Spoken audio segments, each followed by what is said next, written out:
Good morning. I'm going to call the meeting to order. This is the workshop meeting of the Commonwealth Transportation Board here on September 16th. I appreciate everybody being here this morning. The first item on our agenda is to join me in saying the Pledge of Allegiance. I pledge allegiance to the flag of the United States of America and to the republic for which it stands, one nation, under God, indivisible, with liberty and justice for all.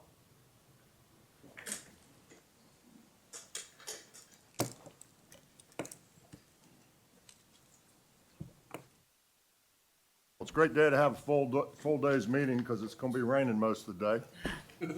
And we need a little rain here, so it's all good. The timing is perfect, and we got lots of good work to do this morning. So with that, the first item on our agenda is the WMATA annual reporting requirements. Ms. Jen Monaco. Good morning. Hope you're well. Good morning. I hope this goes down well enough. Welcome. You're good. You're good. We get your stool. Good morning, Mr. Secretary, members.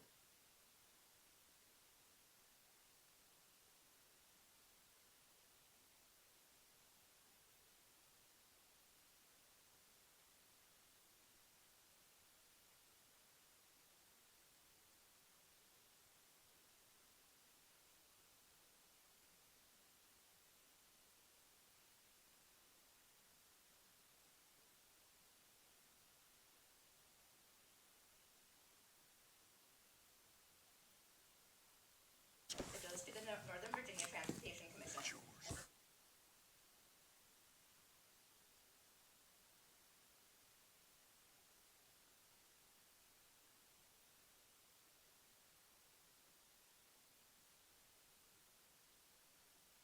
That to the dedicated funding.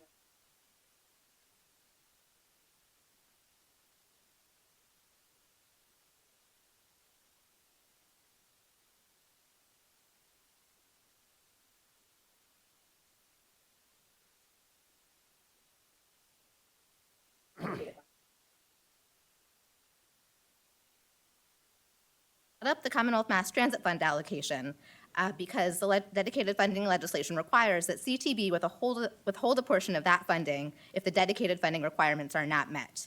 This would be done through a CTB withholding resolution. This presentation is about sharing with you WMATA's compliance with regards to dedicated funding legislation and any withholding and recommending any withholding that may be necessary. To implement the law, the CTB first adopted policy and guidelines in 2018 to provide more information on required documentation and deadlines to demonstrate compliance, but also to provide clarity on broad language and code. They have been updated twice to date, and CTB policy requires that they be reviewed every 2 years.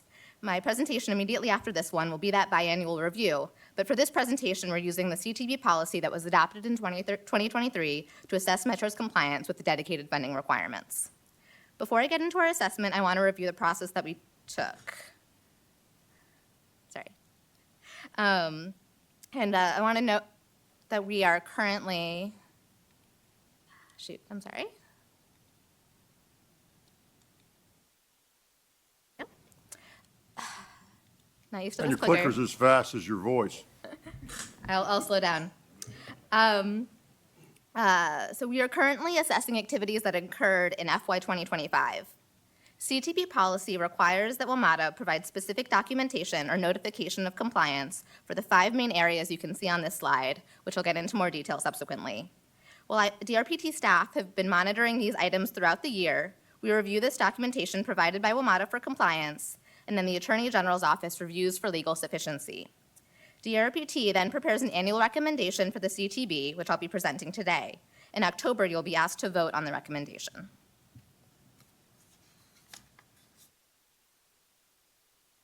And I'll be going through each one of these areas, but in summary, DRPT found is not recommending withholding this cycle.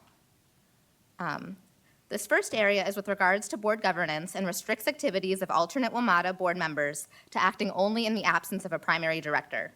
Prior to this reform measure, alternates were allowed to participate in the same manner as primary directors, creating a bit of an unwieldy board process. WMATA asserts compliance by July 1st of each year, and staff monitors board activities throughout the year.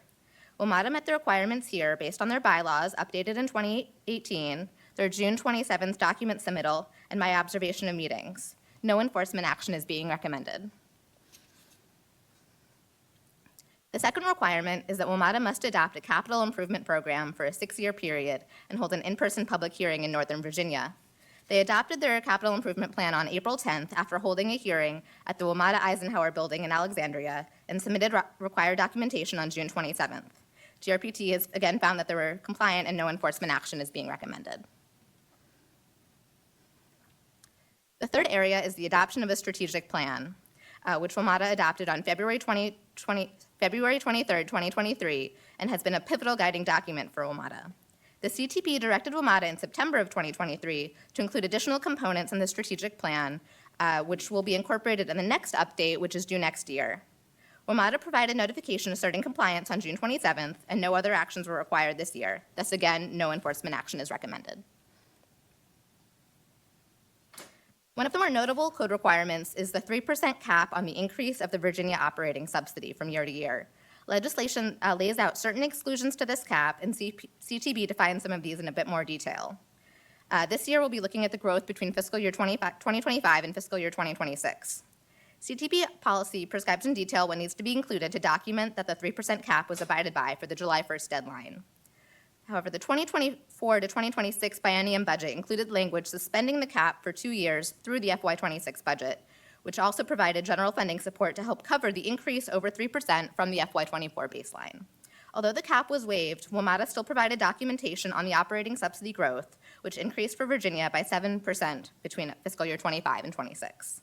Because of the suspension of the cap, DRPT recommends no withholding related to the subsidy increase. The last area is from a 2023 update to code that requires that by April 1, WMATA submit its proposed operating and capital budget and associated financial information. It also requires that two Virginia WMATA board members and the general manager of WMATA address the CTB annually regarding the WMATA budget, system performance, and utilization of the Commonwealth's investment in the metro system. On October 22, 2024, Paul Smedberg and Matt Letourneau, then current Virginia WMATA board members, and WMATA General Manager Randy Clark presented on these topics here at CTB. On April 1, Metro submitted its documentation to meet these requirements. Again, as such, no enforcement actions are recommended.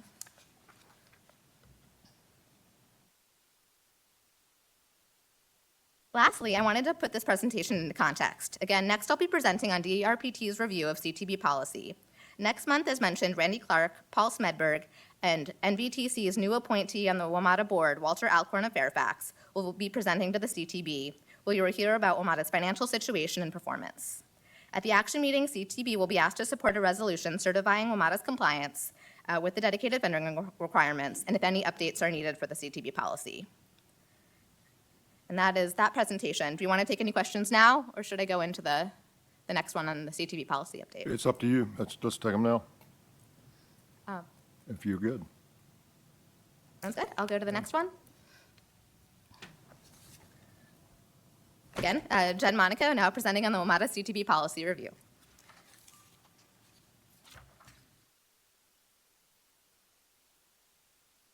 I'll learn this clicker by the time I'm done.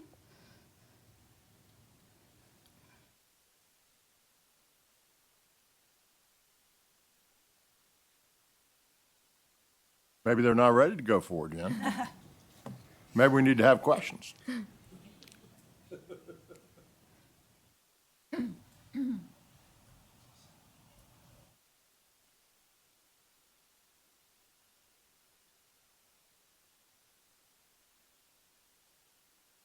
Go.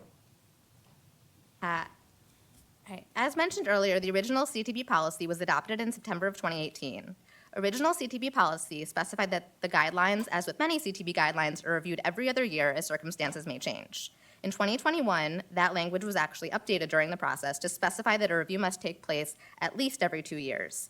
The policy, I think, is included in your packet. In 2021, updates were made to reflect changes from the 2020 session, as well as some technical corrections and clarifications, namely one around the legislative exclusion for legal disputes. In 2023, the changes reflected additional new code requirements and minor, essentially technical corrections resulting from the start of Phase 2 Silver Line service. Before I go any further, I want to clarify a bit more what is in CTB policy versus what is in code. The major policy-specific requirements are related to establishing that WMATA must document its compliance with each code requirement by a July 1st deadline. CTB policy also clarifies certain broad language in code, such as what is meant by safety directives and capital projects approved by the board, which are two legislative exclusions to the 3% cap. Another example is providing more detail on the definition of participation by alternate directors. CTB policy also clarifies DRPT's role in the analysis and that this presentation take place in September. It also includes provisions for CTB to establish mitigating actions in the case of a violation that could result in releasing funding being withheld, except specifically for when the 3% cap is violated, which has a very specific mitigating action. It reserves the right for CTB to approve exceptions to this policy at any time, and it also includes the timeline for consideration of revisions, as I've mentioned. Pretty much everything else is included explicitly in code, including what needs to be included in the strategic plan and how often it needs to be adopted, provisions around the location of public hearings, and the possible exclusions to the 3% cap on the subsidy increase. For some additional context, there are no code changes to be incorporated this year, as there have been for each prior policy update. As mentioned, code is very detailed, so there is not significant room to maneuver by changing policy. I should also say that the process spelled out in code has generally worked well so far.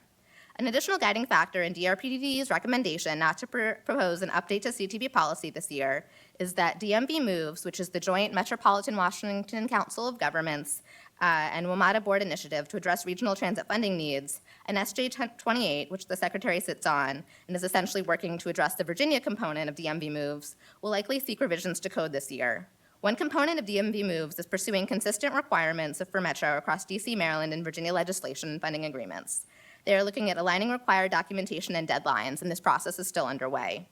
For these reasons, DRPT is recommending no change to CTB policy this year. And I want to note that next year will be the first year that the 2023 code update specifying the new elements of a strategic plan to a better align with strategic plan requirements for all Virginia transit agencies will be incorporated in the plan. So the review next year will be assessing that factor for the first time. And particularly in light of the fact that CTB policy can now be considered for revision every year, DRPT recommends waiting to see how these processes play out to minimize changes. Thank you for your time, and I welcome any questions. Thank you, Ms. Monaco. Do we have any questions?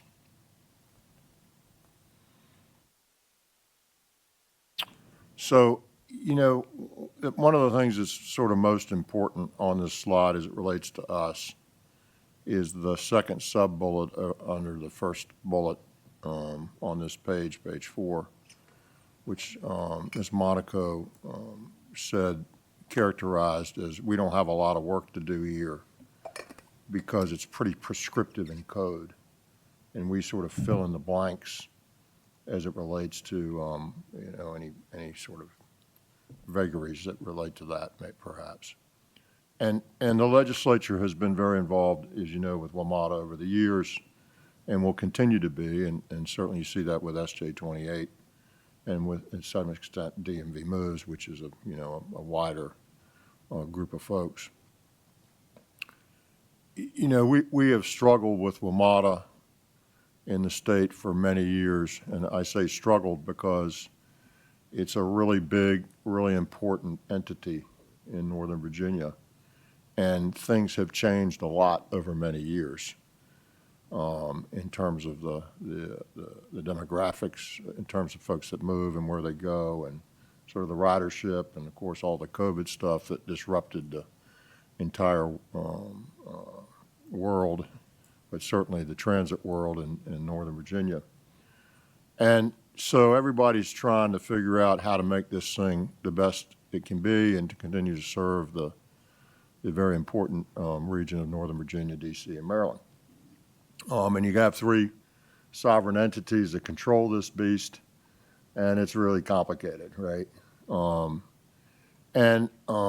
I think everybody understands that the concept of WMATA is critical to Northern Virginia. It's more about how does it look, what's it look like, how do we make it work best, how do we fund it, how do we make it as efficient as we can make it.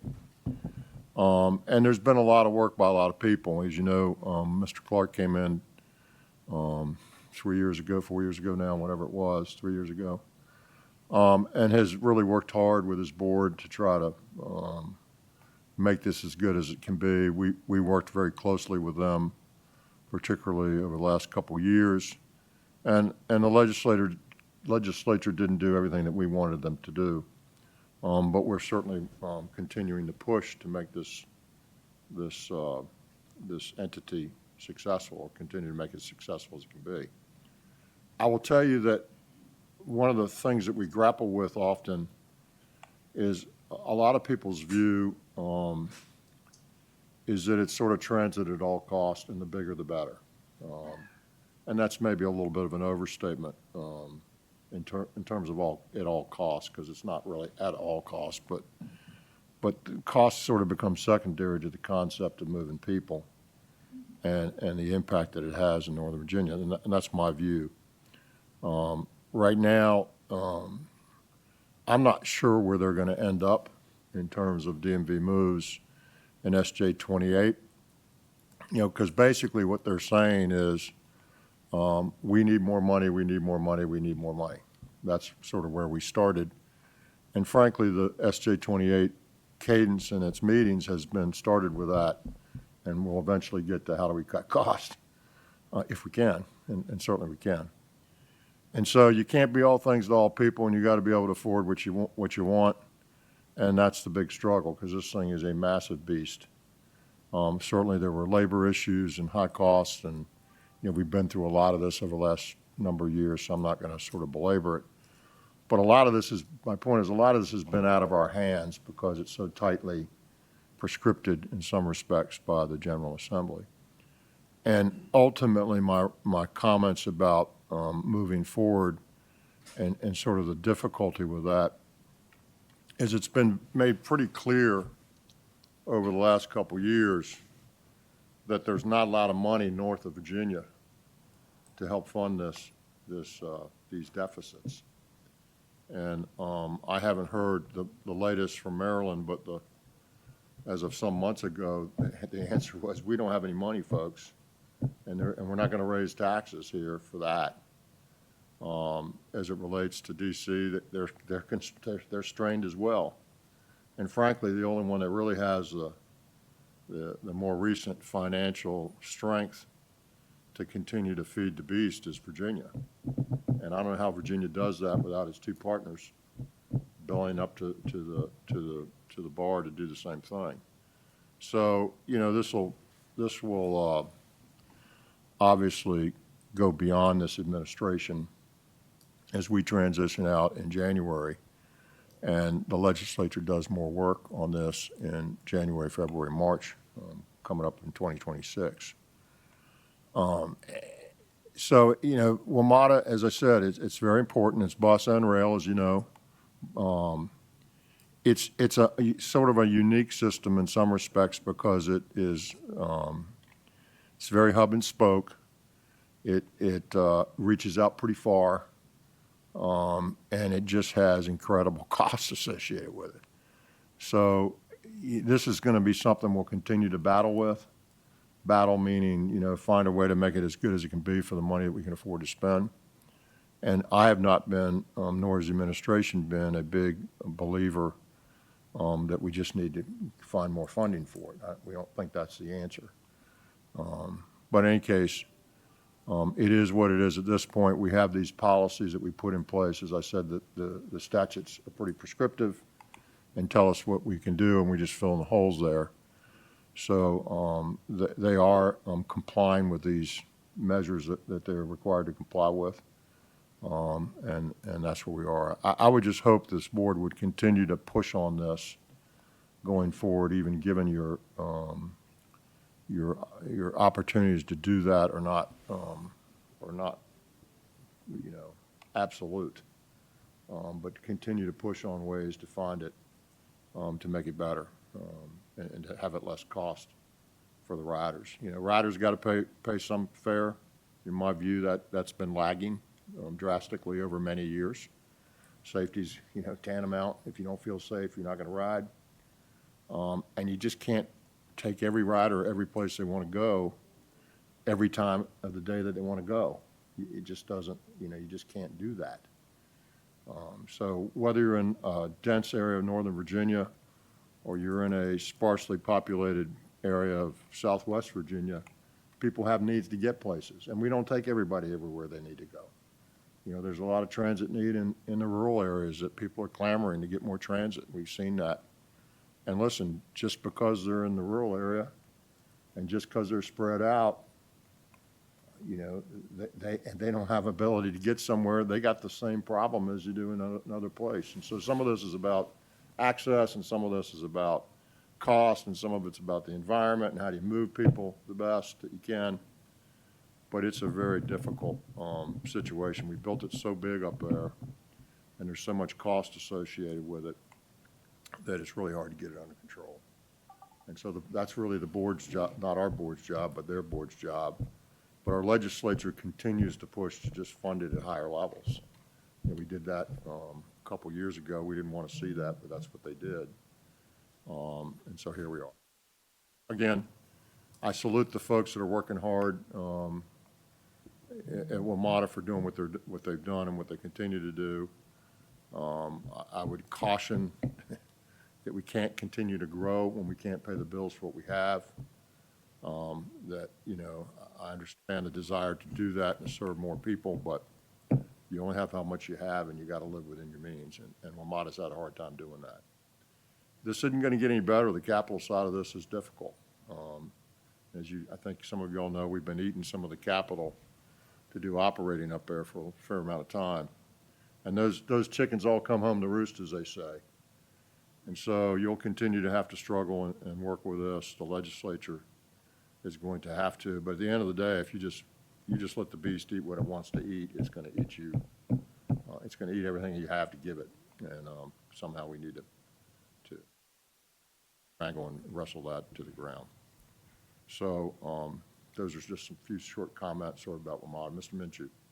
Thank you, Mr. Secretary. I appreciate that history. Concerning that 3% cap on the growth and operation expenses, I assume that that's done in the context of the biennial budget? Yes, sir. And we'll probably see that sometime in early December or so, and I guess that's when the conversation will commence for the next biennium. Yeah, The legislature and the budget directed certain expenditures, and it would be sort of inappropriate to determine they were out of compliance when the General Assembly and the governor signed a budget that told us what to do. So Right. yeah, so we're go ahead, Jen. Just for the FY27 proposed budget, and we'll be hearing more about that going forward, but the expectation is that they're not going to increase the subsidy by more than 3% next year. They're going to go back, but using sort of where we are now is the baseline. As a new baseline. We set a new baseline, so we won't go up another 3%, but the baseline's up substantially, right? So, yes, sir. Anyone else? All right, thank you very much, Ms. Monaco. Appreciate it Thank you. very much.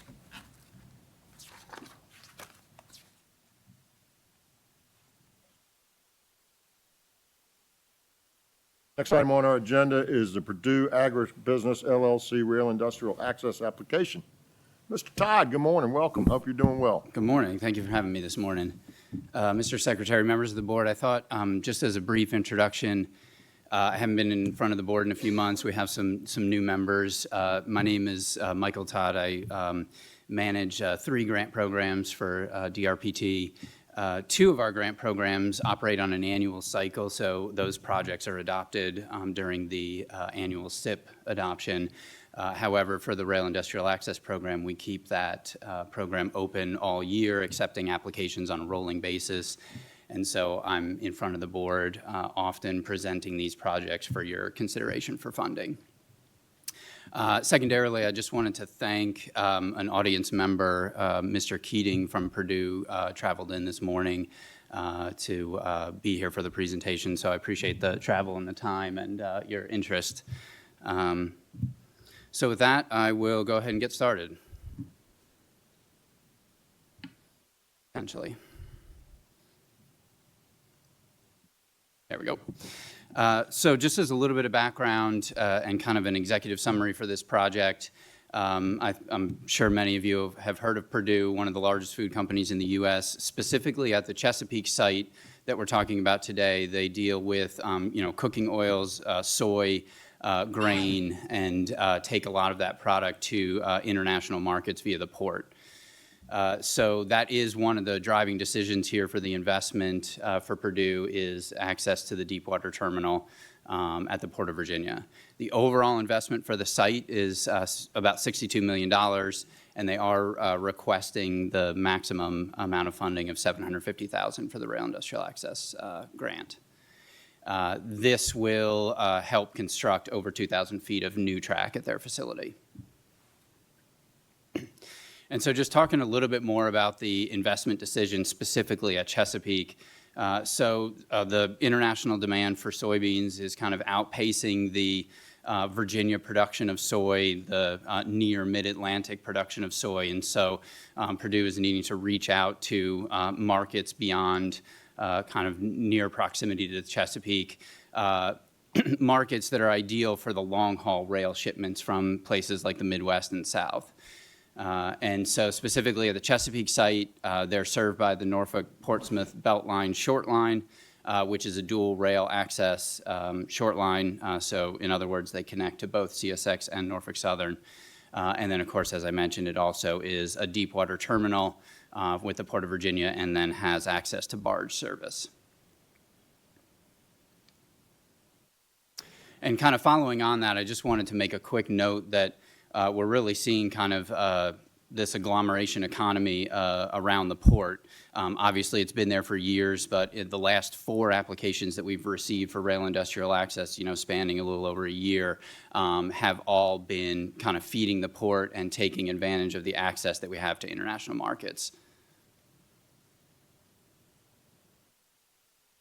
So a little bit more about the project details. As I noted, it's about a $62 million total investment in the Chesapeake site. So this includes also some additional facilities for crushing and processing the oil.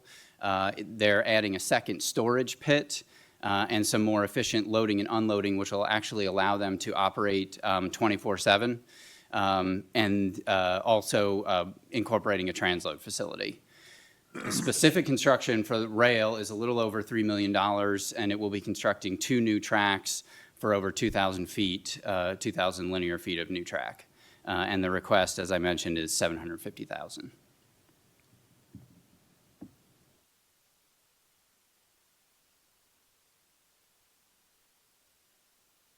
There we go. So taking a look at the site, the new construction is highlighted in red. So you can see those 2 new tracks that are on the near side of the facility. And then also just as a note, kind of on the right-hand side of the presentation going up and down, that's the NPBL main line that they're connecting to. And taking a look at the project score, we have 7 categories that we score every single project. So every single project is looked at with using these same metrics. In this case, the project scores really well. It actually receives the maximum points in every single category except for 2. This project will only be creating 4 jobs, which is kind of just by definition, transload facilities don't require all that much employment in order to operate. They're very efficient in that way. So it receives 8 out of 20 points for jobs. And the local unemployment rate, although slightly higher than Virginia's average unemployment rate, is a little bit better than the maximum score that it could get. So it gets 8 points for that as well, for a total of 76. And kind of as I noted earlier today, I'm just here to talk about the project, make my recommendation to you. Next month, I will come back in front of the board with a resolution for your vote to hopefully approve the project. And if so, we will move forward with executing the grant agreement. Comments or questions? Mr. Lawson? Mr. Todd, always love these projects. Just curious, is Virginia a net importer or exporter of grain? Exporter. Well, we're In this case, we're exporting? yes, Okay. bringing in the raw product, processing, and then shipping out. In some cases, it's going international directly through the port. In others, it's being barged actually to some of Purdue's Delaware and Maryland facilities to get further processed. Thank you. Mr. Lawson, somebody might correct me, but I would say we're a net exporter of grain. No. And I would tell you, agriculture is our largest business in the state, as you probably are aware. Yes, sir. Ms. Stant. Wayne Coleman and I visited the site with Mr. Keating and Mr. Lloyd from McGuire Woods Thursday, the 4th of September. It's a huge facility. It's a major factor in the port development there. It's a wonderful facility. This is going to be a wonderful project. They're putting $62 million into additional funds into this facility. So this is something that we really need, and it's something that, of course, we'll support next month. Thank you. Anybody else? Dr. Smoot. Mike, who will own the track? Purdue, the one that they're constructing, it'll Yes. be, yeah, We're just putting money into it. With access to the Norfolk Portsmouth Beltline? yes, they're the operating railroad, correct. Okay, so the continuing cost of maintaining the track will fall to Purdue? Yes. Thank you. If you go back and look at the picture of Ms. Stant, the site, one with the facilities on it. Go back, please.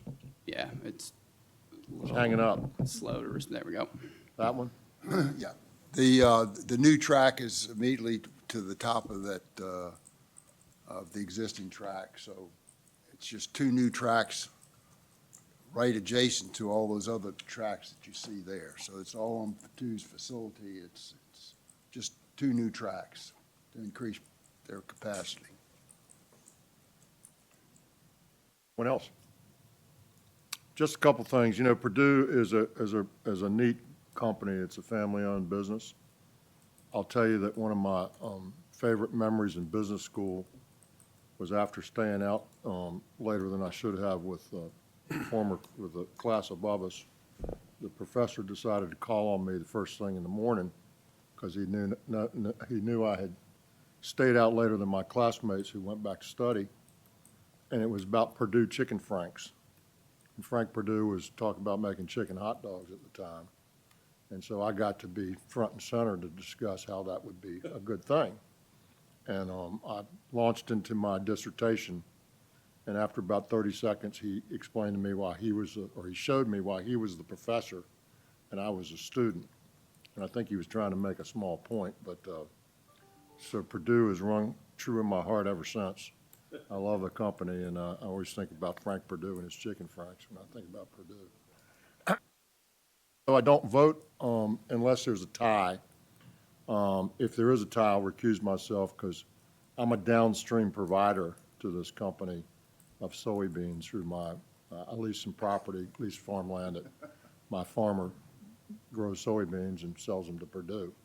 So I'm not going to be part of that. Yes, sir. Where else does the soybeans come from? Are they coming from the Midwest? So currently, they bring in from kind of near proximity, and this will open up markets, yeah, Midwest. I don't know if I know every single location, but yeah.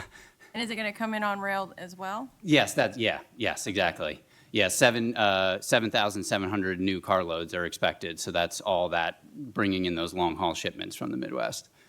Or are they going to bring it through the Winchester facility? And use the port there at the My expectation is I have not done the specific origin destination route, but I would assume it would be coming in the Heartland corridor with NS, which kind of follows the 58 corridor a little bit.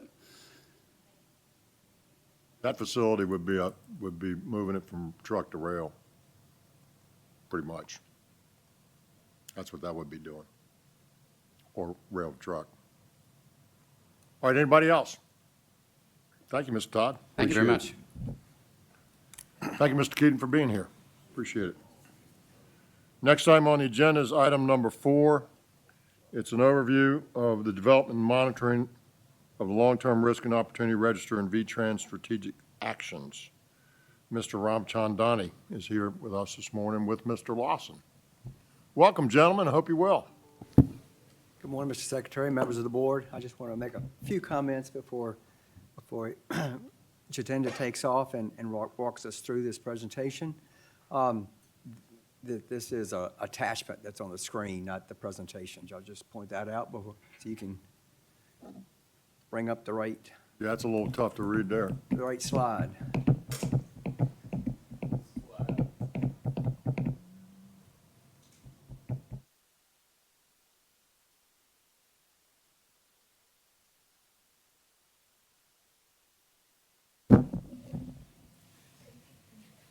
While he's,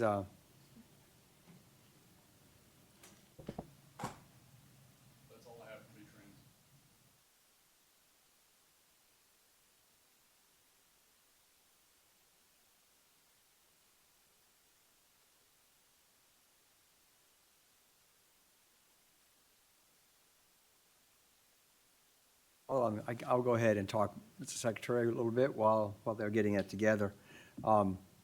V-Trans, for those who've been here and for those that have not been here very long, is the board's long-range transportation plan.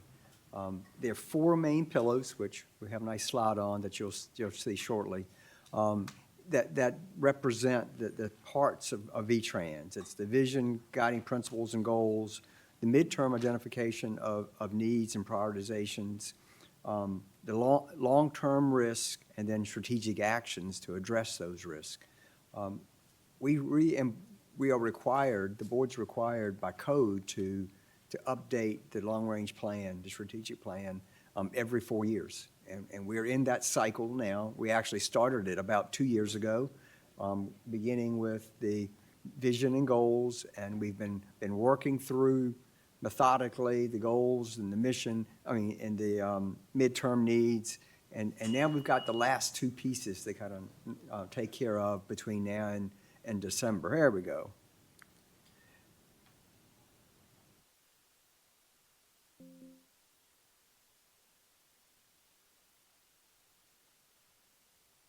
There we go. So these are the four main pillars as we refer to them. We're now into the last two that you see here on the right chart. The long-term needs, the midterms, as you see, we just did and approved, you approved in April. We're looking at bringing to you today the long-term risks, which are kind of the uncertainties facing the Commonwealth transportation system as we look forward. This is really a 20-year look ahead. Not today's problem, but what problems do we see coming that we need to be thinking about to make sure we address so they don't creep up and get us later. And then the strategic actions are really what is it that we want to do to make sure we are addressing those issues. So today, since it's been, most of you probably haven't even seen the long-term risk register and those items that were previously identified and adopted by the board in 2021. So we want to take today to walk you through the existing materials, and then we'll be back at the October meeting to talk about potential changes to those items and an update to take forward in the final in December. So with that, Jatinder. Thank you, Mr. Lawson. Members of the board, Mr. Secretary, good morning. So I will go. Welcome, Mr. Ramachani. Oh, Good to see you. good. Appreciate you. So just for reference, this item was in your packet for the July board meeting. We couldn't get to it because of the time limitation. So the handout and the presentation was in it, and it is included this time as well. As Mr. Lawson said, we are planning to go over the policy as it exists today. It was adopted in December of 2021. I think one of the things that we came about in 2021, or we decided, was as we look at planning and the challenges to transportation system 20 years out, there were sort of two ways. So the traditional planning way has been, let's look at what the traffic on 995 southbound lane at exit 93 at morning 8 a.m. will look like. And we found that that level of precision, given all the uncertainties that exist, is not necessarily helpful. It doesn't help us do things that we want to do. So the other approach that was taken, the one that is in front of you in the form of this policy, was to let's look at the things that we do not control, things that are outside our control, but may require us to take certain actions or respond in a certain way. So this long-term risk and opportunity register is very similar to what an individual will do while doing financial planning. Well, I have a kid who might go to college, and I need to start saving for tuition, even though that might be 10 years out, right? So those are the risks and opportunities that we are trying to find related to the factors that are outside our control. There were some rules that we wanted to have along the way, that we wanted to have them replicable, that someone else should be able to pick it up and come up with the same result. Whether they agree with it or not is a different thing, but they should be able to come. So it cannot be based purely on an opinion that is in someone's head. Evidence-based, so to the extent possible, we relied on academic literature, things that we often don't see in news articles. In my opinion, news articles and those sort of things are at least a decade, sometimes at least 4 years behind where the industry might actually be going. So for example, iPhone came out in 2007, and I was at Texas A&M University, and I was working with computer science students on a mobile application, very similar to the apps that you now see, and were launched in 2008, 2009. So academic world has a sense of what is on the horizon. Now, the application might be 10 years out, 20 years out. So we wanted to based on evidence-based and non-speculative. The other thing was that we wanted to do it over and above the business as usual. So we wanted to just see what a particular thing will, how it will impact. And we wanted to make sure that the uncertainties are reflected in the form of scenarios. So we do not come up with one number, because that may indicate a level of certainty that we do not simply have.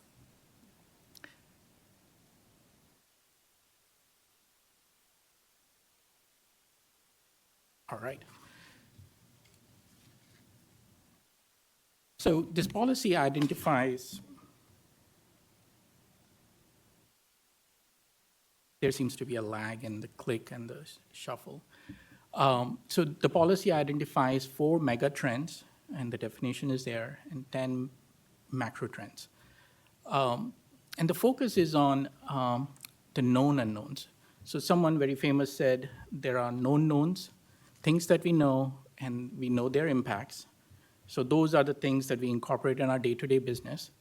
There are unknown unknowns, things that we do not anticipate coming up, and we do not know what their impact will be.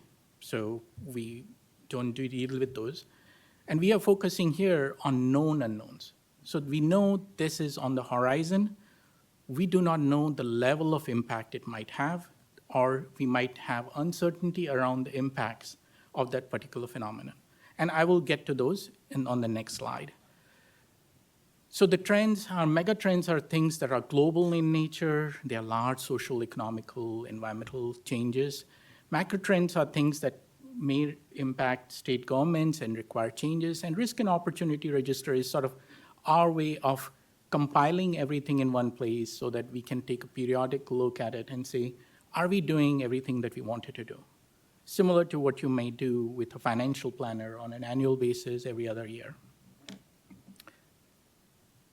All right, so I've said there are 4 mega trends and 10 macro trends. So you look at the way I look at it is the top squares are the buckets. So there is the climate, natural events related, technological, consumption, changes in consumption patterns, and then socio-demographics. And within each, there are different trends. So for example, on climate, we had increase in flooding risk. And this is related to sea level rise, storm surge, inland riverine flooding. We did look at the time, and even this time, we looked at factors such as extreme heat and other things. But again, we do not have enough evidence or that can lead to quantification of those risks on the transportation system at this point. That is not to say it doesn't exist or there is no literature for that. Technological advancements, so the board has seen or heard of automated vehicles. Their electric vehicles have been in discussions, and shared mobility. So that's a very fancy term for all the scooters that you see when you're in Richmond downtown or in Lynchburg downtown, Roanoke. The Ubers and Lyfts that you take when you are traveling to and from different destinations, electric bikes that you see. So essentially anything, a vehicle that you do not own but are utilizing to go from point A to point B. Consumption patterns. So again, these are things that do not directly impact transportation, but indirectly do. So consumption patterns, the growth of e-commerce. So I can tell you, I don't know when was the last time I went to buy clothes in person. You can probably tell by looking at me as well, because most of the clothes I What does get that are mean? online or, So that is one less trip for me, but, so it's a minor impact, and when that minor impact is collected for population of Virginia, 8 million some people, it has minor impact, but it has impact. Automation of production and services. So this is a catch-all category that reflects things that we hear about drone delivery, because it's a service that previously was being done by an individual coming to your doorstep, dropping off a packet. 3D printing, which is concept related to distributed manufacturing. And this time around, even though it is not included in here, is the artificial intelligence, which is and the services that are impacted by that. So this is the catch-all category for all the automation that goes, and the extent to which we can quantify the impacts of those on the Virginia's transportation system. And finally, socio-demographic and employment change. I think that is pretty obvious. So the category is obvious. So within that, growth of professional services industries, increase in workplace flexibility, the growth of 65-plus cohort, which was a trend, we continue to see the increase in the population share of age 65 and above, and the different mobility needs that come with that, and the population and employment shifts within the Commonwealth. So those are the 10 macro trends associated with the 4 buckets that you see at the top. Lieutenant, before you go on, yes, ma'am, Ms. Sellers. So are the macro trends based on research? The caffeine's kicking in. And the macro trends are based on academic research, or they're based on trends that you're seeing here? They are based on these, what you see on the slide are based on an academic research and research from other publications. Again, they have to meet all the same criteria. They have to be non-speculative.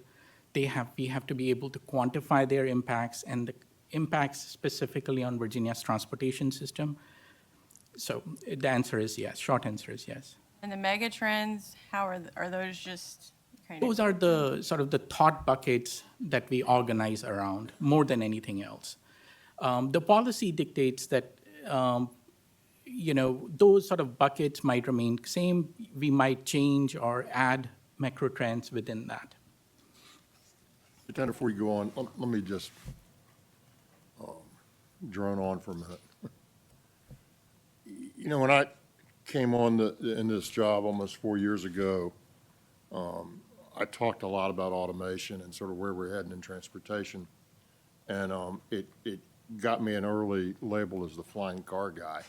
And it made some people sort of nervous that they had this whack nut guy talking about flying cars. So just think with me now. Let's pretend today we're fully connected. Your car is fully connected. Everybody's car is fully connected. And by that I mean it drives itself to where you want to go. You have to have no intervention, zero. It's controlled by, basically computers and software and algorithms and everything else. Does anybody think that's never going to happen? I mean, to Ms. Sellers' point, we can just watch it happening, right? We just launched a new work group that was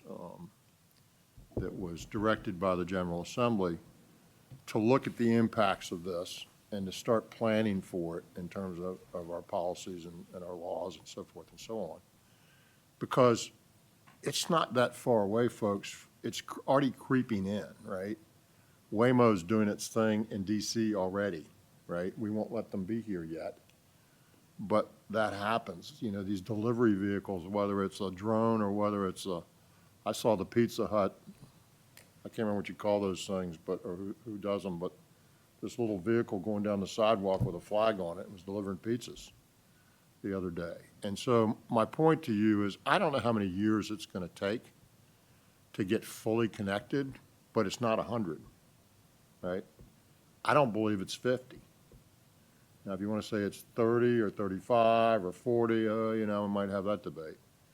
But the amount of change that you see and how fast it's coming, if you go out and look at these things, is just astounding. And I'll just, as an aside, I'll say, you know, we've spent, I usually am able to go on some economic development trips, and we've been to the air shows, and to see the disruption in the defense industry is unbelievable. Just the stuff that's out there that's cheaper and better than the stuff we've been doing for years and years and years is just so much. So all I'm telling you is this stuff is coming. We're planning for it. But think about if it was existing today. Think about how your deal would be different today. You might not even have a car, right? You might call a car from somewhere that sits off on some off-site lot and, you know, like a driverless Uber, and it comes and picks you up, and you can do anything you want to in the car while you're going. You can sleep, you can eat, you can work, you can do whatever you want, and just go. And guess what the risk of a safety problem is? De minimis. We're still losing folks. We're still losing upwards of, you know, 800, 900 people on the roads just in Virginia every year that die. That'll go away when this comes. And the throughput difference will be phenomenal because you won't have the human behavior, and it will be all totally organized by computer. So how many more roads, how much bigger do the roads need as your population grows, or as your need to travel grows or diminishes, to Jitender's point? How does that change what we need to do in funding transportation and building roads the way we build them now? So I'm just, you know, I wish I'd be alive long enough to see it, and it's unlikely that I'm going to see it the way I'm talking about it. But my kids will see it. My grandkids will certainly see it. And so we're sitting here, you know, spending $4 billion to double the size of the Hampton Roads Bridge Tunnel because we're overwhelmed. Well, that's going to change, folks, and people are going to be in flying cars, but more importantly, the cars are going to be, the cars on the ground, the buses on the ground, everything's going to be connected. One of my frustrations in this job, in the transit space, particularly, is we don't have good information, right? We can't really tell, because we don't run these agencies that we're funding, right? We can't really tell, we can't really get the information that we want. And that would be solved if every bus, every transit vehicle had a camera on it that could properly identify people getting on and getting off. Could also serve as a safety device, which certainly is critically important today. And you know, that's when we get there, and we'll get there eventually, but when we get there, we can do a lot more in terms of efficiency and effectiveness. And so all this technology is just going to change what we're able to do, and it's going to change the way that we do it. So, you know, it's a little bit of still pie in the sky, if you will. It's going to take some time. But 20 years from now is going to be very different than now, and 40 years from now is going to be profoundly different from now. It just is. And we're already planning for it. We're already doing it. And the companies, the private sector is pushing us. Right? We've got trucks following trucks. We've just started in Virginia where we can do the attenuator trucks, right, with nobody in them. Because believe it or not, and you know this, people run into the trucks. I don't know how people run into work zones like they run into them in Virginia. I don't know how that, I don't understand that, because it's bizarre how many work zone accidents we have. But they run into the attenuator trucks. So if you got one that's 10 feet behind another truck that's got a driver in it, and the attenuator truck gets hit, well, it's just the attenuator truck and whoever hit it. It's not the driver in the truck anymore. Well, ultimately, that's all going to go away. It's just going to be an attenuator truck with nobody in it and nobody in front of it. I mean, we've got tractor trailers in the United States that are going down the highway with nobody in them. So 40 years from now is just profoundly, it's going to be profoundly different. And, you know, this is about that, right? This is about thinking about those kinds of things and how does it change what we do. To me, it's fascinating. I love it. I wish this is popular mechanics and popular science as a kid. And all I got to say is, I got Dick Tracy's watch. Here it is, right? I can call people on the phone. I can do whatever I want to do. And these things have more power in them than the original space shuttle. I used to say that the capsule that went to the moon, and one of the Apollo capsules, and one of the NASA scientists corrected me. He said, there's more power in that phone that you have there than was in the first space shuttle. More computing power. So just think, and everybody has one. Just think about that. So, Jitendra, I'm sorry, but. Mr. Secretary, Dr. Smoot. if I may, to the point you were making, which I think is right on target, in the summer of 1964, and at the risk of further dating myself, I can recall the last delivery I ever saw of a farmer bringing goods to market by horse and wagon. Now, that was 61 years ago. 50 years before that, practically everything was delivered by horse and wagon. So over that period of 50 years, we had such a profound change. Now, in the 61 years since then, we're still delivering stuff for the most part, by truck and highway. And you said earlier in your presentation that this was to be non-speculative. I don't see how we can be non-speculative because we don't know what the future or when the future is going to be. So we must make some educated, I hope, guesses, or else we will do nothing. The highway system today, other than being, bigger and a bit more refined, is essentially like the highway system was 61 years ago when the farmer brought his last load by horse and wagon to market. I hear all these things like electric vehicles and whatever, but I don't see a heck of a lot of it. And we are talking here about hundreds of millions of dollars that we're allocating to address needs that exist today without really being able to know whether the fairly immediate future, say 20 years from now, 40 years from now, is going to be greatly different. Most of what we fund assumes that it's not.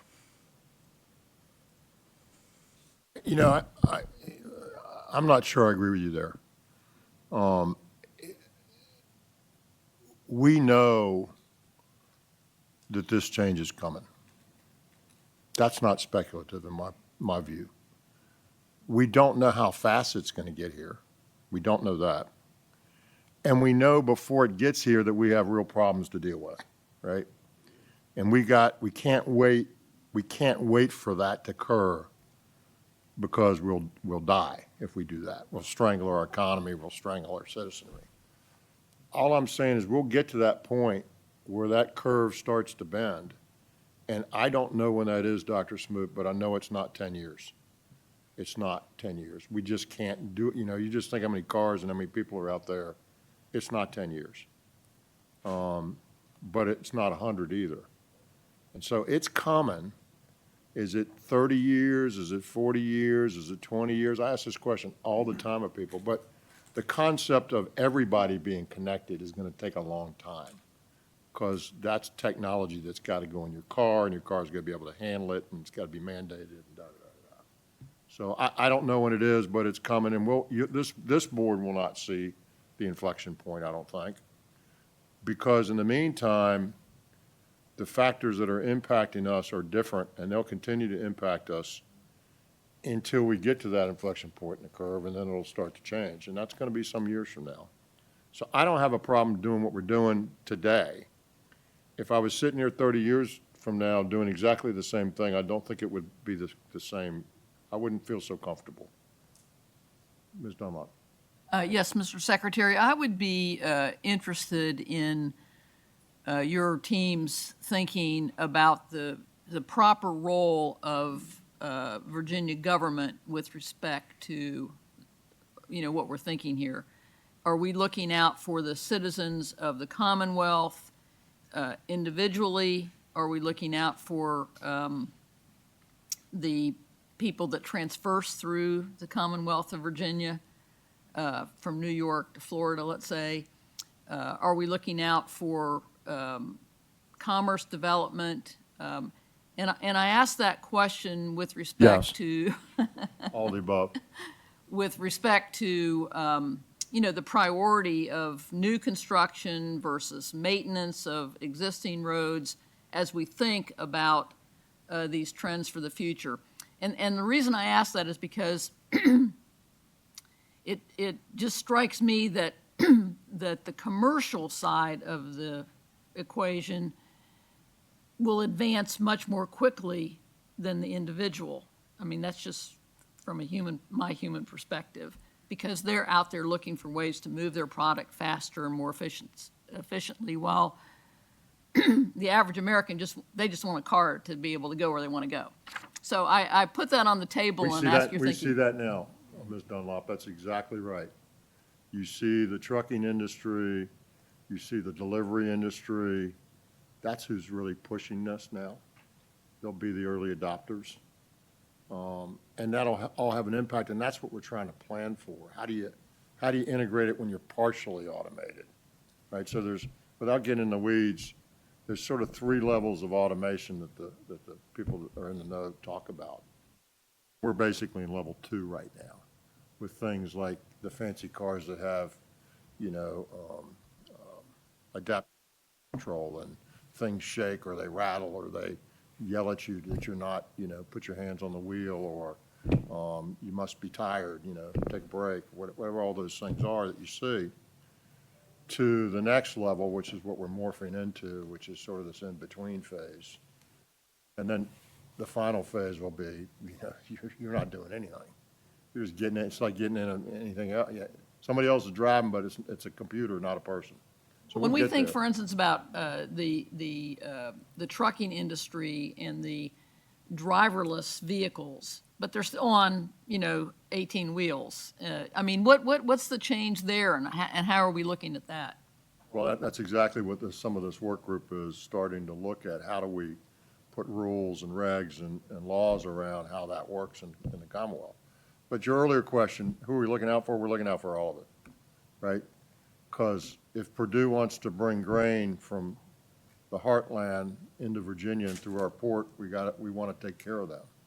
If somebody's moving from North Carolina or transversing from North Carolina to Pennsylvania, we're not going to shut the border and say you can't come through Virginia, right?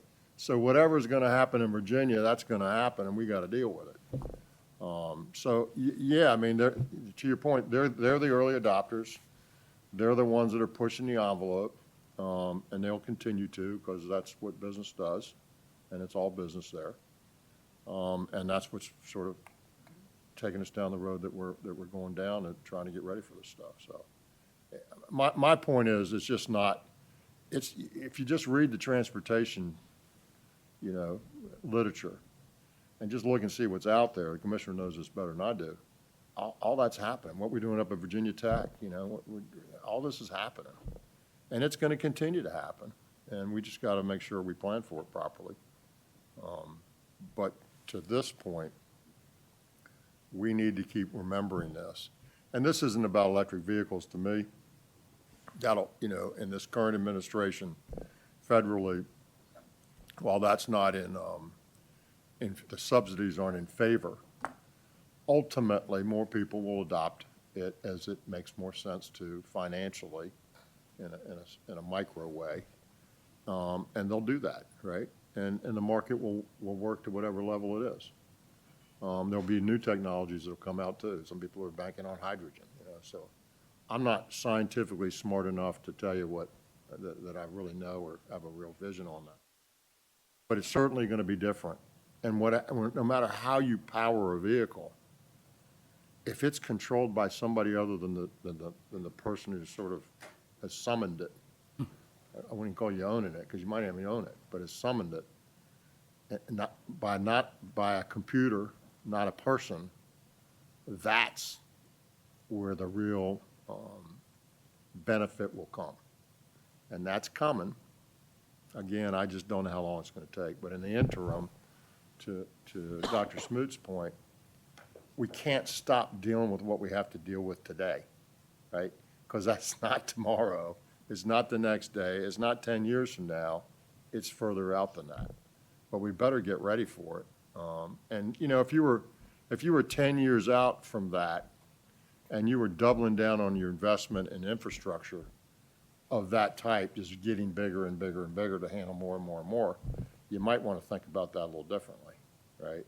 You might want to start to hedge and say, listen, it's sort of like the analogy is you bought a house and you had some children and you built a couple bedrooms on, and then all the children left and you kept building bedrooms on. Well, you're not going to need those anymore, right? So that's what's going to happen eventually. We're not going to need the same capacity because things are going to work so much better. And think about all the time and effort we spend on, and we don't do it very well, by the way, on driver behavior, right? Whether it's drunken driving, distracted driving, whether it's teaching people what the rules are, which we don't do very well, all this stuff is going to change. I'll tell you something, and I'm going to be quiet and move on because we could do this all day.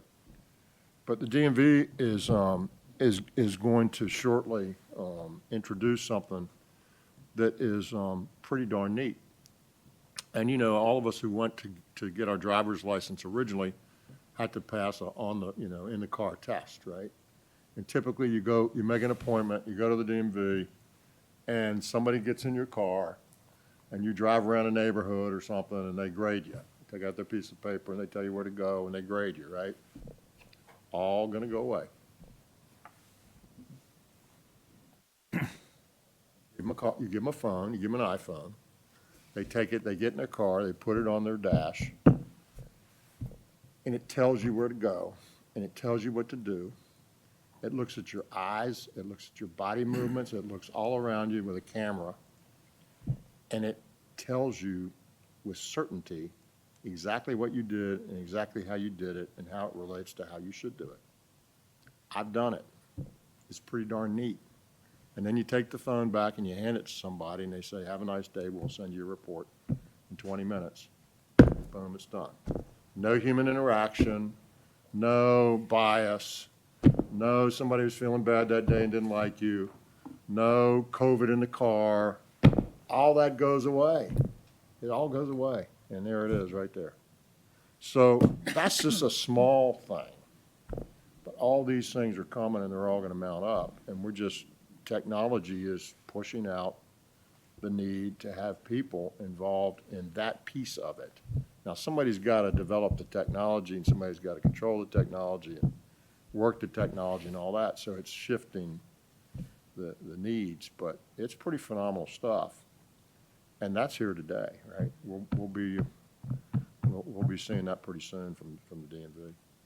Can I just push this button one bit Yes, further? ma'am. How does rail interact with this? I mean, you look at a railroad and you see many places, a single track, and you look back to the history of our country and how important rail was to the development, and then rail lines went away and they became rails to trails, and now we have more interest in railroads, and there's still like single tracks in a lot of places. How does rail play into this thinking?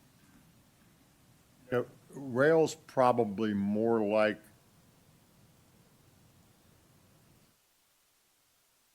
what Ray was talking about, in a way, Dr. Smoot was talking about. It's great, efficient, old line technology. If you're going from where you start to where you end, it's great, right? It's perfect. But it's hard to build new rail, right? And, you know, I don't know how rail gets more efficient other than not having people in the locomotives.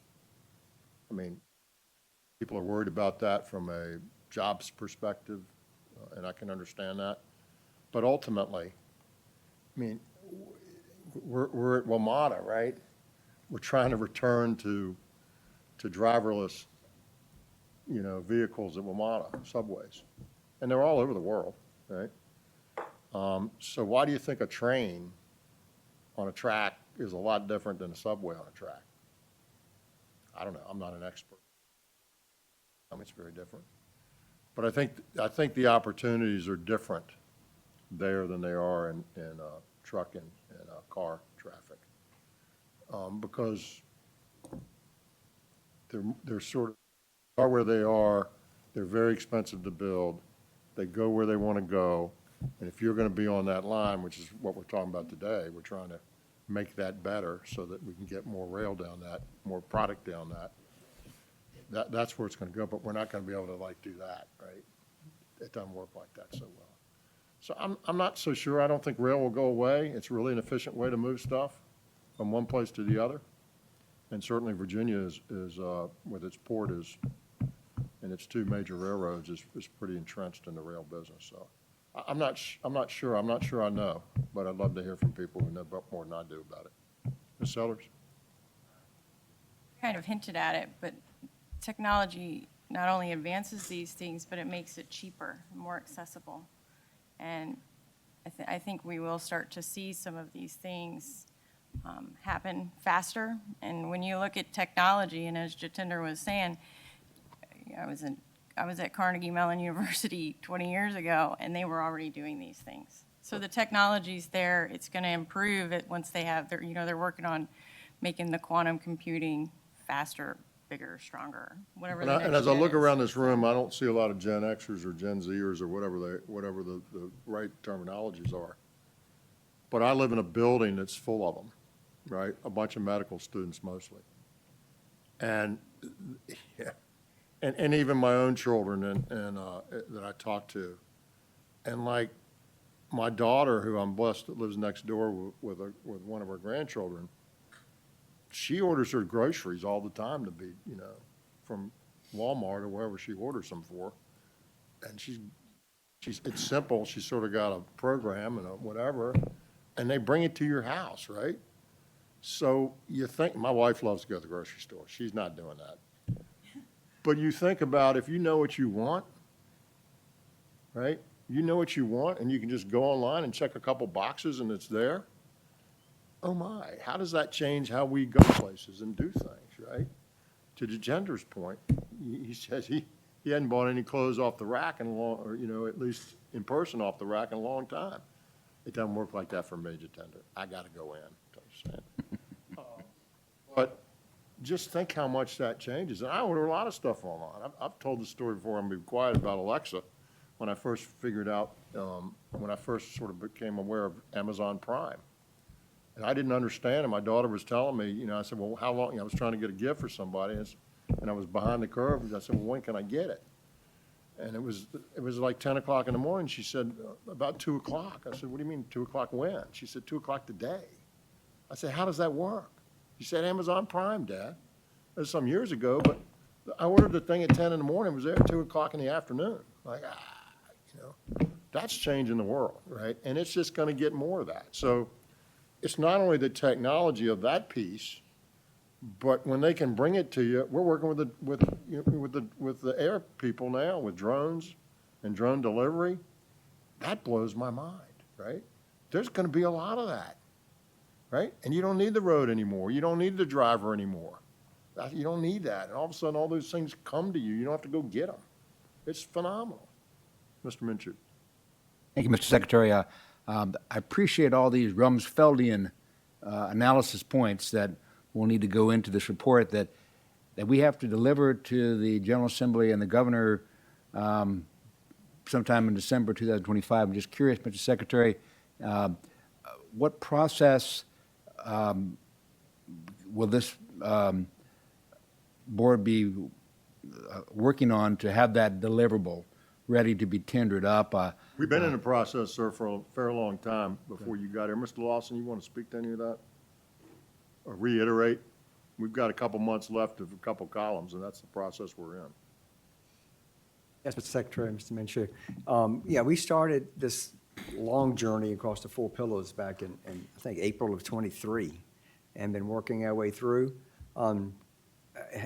Knowing that this topic is a little less finite than the goals and objectives and things that we've done before, the purpose of today is to reintroduce you to what the last ones that were done in '21, to give you that overview, that refresher. I think many of what you're seeing is still valid today. So I'm not seeing a holistic change needed, but we will come back to you in the October meeting to talk through these, to see what change. We'll bring recommendations to you from internal, the Secretary, Commissioner, Director, and us will kind of review through all of this ourselves, bring to you any recommendations we have, and then obviously be glad to take your recommendations, and then we'll be able to come back for, hopefully, for an adoption in December. Thank you, Mr. Remember, Secretary. this is not like the be-all and end-all, right? This is a big picture, broad view of sort of what we see and what should guide us going forward. And it's not, this will never be perfect. We can't let the perfect be the enemy of the good.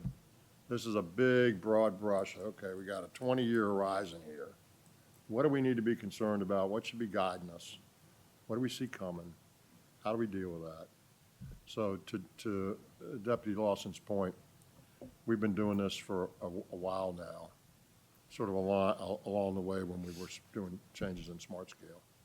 Thank you. So it's you're going to be, unfortunately, handicapped by your time at the table, because a lot of this has preceded you, so we'll bring you along. Good. Anybody else?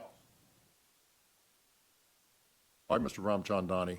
Mr. Secretary, we've got, I'm thinking like another dozen slides going through a lot of the details here. If you like, we can kind of hit the highlights as we go, and glad to take questions. Again, what we're presenting today is just a review of the existing items. Please.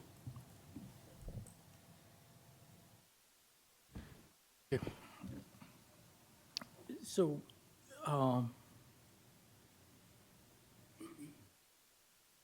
speaking of changes, the slide shows the impacts that we calculated back in 2021.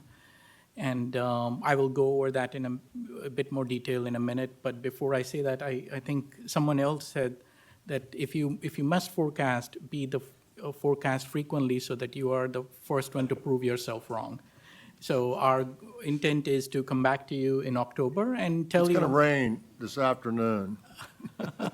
Okay. Our intent is to come back to you in October to show how things have changed. And so the impacts that you see on this slide that were calculated in 2021 are projected to be, most of them are pretty similar, but a couple of them there is a big change.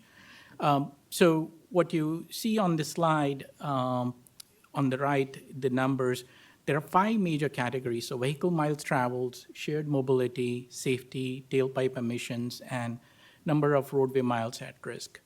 And these impacts are over and above business as usual. So let's assume that the 10 things that we discussed or we looked at in the previous slide didn't exist and will have 0 impact on transportation. Take that world and put this on top of it. So vehicle miles travel, at the time, we had a range from low to high. Over and above population, vehicle miles increase due to population and other factors. The macro trends will drive anywhere from 4 to 17% increase in VMTs. So if there is a congestion spot, that may get more congested, and it was primarily being driven by the projections that existed for automated vehicles. And just, I can tell you, is just based on what we have seen more recently, the projections and forecasts have gotten much more realistic or have become lower. And so the impacts are projected to be lower. Shared mobility index, which is the miles that can switch from single occupancy to shared mobility in urban areas. Safety index, so the secretary mentioned the benefits of automated vehicles, and those benefits are captured in the third set of numbers that you see from the top.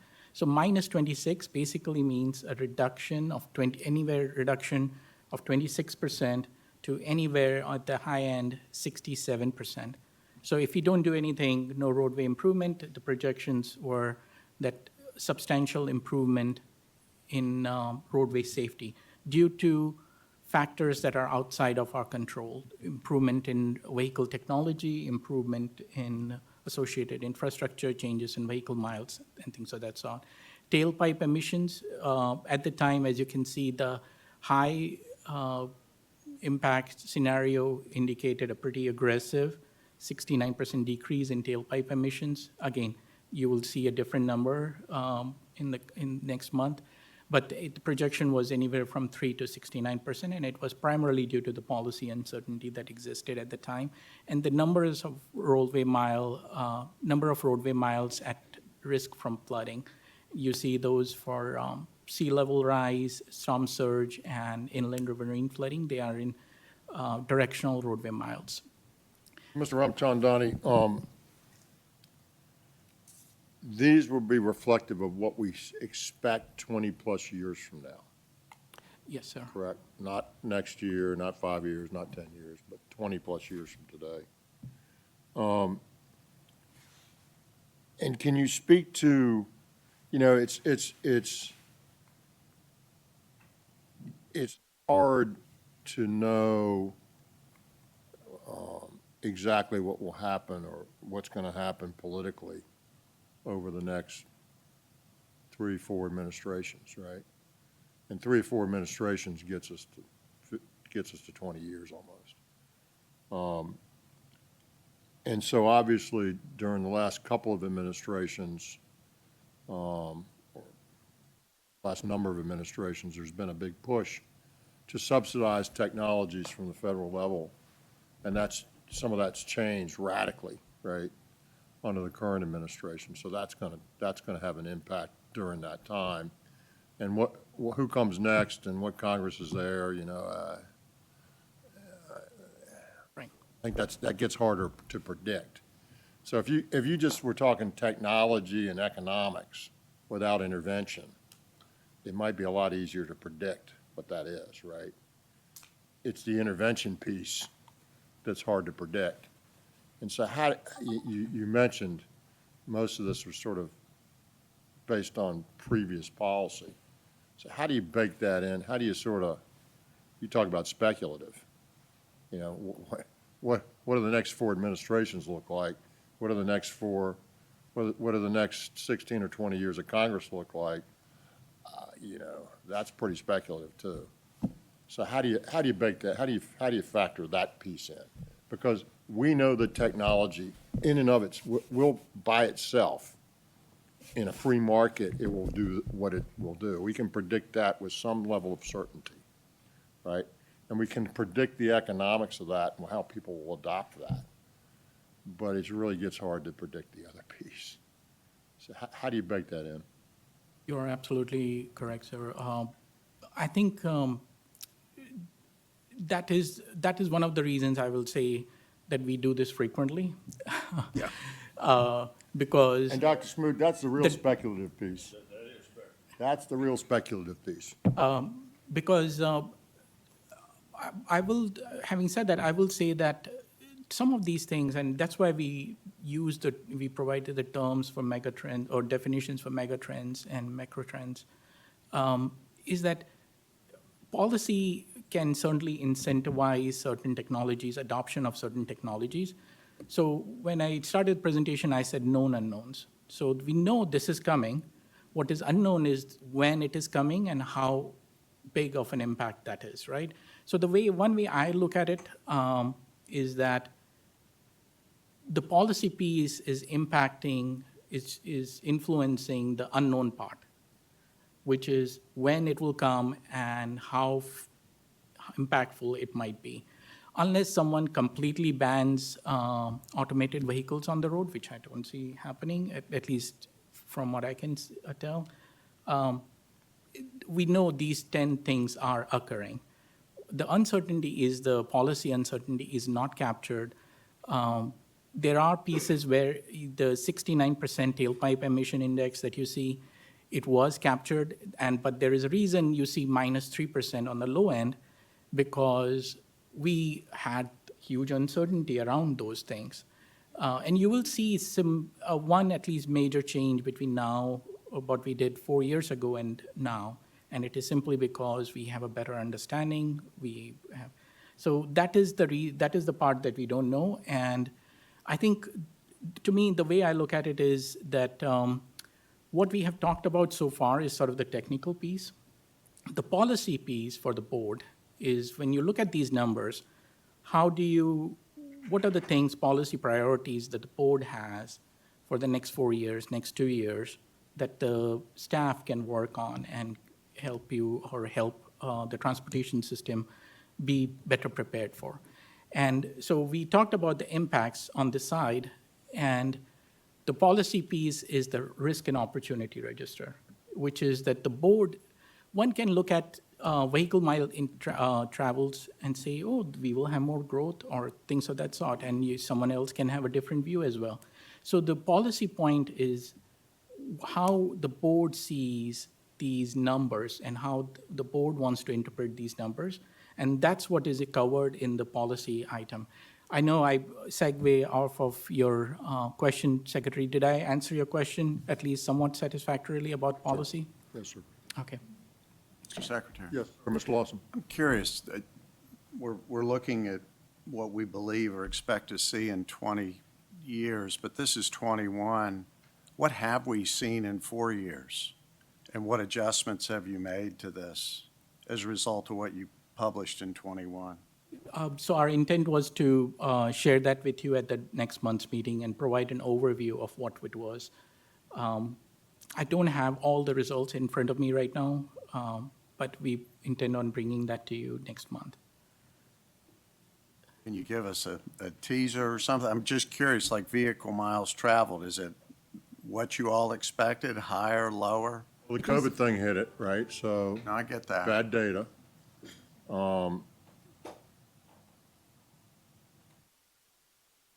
Senator, I'm going to tell them what I think, but you can tell them what you know.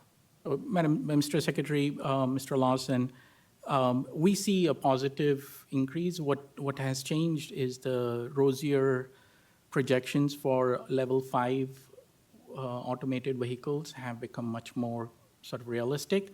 So the projected vehicle mile increase, at least from the rough numbers that we have, is smaller than what we are showing here, but it is still an increase. Safety has been a struggle for us, right? We bent it a little bit, and then it came back, and of course, it depends on how you measure it. And then we're doing all these things. There was a great article, something I read yesterday about bicycle safety, and it was, in many ways, it was spot on, We get really aggressive. We put all these bike lanes in places, and you either paint a line on the street or you put up a plastic, post-mounted tubular delineator, and you call it a day, and they say, okay, we got a bike lane. Well, guess what? It's a little bit of a false sense of security in some respects. And, oh, by the way, I'm just going to drone on like I do. We don't tell people what the rules are, right?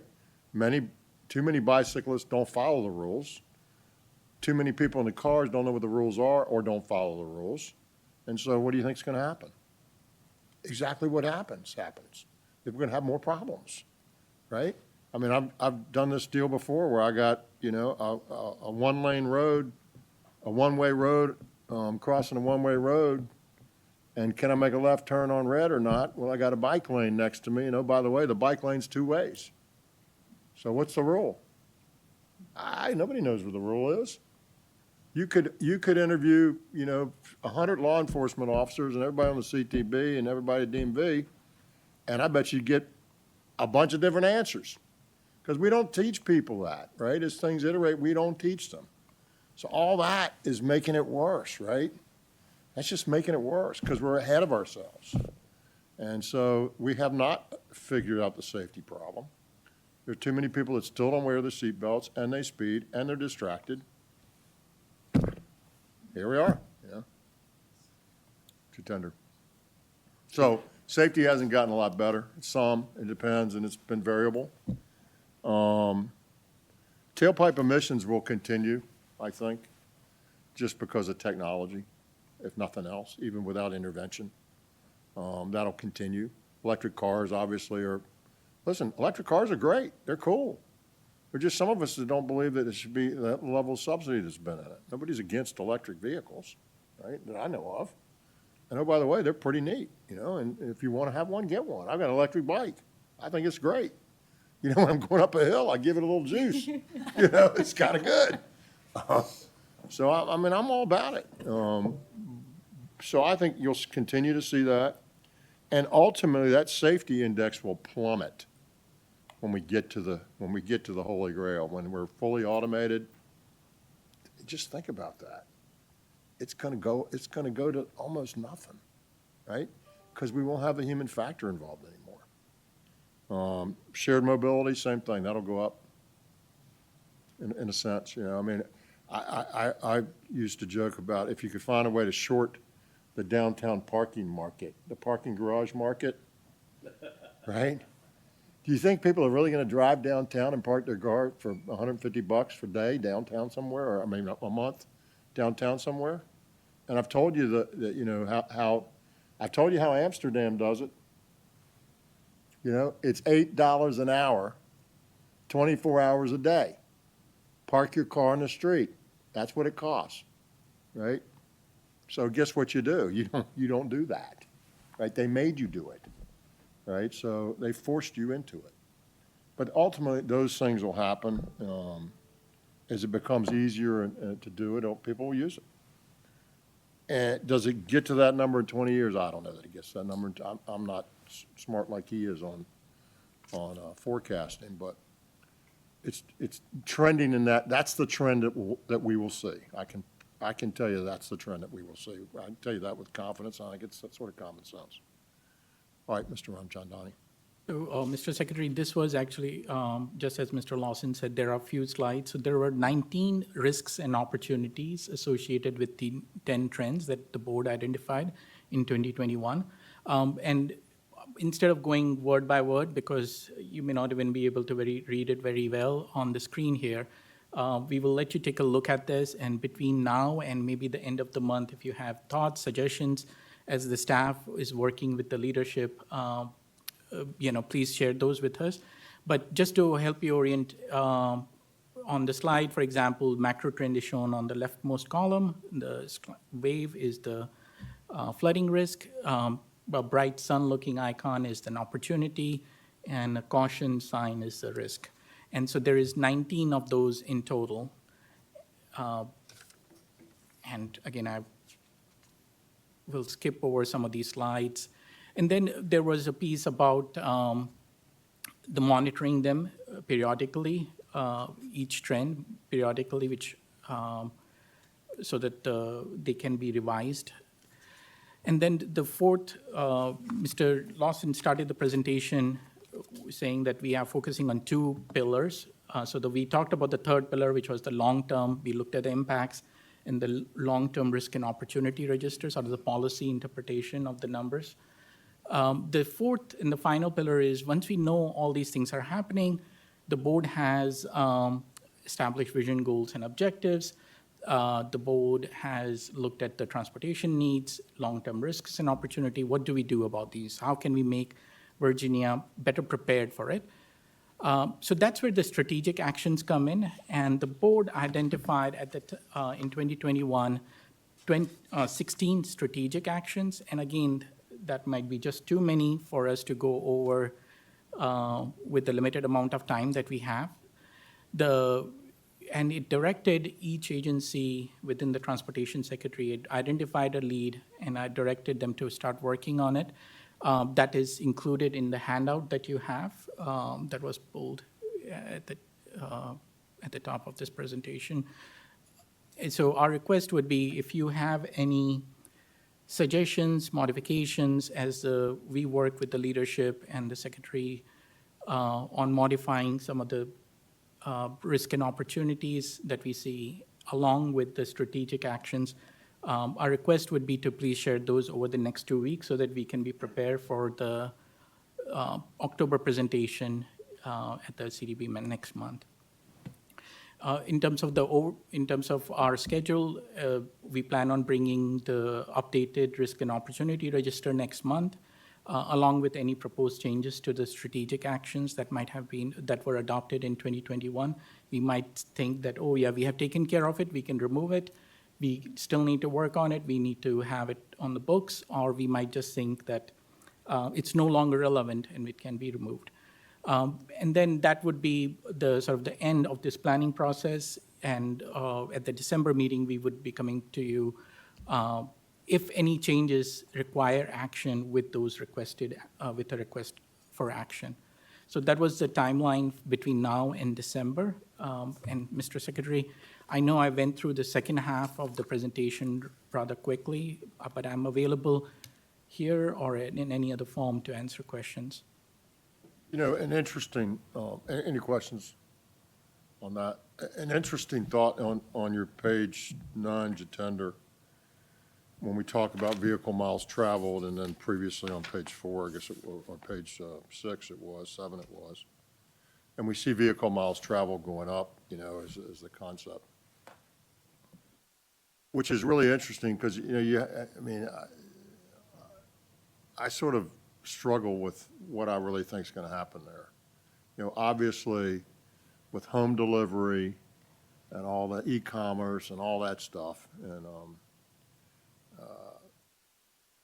flexibility, and that'll ebb and flow at the workplace. You know, what'll that look like 10 years from now? I'm not exactly sure. Probably stabilize out. But if it's easier to get in a car than it is today, because you don't have to drive, right? You just get in and go. All those factors coming together, do the miles go up or do the miles go down, right? I'm not sure I have a view of that, right? Do they really go up 17% or do they stay flat or do they go down? Because certainly the e-commerce is going to push it down. And certainly the work thing could push it down, could. But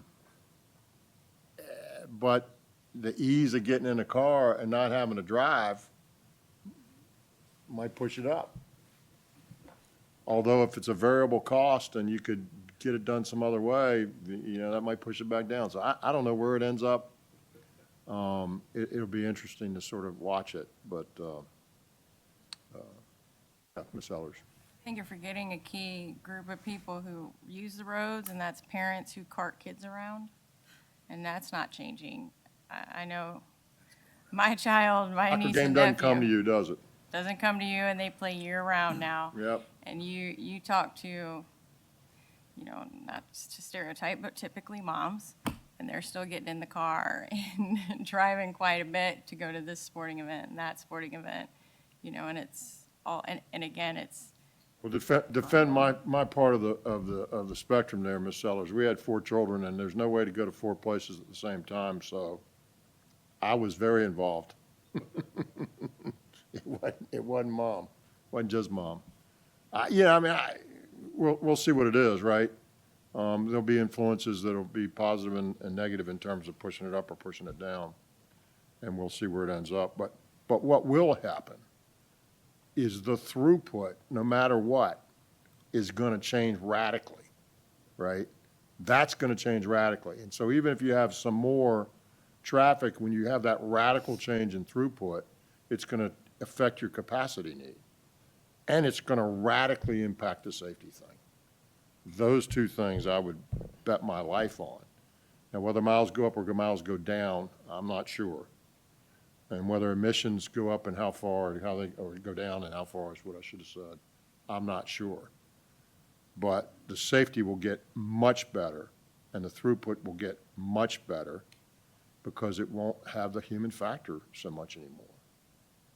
That will happen. All right? Any other questions or comments? Yes, Ms. Dunlop. Yeah, sorry to ask this, but could you walk me through the thumbs up and thumbs down here? Vehicle miles traveled, you got a thumbs down, and I'm not sure if it's good or bad. I mean, we want people to be able to move around as much as they can. Then you've got, Talking about, page 7. thumbs up for tailpipe emissions. Well, we know tailpipe emissions go down when you have economic growth because people get new cars. So, I mean, can talk to me a little bit about that if you don't mind. Mr. Secretary, Ms. Dunlop, so these were in relation to the goals and objectives that were established at this time. This is going to change because the board has adopted a new set of goals and objectives. Did I answer your question? Well, let's do this. So Ms. Dunlop, on vehicle miles traveled, if it increases 17%, right, then what's the impact to us? Senator?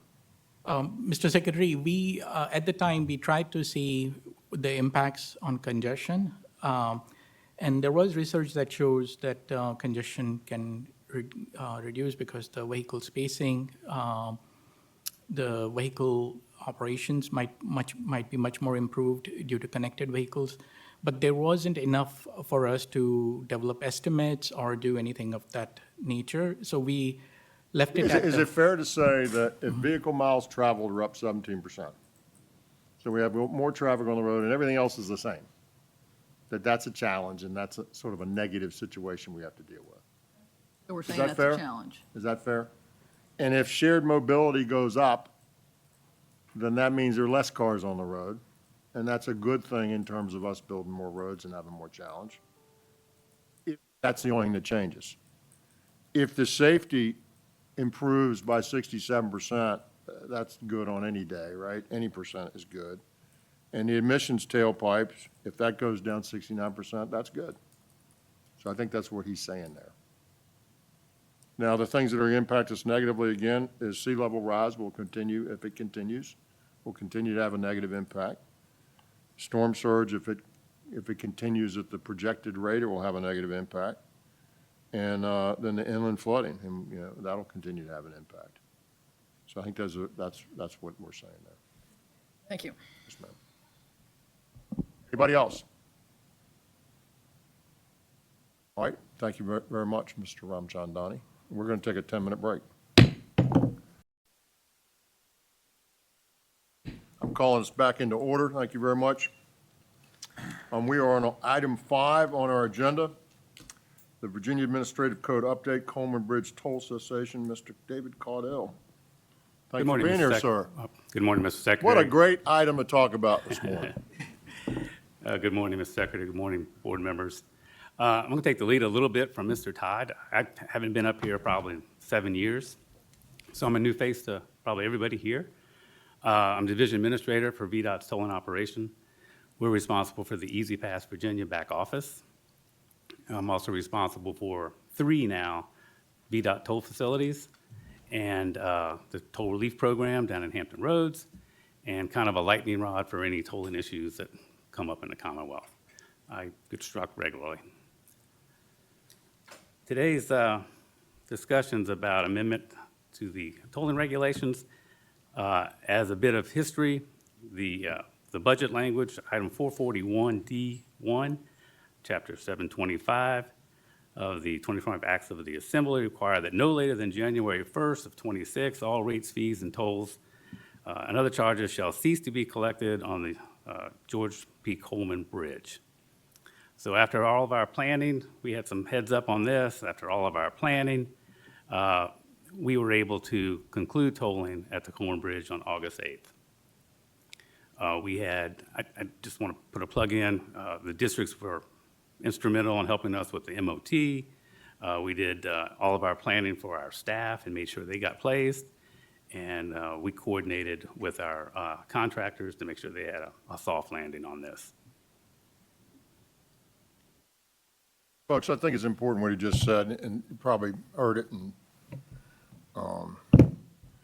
you know, we were focused, the commissioner was particularly focused on making sure that we took care of our folks, both our internal folks and our contractor folks. So whenever you shut something down, it has an impact, right? And we wanted to make sure that impact was mitigated. And so that's what, we were very, very focused on, making sure nobody was losing out and that our contractor had ample time to react and to deal with us. And so those are all small things, but they're really important things. So I just want to highlight those and thank the commissioner and the rest of the team for staying focused on doing that. So the applicable regulation here we're talking about is Title 24 of the Administrative Code. The agency code is 30, that's VDOT, and the chapter is 620. Talks about the rules, regulations, and rates concerning tolls and bridge facilities for those owned by VDOT, excluding the P3. The board has this power based on the laws of the Commonwealth noted below. And so the particular language that needs to be amended in the regulation is 30B, and you'll see to the right, that's where our toll schedule is. And since we're no longer tolling, we need to amend the regulation and take this toll table out. Because it's a rate-based regulation, we'll be able to skip a few steps based on the Administrative Process Act and go right to final form.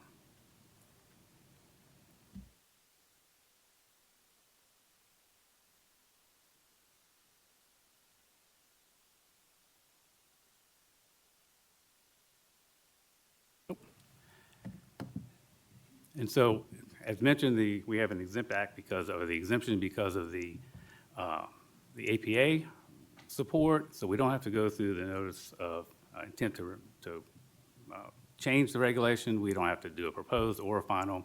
We can go right to the final changes. It does have to go through the OAG and the governor's office, and after approval from the governor, the action is filed with the Virginia Register of the Regulations. It undergoes a 30-day public comment period. And that's on the town hall where all those regulations are changed or the public notice is provided.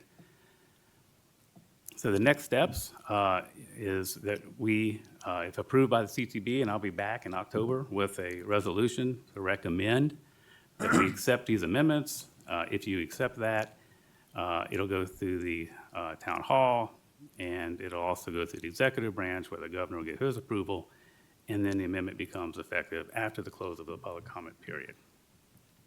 By your desk, you should have a copy of the town hall format of what's going to be proposed, and there's also text showing the amended language in that chapter.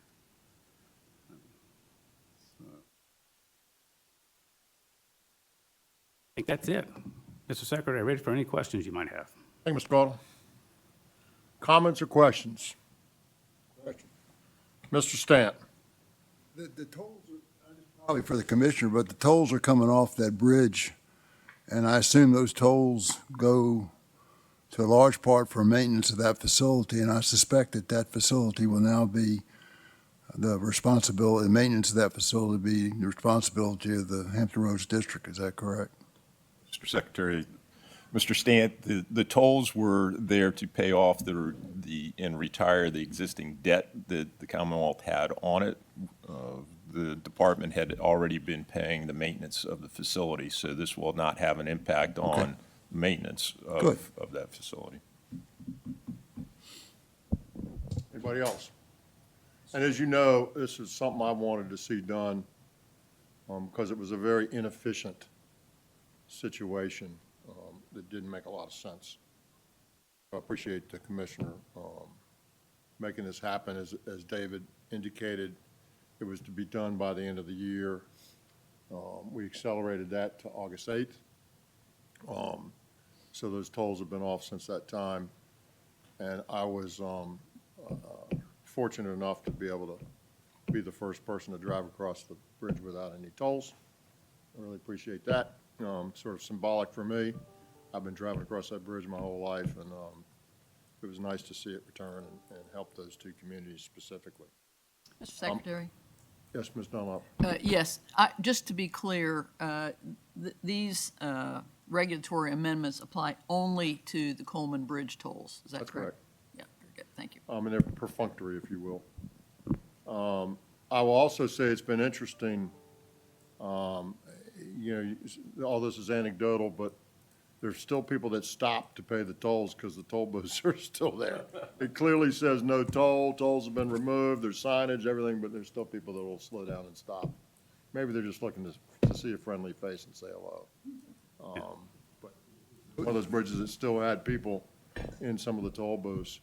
And there's actually a tunnel underneath that you can get back and forth, and it's got stuff in it. And we've got some work to do there yet to get rid of all that, tear all that out, all that infrastructure out. That's going to take a little bit of time. The commissioner and I remain negotiating on how long that's going to take.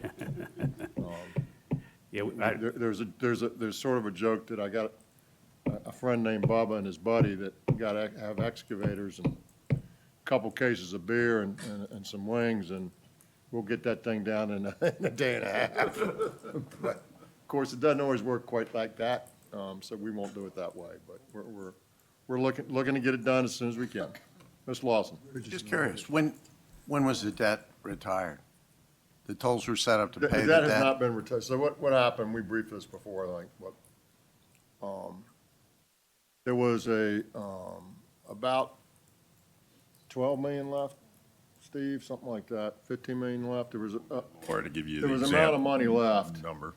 and we were gonna have to invest another $5 or $6 million in new tolling infrastructure because the old one was going away. So not only did we have that to pay off, then we're gonna have to pay off the new investment, and then we were gonna throw it all away at the end. And so, Laura, do you remember the number? As of the end of the fiscal year, it's just over $29 million. We 29 expect million. the write-off to be somewhere between 25 to 28 million after costs are incurred. So we owed this, so we had two sets of debt, right? We had debt owed to others, and they had been paid off for some time.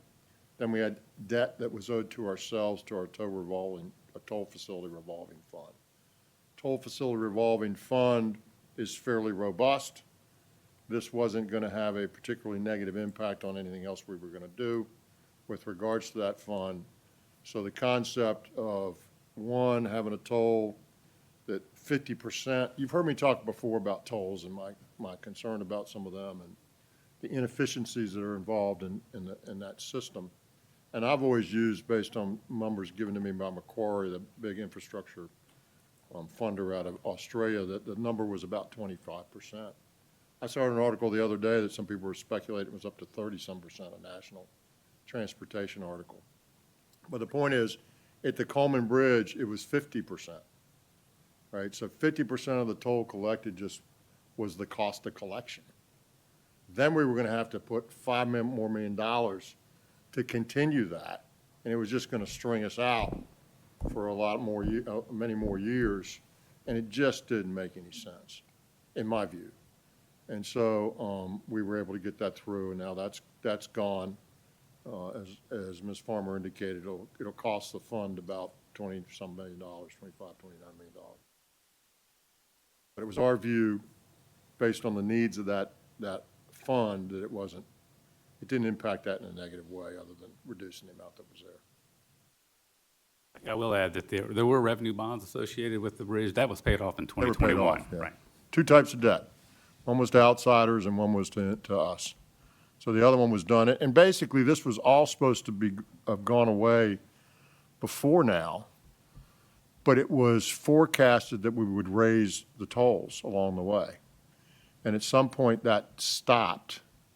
And so, of course, with less revenue, with the same expense, it just takes longer to pay it off. So the belief in the beginning was that this would already been done by now, because we never raised the tolls or didn't raise them sufficiently. Then we just have to be paying them for many more years to come. So that's where we were faced with in the General Assembly, and the governor agreed to eliminate that. And so now that bridge is without cost to traverse. And I will tell you this, this is a little bit like the Elizabeth River crossing situation, and in some ways even more profound, although the toll's not as high, so the impact isn't as big. And it's only one way, so the toll was collected one way, not the other way. But if you drove from Gloucester Point to Yorktown and you didn't use that bridge didn't exist, it's like an hour and 15 minutes, right, or an hour to go all the way around. So the people that live there, they only had one reasonable way to get across the river, and that was to pay a toll. There was no free alternative that was reasonable. And those are the kinds of tolls that I particularly dislike, because they're not, the commissioner over 8 years has done a great job of re-educating the secretary, former board member then secretary, of the goodness that can come from tolling and P3s when it's an option. When it's an option. When you have a free option and you give somebody another option, to me, it's sort of like first class on an airplane, right? It's an option. You can buy to pay for it, you can pay more or not, but you can go for a lesser price in the back, and that you don't have to buy your way up. And so I love it because it's an option, and it allows more of this to happen and give us more options. And people get to decide. Either you get to use what is already there, or we'll give them a different option that may cost them some incremental dollars, and they get to decide. So I've sort of become a fan of that, even though it's still inefficient in a way, but at least it's optional inefficiency, not required inefficiency. And so, and it gets things done that we're otherwise not able to get done in the system that we operate in. So, but this is not one of those. And so I'm pleased to see it go away, and return that road to users to be able to use, just like they use the rest of the roads, most of the rest of the roads in the Commonwealth, without having to pay an incremental amount to do so. Ms. Sellers. The people that live there are very excited, particularly in the Gloucester Middle Peninsula area. They are excited to see the toll go, almost as excited as seeing the Norris Bridge get rebuilt, but so they're very excited about this. It was a good month, Ms. Sellers. We had a really good month. I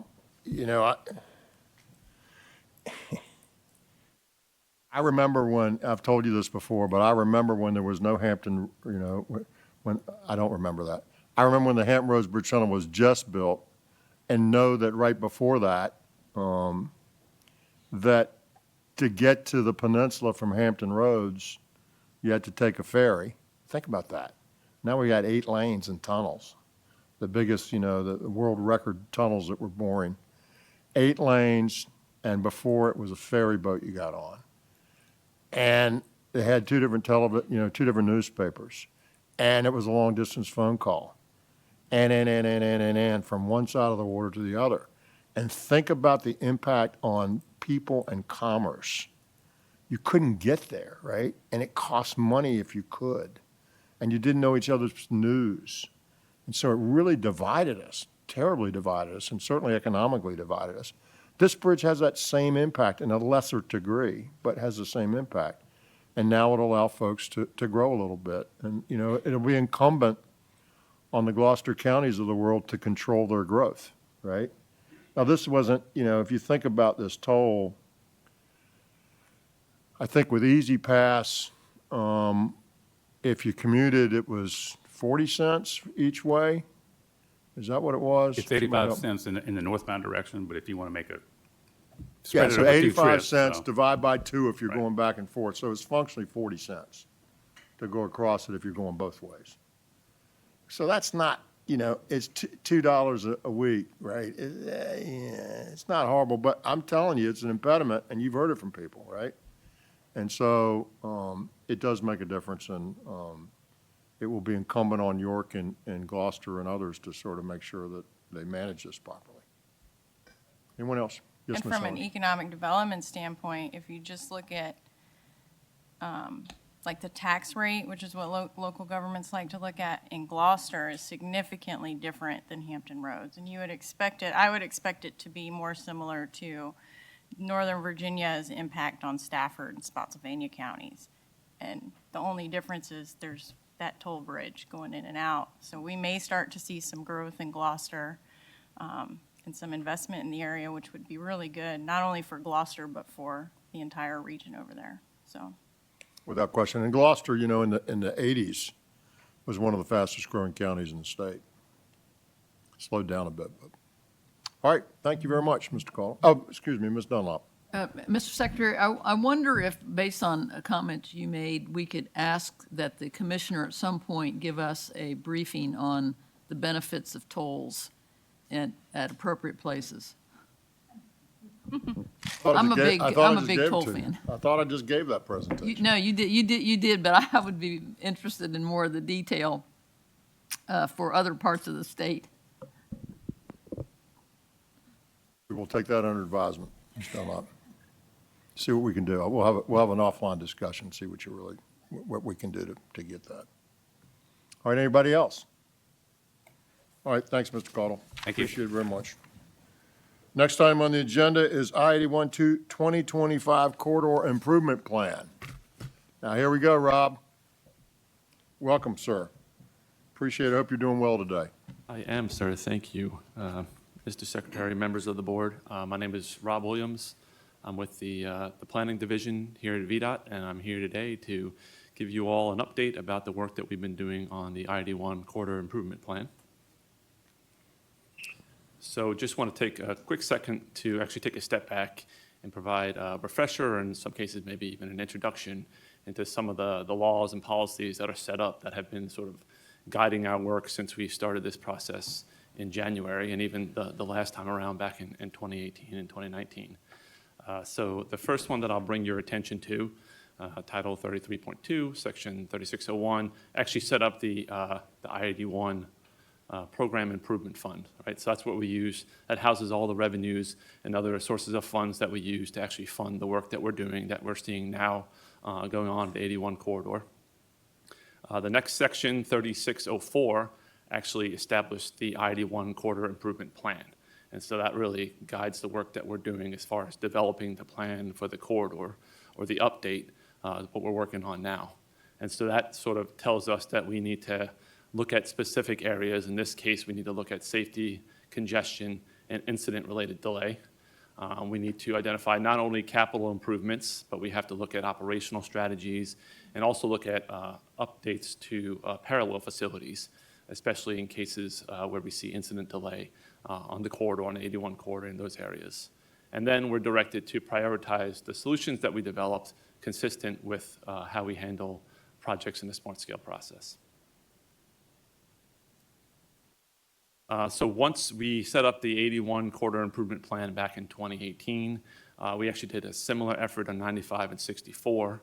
And with those three plans in place, the CTB then used that sort of as a structure to approve the IOEP policy. So that's what you see here before, and that really provides a lot of meat on the bones of the process that we go through. So it tells us that we need to look at, for one, the top 25% worst performing locations along the corridor according to those 4 performance measures. So we're looking at person hours of delay or total delay. We're looking at delay related to incidents. That's anytime a lane is closed, 1 lane or more for 1 hour or more on the corridor. That's incident delay. And then we're looking at crash in terms of severity as well as frequency. Once we've determined those performance measured areas and we've developed solutions for those issues, we are then directed to use a smart scale-like prioritization process for prioritizing those projects.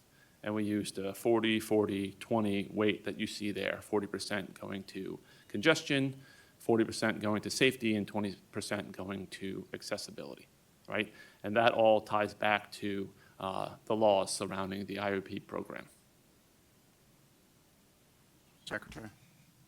Ms. Lawson? Going back to that other slide, Mr. Williams, this predates me, but I think I was advised that 25%, top 25, if you will, was somewhat of a fluid thing. When it first came out, it was a 20%, and presumably the board at the time wanted to include some project that wasn't caught in that net, and so it went to 25. But I think you also track, 10, 5, and 2% top, if I can use that terminology, which means really bad. So really bad hours of delay, crash severity, et cetera. We have that information at the 2% level. And when we do that, we get to a lot fewer locations on 81, is that correct? Yes, sir. So 2% is a lot less than 25, yes, sir. I would say to your point, your initial point, we did start with the 2018 corridor improvement plan for 81 was 20%. Then when we did the similar plan for 95 and 64, we did go to 25%, and that's ultimately what was adopted in the policy. Correct. And I think we're looking at this again, and I guess we're going to vote on something in a month or so. But when we put that filter, if you will, we only knocked 81, the 320 some miles, down to 130 some with the 25. And if we do your 2%, we're going to get to a fewer number of miles and a more manageable thing, if you will, that we could prioritize. Why more manageable? Yeah. Why is it more manageable? Well, because we'll be looking, instead of looking at 130 miles and saying, let's pick 4 projects in that area, to me, that's almost just like throwing darts on a board, because you're really not getting prioritization. But if you strain it down to 2 or 5 and get the really worst areas, you're going to shrink it down. I think I did the math. It's about 16 or 18 miles. And at least you're going to have your 4 projects or 5 projects, but we will know, or at least have a chance to know and recommend that those are the worst of the worst, and that we ought to get to those first. There may be other reasons not to, but at least we've highlighted, because we have the statistics as to which ones are the worst. If you got the top 25, you got the 2, you got the 3, you got the 4, you got the 5, you just divide a different number. Well, here's how that works, though, Mr. Lawson. So just like in Smart Scale in our regular process, we go out and we look at the impact of the project. We don't use the same factors, but similar factors, right? And then we don't go pick those projects. We divide by the cost, and we get a cost-benefit ratio. So you could have the worst, we've done this, we talked about this. You, in theory, could have the most impactful project in the Commonwealth, by whatever measures were used, also be $1 gazillion, right? And if you lever that with somebody else's money, maybe it's $500 million. And when you apply the $1 gazillion fix to the worst problem, you find out your cost-benefit ratio doesn't work, because the cost is just outsized relative to the benefit. So when you change this from looking at a top 25 group of cohort of projects, which we felt was deep enough to get a good cohort to compare against, and just go to the top 2, you've excluded 23% of the projects that may well score better than the top 2 because you arbitrarily just skinnied it down. If we did that in Smart Scale, we'd be a disaster, right? So it just doesn't, it's a cost-benefit relationship. And you need to have a large enough cohort that a project that might be, if you will, if there were 100 projects on the list, might be 23, could rise to the best scoring level because it gives you great benefits relative to the cost and your revenue is limited. So that's the reason we do it this way, and to skinny it down would be contrary to that concept. So I would not endorse that in any way. What I'm suggesting is, and maybe I'm wrong, but I think what we're talking about here is just looking at the delay, the accidents, and so on. That's a filter. Those are the factors. The gazillion-dollar filter, as you described, is another one that is then also applied to that. So you're right. 100%. You could be looking at a 2 or a 5. And by the way, running the numbers, if you look at a 5, you still got a mass of projects that we can't get to. It's not the benefits that we're looking at. It's the benefits relative to the cost. Understand. And the top 25% has nothing to do with cost. The top Understand. 2% has nothing to do with cost. The top 10% the top 100% has nothing to do with cost. So what we tried to do is if you cherry pick by limiting what you look at to 1 or 2 or 3 or 4 or 5 or 6%, then you've eliminated 94% of the projects on the corridor that may all score better than those because you haven't applied the scoring yet. You haven't done the cost benefit. So we just like in HPP, we look at the biggest benefits, right? And the benefits are going to be determined by person hours delay, person hours of incident delay, crash severity, and crash frequency, how much it changes that. Those become the top 25%, irrespective of the cost. They're the worst places, so if you fix them, you get the biggest benefit. They're the worst places according to those criteria. So if you fix them, they become the biggest benefit. But now you apply the cost piece. That's not applied in the top 25%.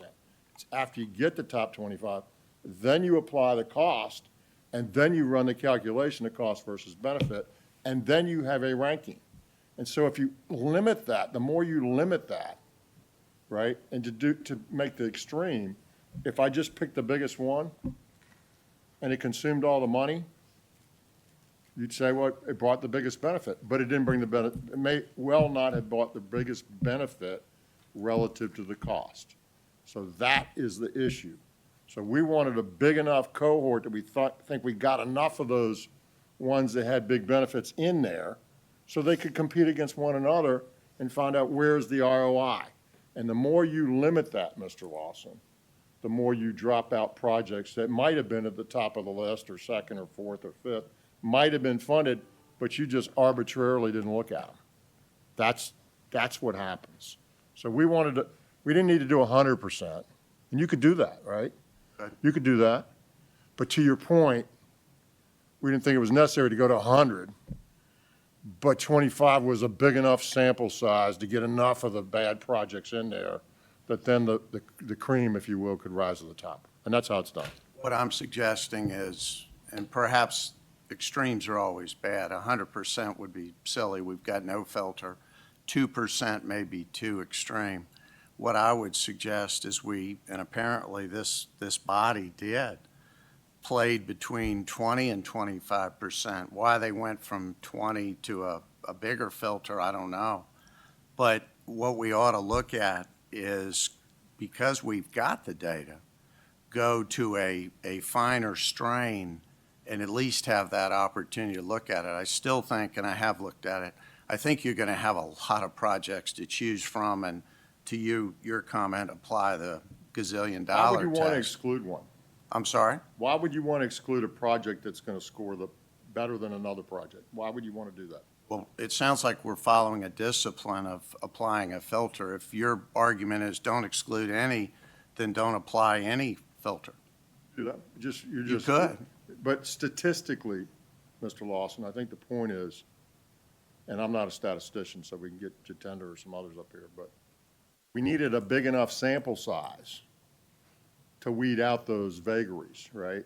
And if you sample size down to 2%, you don't have enough. You're excluding 98% of the projects that theoretically might all score better than the top 2%.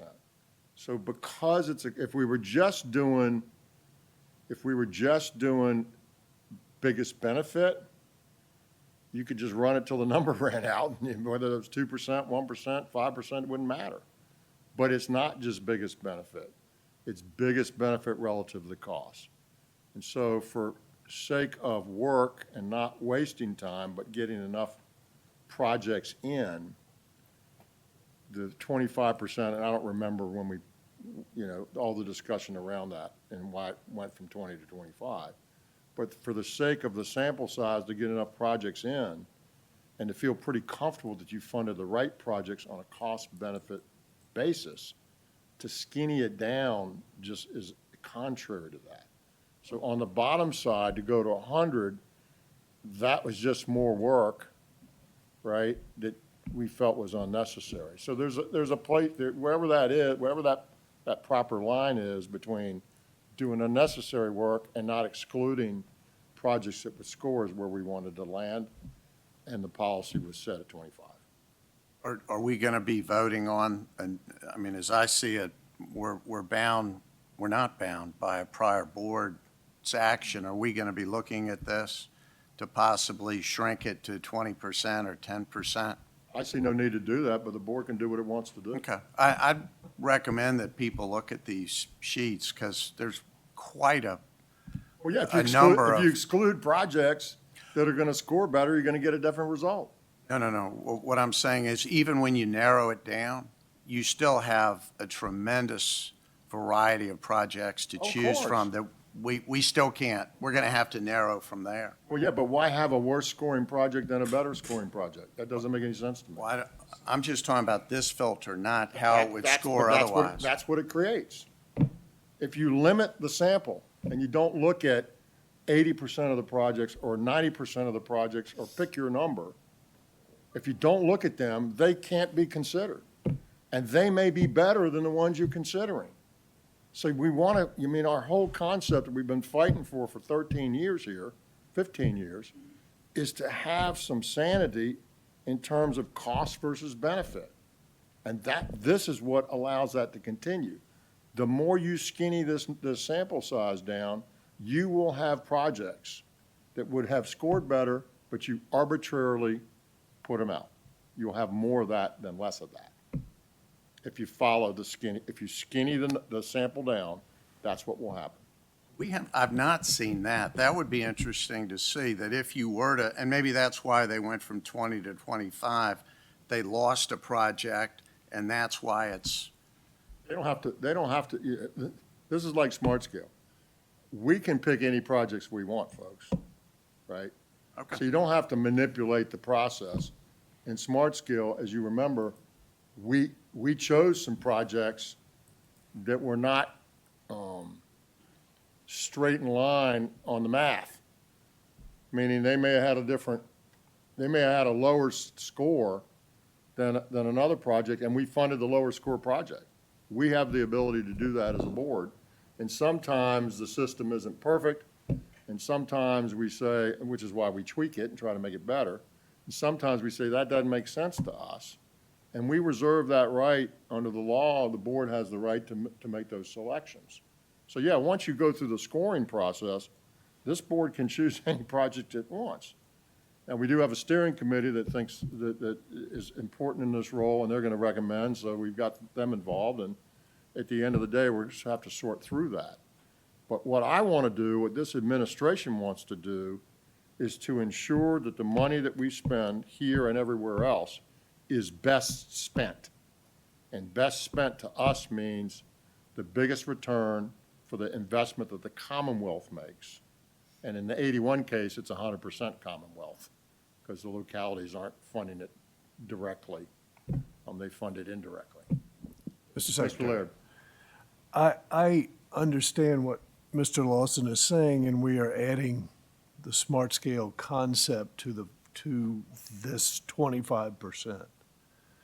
What happens, and what I understand from Mr. Williams, is that some of these mileages, a 5-mile stretch here, are going to be lumped together and evaluated. It won't be, is it, or is it? 1 mile segments.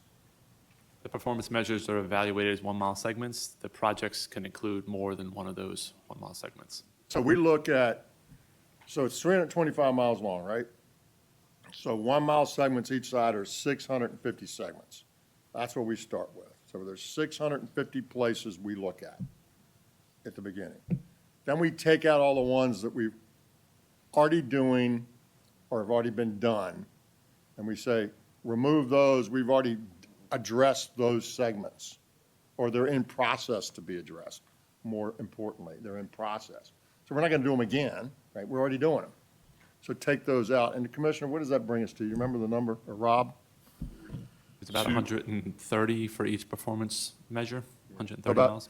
So we take that number down, we skinny it down based on what we're already done.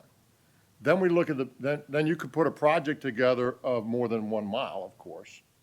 And so then you say, okay, what benefit does that project have, right? What are the benefits, according to person hours of delay, those 4 benefits? Here's the score on those benefits. Here's how much it will fix. Okay, how much does it cost?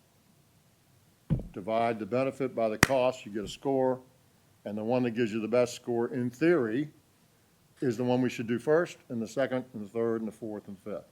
And what I said to Freddie's, to Mr. Stant's point was, we can monkey with that if we want to. We can change that. And what we're gonna hear from our legislative group may be different than that score, I don't know.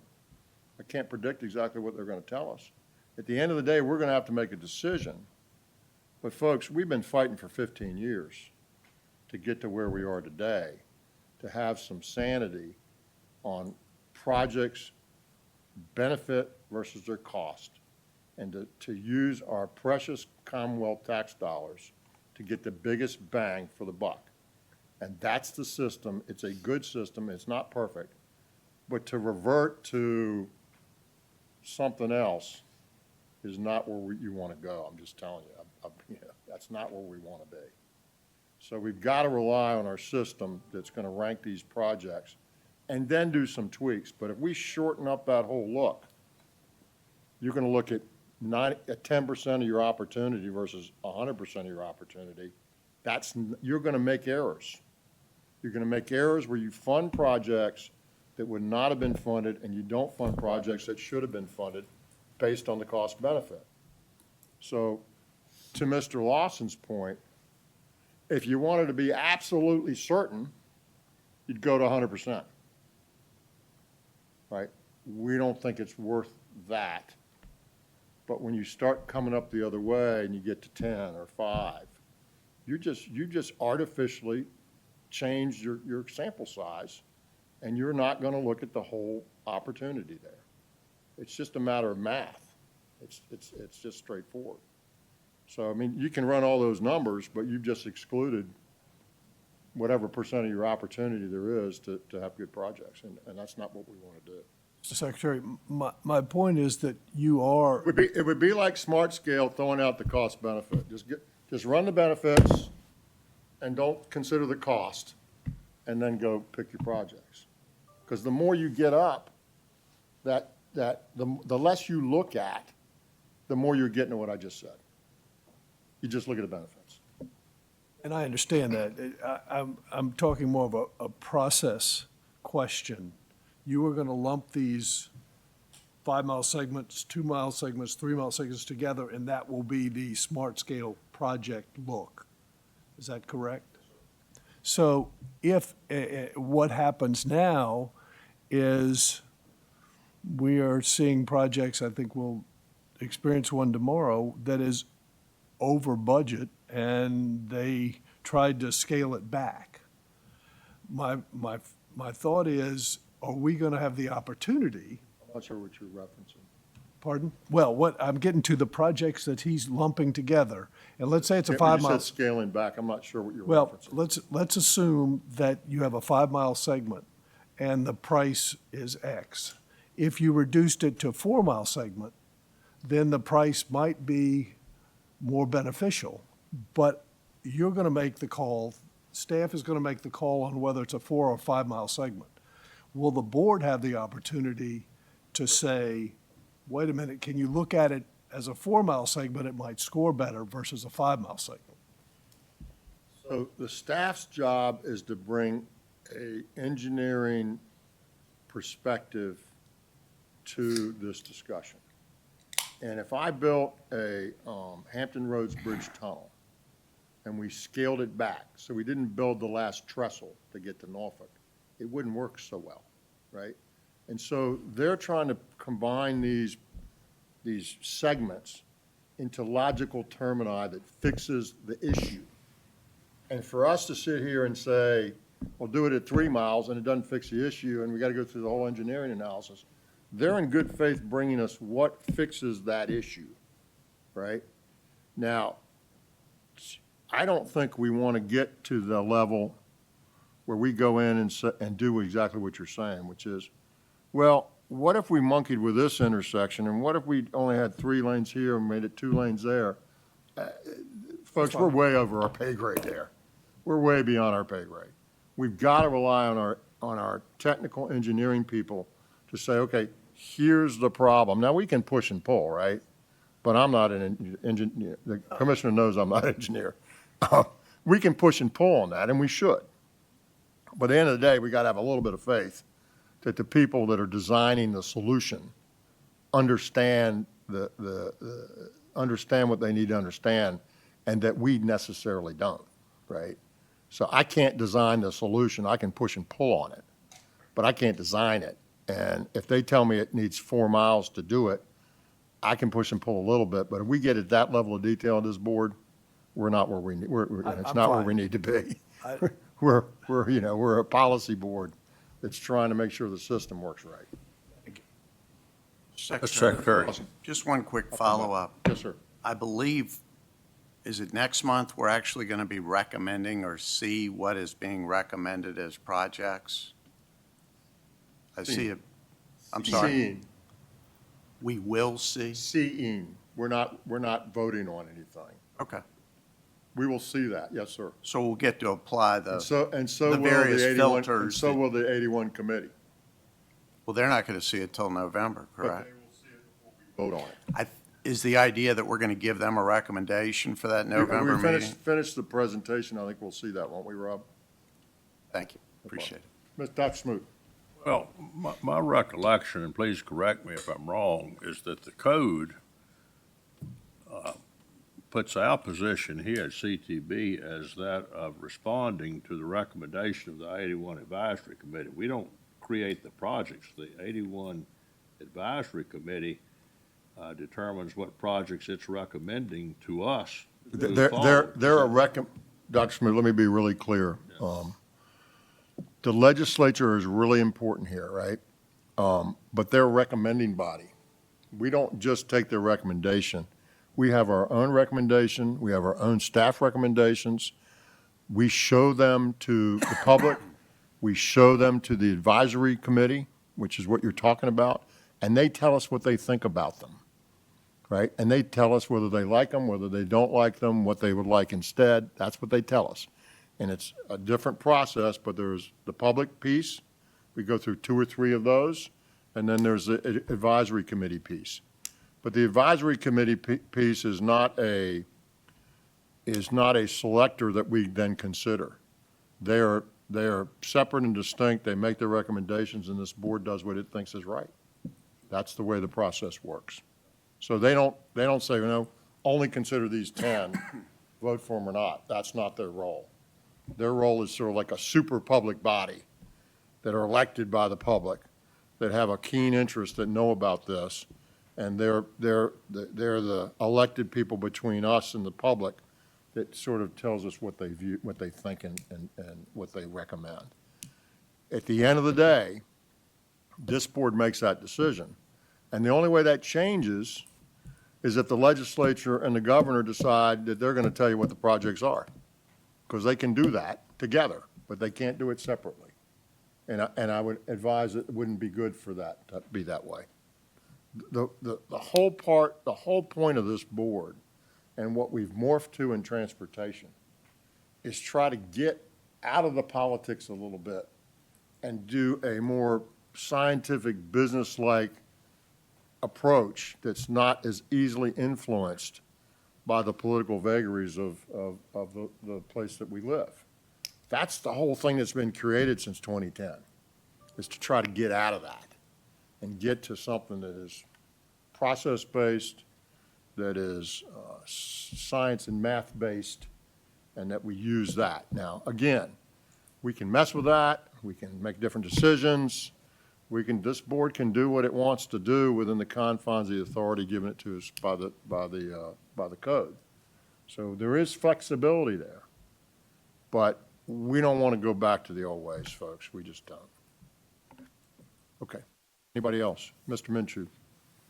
Yeah, Mr. Secretary, as I recall, buried in this legislation that I think Delegate Landis and Senator Obenshain patroned back in 2019, there's a report requirement where this board has to give a report to the money committees and the transportation committees in December, similar to what we have with V-Trans. We have another December report we got to give. Do we anticipate we'll see that at the October meeting of this board or the December meeting of the board? I don't know when we have to give that. I'm not sure the report. board gives a report. I think I give the report, but Okay. Commissioner, can you help me, or you give it? I believe the board, you being the chairman, submit it to the General Assembly. But we will see the document in advance. It won't be at the October meeting. We'll be still developing that, and you will get it in advance of the December meeting to be able to communicate that to the General Assembly. But that report, Mr. Minshew, just tells them what we've done and what we're doing. It's a fact-based, here it is, right? Sort of like, here are the results, here it is. So it's not really, it's not intended to be subjective or opining or proselytizing, it's, here are the facts. Anybody? All right, Mr. Williams. And Mr. Secretary, I would just like to point out before we move on that the policy that we see on the screen, that applies to the IOEP program as a whole, so that includes 95 and 64 and the other corridors, not just 81. All the interstates in Virginia.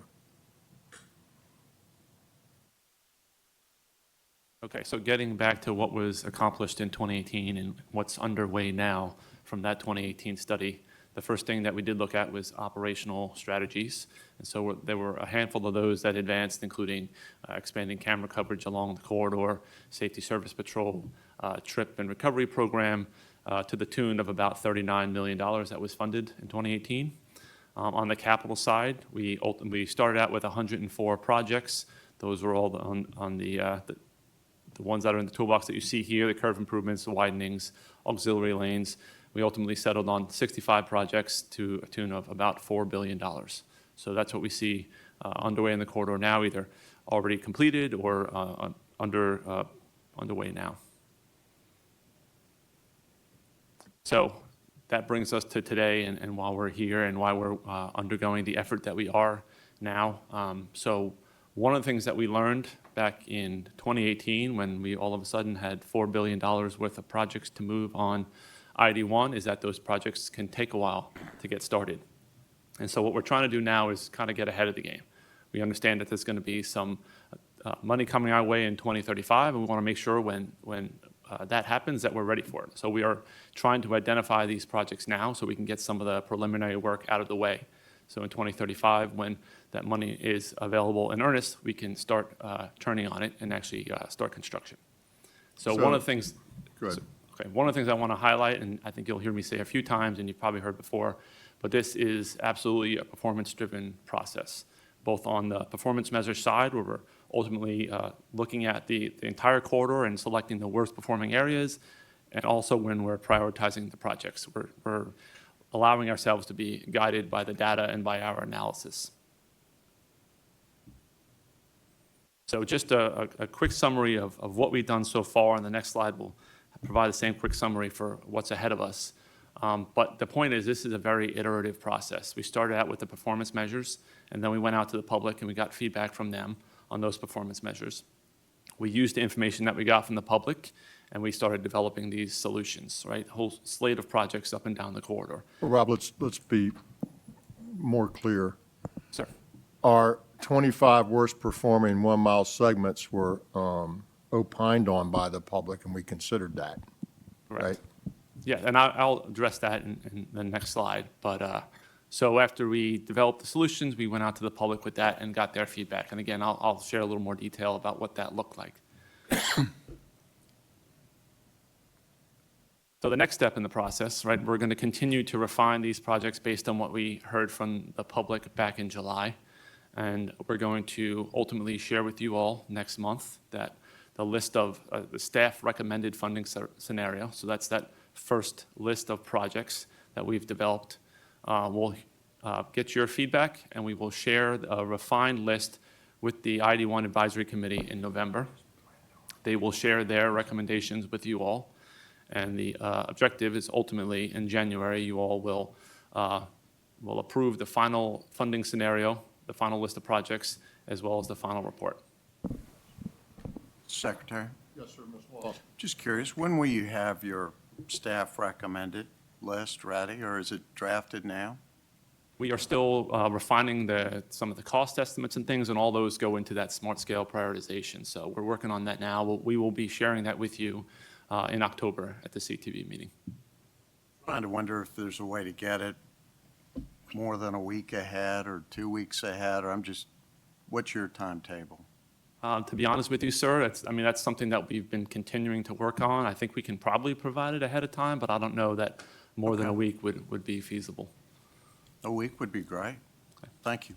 Do it as early as we can. Thank you. Sure.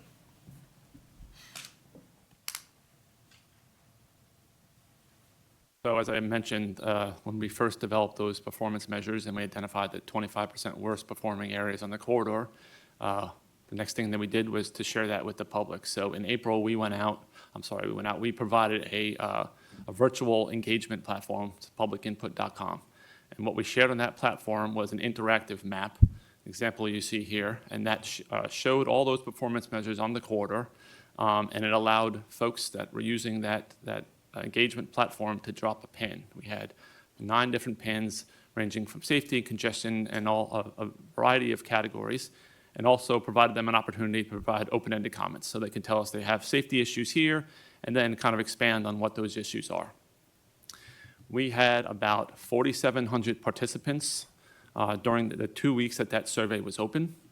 And we heard from them generally that congestion was the #1 issue that they experienced along the corridor, followed by truck operations, safety, and then speeding and aggressive driving. You'll also note here that that's pretty standard up and down the corridor. It doesn't really vary between the districts, right?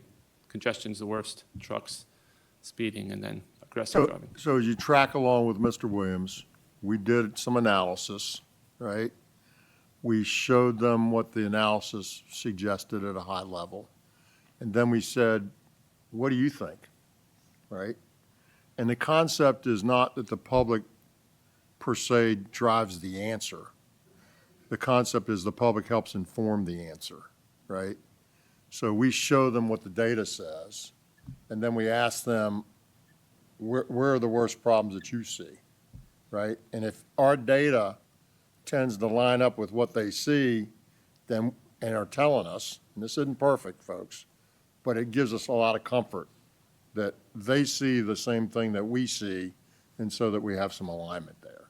That's really what this is. I mean, obviously, the public isn't going to decide the projects and decide the engineering, decide all those things. But you had 4,700 people that said, this is what we see there, and it's very similar to what the data says. So that gives us great comfort that we're in alignment, and that what we were going to do is going to be what they think we should do, and it's what we believe we should do. That's really the process. Go ahead, Rob. Yes, sir. And I think another interesting point was about 62% of the pins that were dropped are in areas where we identified on that map that there's projects already underway, under construction.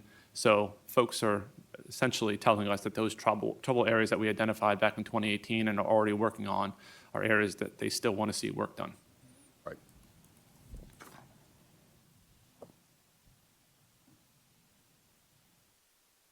So after we heard back from the public, that round 1 engagement, and we got alignment on our performance measures, The next thing we started doing was developing those potential solutions. And as the policy dictates, one of the things that we look at is the operational strategies. And so for this time around, we are focusing on incident signal timing plans. And so the idea being in those areas where we have high incident delay and we have to potentially direct folks off of the corridor, we want to make sure that those parallel facilities can handle that traffic in those cases. So we're expanding on the work that was done to upgrade the signal systems back in 2018. We're coordinating with the municipal systems, so that's not just the VDOT systems, but also those municipalities along the corridor and coordinating with them to make sure that we can utilize their system as well in those incident or detour scenarios.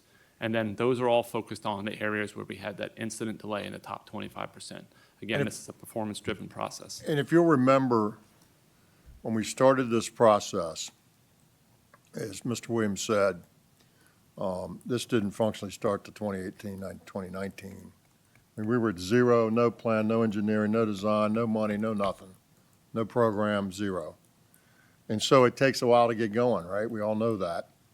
And once we got some money and got a plan together, the things that we could do, and I think we had, how many total projects was it? 104? No, we identified 104 capital projects, but how many total projects, operational and capital, did we fund?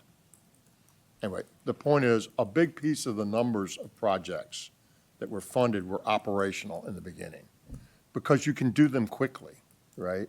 You don't have to have tons of engineering design. You're not moving earth and roads and pouring concrete or asphalt or whatever. They're quicker to do, and they have a huge impact. And when you bring the construction on, you want the operational improvements to already be there, right? So on slide 3, you see we funded $39 million in operational improvements, and we're going to spend $4 billion for capital, right? Well, they were a lot of the projects in terms of number. They just weren't a lot in terms of dollars, but they're critical to do, and you can do them quickly, so they're always sort of the first thing you can get to. And that'll continue in this cycle and future cycles. So in this case, what Mr. Williams is talking about are those operational projects. Go ahead, sir. Now we're going to go to the capital. Excuse me? Now going to capital projects. Yes, sir. So on the capital side, we have the same tools in our toolbox this time around. So we'll be considering widening projects, the targeted acceleration, deceleration lanes, and those are used for interchanges to give folks more space to merge. Curve improvements in areas where super elevation is needed to reduce runoff collisions. Auxiliary lanes, so connecting some of those interchanges to reduce those weaving movements again. Realignments in areas where we have severe curvature, and then truck climbing lanes, of course, where we have grades on the corridor. So putting all that together, as I mentioned, we go back out to the public and we say, here's our list of potential solutions.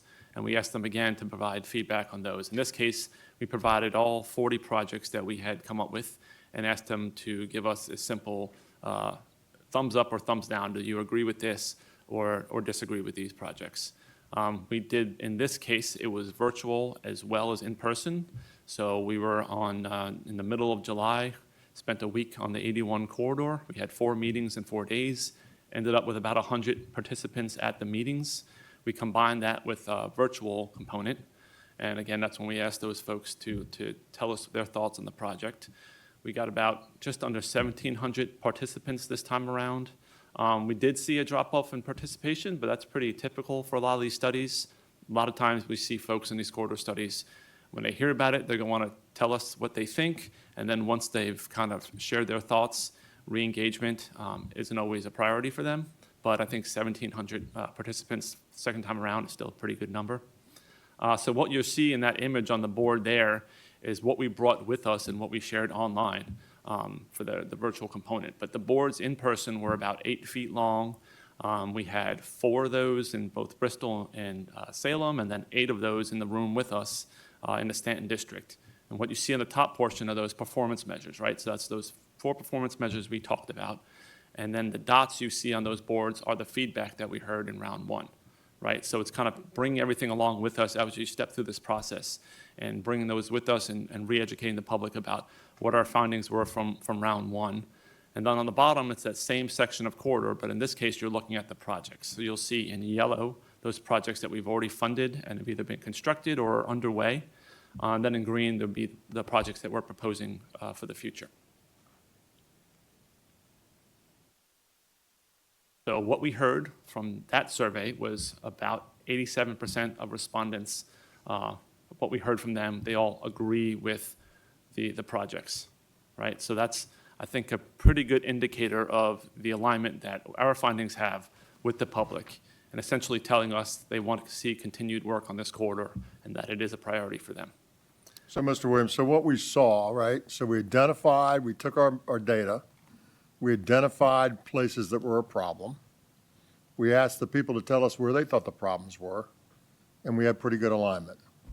Then we developed some sort of big picture scenarios of solutions for capital projects. And we went out and went back to the public and said, all right, here's the kinds of things that we do, and here's where we would do them in concept. What do you think of that? And we got an 87% general agreement on that. So again, feeling pretty good that the public's thinking the same thing that we're thinking, at least at 87% of the time. So that's where we are, and then we'll go to the next step. Mr. Williams. Sir, and we also always provide an opportunity for open-ended comments to the folks to make sure that their feedback isn't just, in a certain structured way, and they can let us know what they're thinking. So what we heard from that generally is a lot of comments about speed and enforcement needs on the corridor, of course, widening to 3 lanes, and then truck management. So this is sort of where the rubber starts to meet the road, right? So we have all these projects that we brought out to the public. We have this alignment. The public wants to see us continue to invest in this corridor.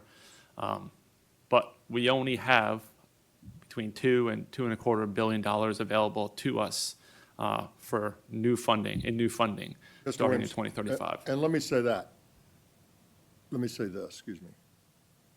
That number is what we expect to get from the revenue streams that we have in place, the basic revenue streams that feed this project. We all know there's other abilities to put money on this project, and the General Assembly has done that in the past. And they may do that or may not in the future, the General Assembly and the governor. Who knows what they're going to do? I'm not sure what they're going to do. But this is what we know with pretty good certainty, given that we have a funding stream formula and we can predict what that is going to generate. So we don't expect this to be less unless the world came to an end or they changed the funding stream. But it could be bigger, right? If there was more money brought to bear, it could be bigger. But we just don't know that, and we're not forecasting that. We forecast what we know. Sir, Ms. Sellers. This include the capital investments and then future operational investments that will be needed, or is this just for the capital investments? This is for everything. This is whatever we do on the corridor after 33, this is the money that will be there to do capital or operational improvements, both. And do they have a timeline for because some of the operational seem to me that they would need to be updated then again in a few years. The operational tend to be supportive of the capital and are done first, right? So you're going to change something and you can make an operational improvement that will handle the pieces of that change. So just like we did in the beginning tranche, we had operational improvements that were identified. We had capital improvements that were identified. We moved on the operational ones first. They were cheaper, they were easier to do, and they were necessary to get the full benefit of the capital projects. Right, but these don't seem to be one-time type projects, like upgrades to stoplights. I'm assuming we would need to upgrade those again as technology changes. So do we? No, that's not considered in here. I mean, Okay. We're not doing technology. We're doing fix this problem. These don't work right, fix them today. We're not talking about 15 years from now and the technology changes and we go do a technology change. That's not contemplated. Then on the operational side, are these challenges or problems that would have been there anyways? Chairman, if I might, what we're proposing, at least coming out of this CIP update, is focusing on the operational improvements dealing with incident management plans on the alternative detour routes that would be upgrading the signal timing to be able to accommodate the construction activities that would be ongoing, but also address the ongoing incidents that happen and need to detour. So as congestion builds or the capacity need, once you reach congestion, you would already have that signal timing in a place where you're flushing the system on the arterial or on the alternative route, and it's already at a congestion. So the update frequency is not nearly as needed as what you would have during the, non-congested periods. So I'm confident in that we could address the incident management timing plans now, and they would last for a period of time. But yes, they need to be updated periodically. But this is not a wholesale update to the signal cabinet, the technology that's in the cabinet. That's not what we're speaking of, at least in the proposals that are going to be presented in the October timeframe. And the truth is, generally, as you saw in the first round with $39 million on the slide, these are, in the dollar scheme, are fairly small and don't impact that number. But they're really important to impact the result. Well, and this corridor may look different than the 95 corridor, but some of those operational, particularly on roads that are off the interstate and that are the bailout, take the bailout traffic, those, again, if it's like 95. It's not like 95. Okay, so we're not seeing as maybe as 95 much has congestion. congestion in general. 81 has incident congestion mainly. It's Okay. different. And obviously, the population, a lot of throughput, way higher percentage of trucks. The numbers of people that live on the corridor versus the density in Northern Virginia from Fredericksburg up is just totally different. Your point, Ms. Sellers, there are some operational strategies that are sort of an ongoing strategy, for instance, the Safety Service Patrol. And in those cases, our policy is to fund those for 3 years, and then they would be included in the maintenance budget.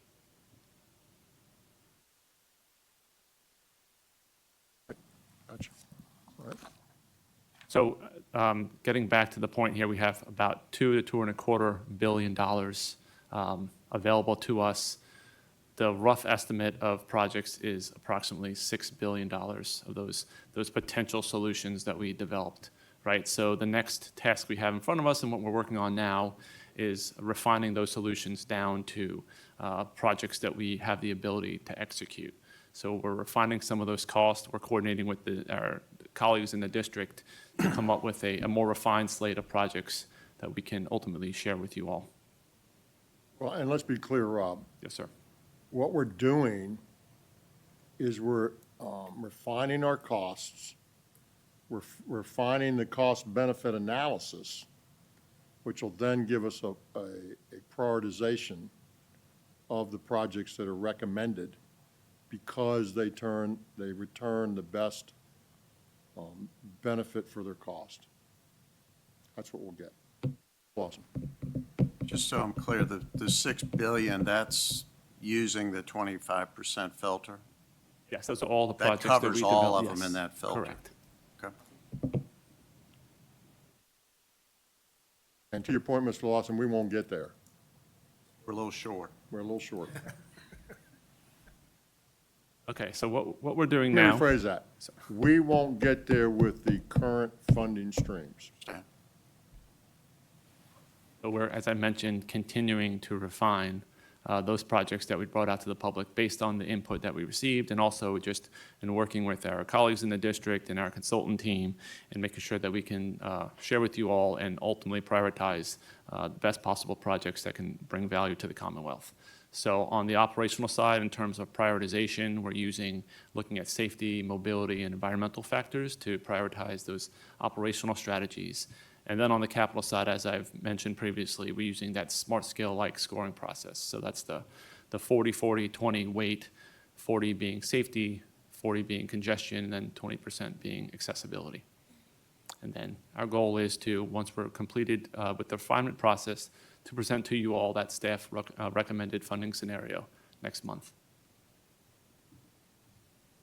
So after we do that, later on next month, we'll be going back out on the road, another 4 shows and 4 nights along the 81 corridor. This time we'll be starting on the southern end of the corridor in the Bristol district on October 27th. That's a Monday, and then traveling north and ending in Winchester on the 30th. So again, we'll be bringing out those large boards showing the performance measures, showing those refined projects this time around. We'll include those prioritized solutions. We'll include more discussion of the operational improvements. Again, we'll be using a virtual component to gather public comment.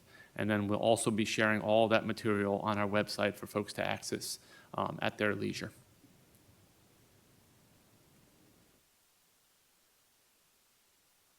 Once we get that last round of public engagement completed and get their feedback, the final steps will be finalizing that funding scenario, sharing that with you all as well as the 81 Advisory Committee.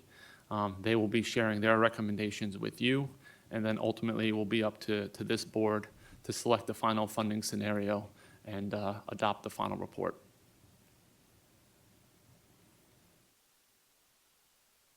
Questions? Secretary. Dr. Smoot?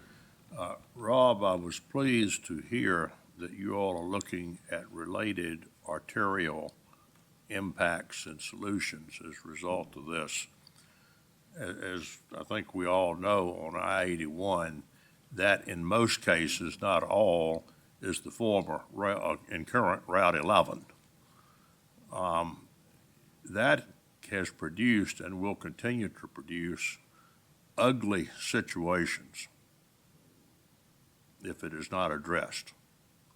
Now, I don't know that the I-81 improvement program in and of itself was contemplating significant changes on Route 11, improvements on Route 11.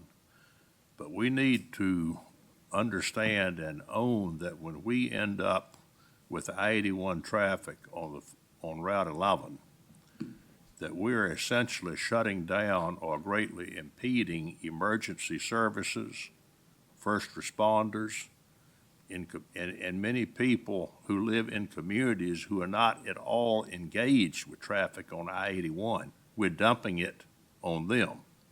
There's no alternative to that, I don't think, but I think there is an alternative to being able to do all we can to expedite the movement of I-81 traffic when it is placed on roads that were designed 50, 60 years ago. And it is ugly sometimes. Well, I think, Dr. Smoot, to your point, I think the whole concept here is what we're trying to do, because this is a corridor whose congestion is mostly incident-based, right? Not that there's a gazillion cars all at one time, all the time. There's a lot of trucks, and when something happens, it's bad, right? We're trying to stop the things that happen that are bad, right, in this capital improvement project, while supporting them with operational improvements and trying to be thoughtful about Route 11. But what we're trying to do is have many less times that Route 11 is, if you will, is impacted, right? And that's sort of the big picture of what's happening. If we can reduce these incidents, which all this stuff does, whether it's a widening, a truck climbing lane, or whatever it is, we're trying to reduce the incidents so we're not dumping that traffic on 11. We're not trying to fix 11 per se with the thought that we're going to continue to dump traffic on it all the time, and we got to make it like 81 now. We're not trying to do that. We're trying to make sure that traffic doesn't get to 11 as best we can. And then to do some things there that also, when it does occur, because it's still going to occur, right? It's still going to occur. When it does occur, we've got a better way to handle it. That's the goal. And we do need to understand that as a result of the construction we are dumping traffic necessarily onto Route 11 or other roads that will go away when the construction is over. But during the many years that it will take to do the construction, it is a real mess sometimes. And I'm not suggesting that there's a good alternative to that, but it is a real mess sometimes and impedes emergency vehicle services. Dr. Smoot, 100%. I would tell you, as somebody who lives in Hampton Roads my whole life, Mr. Stamp will tell you the same thing. 81's no different than that, you know, and people clamored and clamored and clamored and raised Cain to get it fixed. And while we're fixing it, they're screaming and yelling about it's all torn up. And that's the way that it works, my friends. It's And we unfortunate. could do all of this for probably, half the but go- money and half the time if we could close the road, but we can't close the road. Go talk to the people in Hampton and go talk to the people in Norfolk that have been living with us, the Hampton Roads Bridge Tunnel for a while. And Hampton's wanted to close exits and do this and that and other stuff. And we, FHWA's got to say, and we've got to say, and, it's the pain we've got to feel to get the gain that we're trying to get. And you're right, we can't close the road, and that wouldn't be good anyway. So we just gotta, it's sort of like renovating your kitchen, Dr. Smoot. It's painful while you're doing it, but when you get it done, it's kind of nice. So that's what we're hoping to do is get it done as fast as we can with as least disruption. But yeah, in the meantime, it makes things very difficult. Mr. Secretary. Mr. Laird was I'm next. sorry. Rob, first of all, I agree, we've got to do this, and it's terrific that we are. But we have completed, and maybe you know the number, I do not. How many projects have we completed on 81? That I'm not exactly sure about, sir. 10, 20? Well, if you include the operational, it's much more than that. Okay. But capital projects, a sum. And my thought is that the programs and the policies that we are working with are the intentions are good, but I don't think we should be judged by the intentions. I think we should be judged by the results. And as we complete these projects, are we looking at them, we checked the box, we completed it, but are they solving the problem? Have they solved the problem? Are we looking back and making that analysis? Mr. Bridge. Mr. Chairman, Mr. Laird, the annual report, the I-81 report, does report on the progress that has been made and the performance that is gained by those improvement projects. So we do have an annual performance metric that we are reporting back to the General Assembly on what has transpired with those projects. Having said that, from a safety standpoint, it's going to take several years until we make that determination. And so far, we've had a limited number of projects that have been completed. We're starting to see the larger capital projects be complete now, and it'll be several other years, but we can have preliminary analyses completed in that document that shows that there's already been an improvement. And what I would say is that we have, through that annual report, we've shown the benefits from the operational improvements from signal timing and safety service patrols in the TRIP program for incident clearances and delay times that have come way down during incidences. We've showed the acceleration and deceleration lanes showing that there's an improvement to safety in those areas, that we're achieving. It's not just a check in the box. It is, are we achieving the goals and objectives that have been set forth by the 81 program? The answer is yes. Having said that, we've also said that 25, 26, and 27 is going to be the largest capital sets of expenditures along the corridor. So we're going to see a lot more orange cones and barrels out there and barrier service that's placed, and we're seeing that now. As those projects come to completion, we will see the benefits being derived immediately. Congestion is one that we're going to be able to pick up much sooner as those projects come to fruition. But as the Secretary said, things are going to get worse before they get better.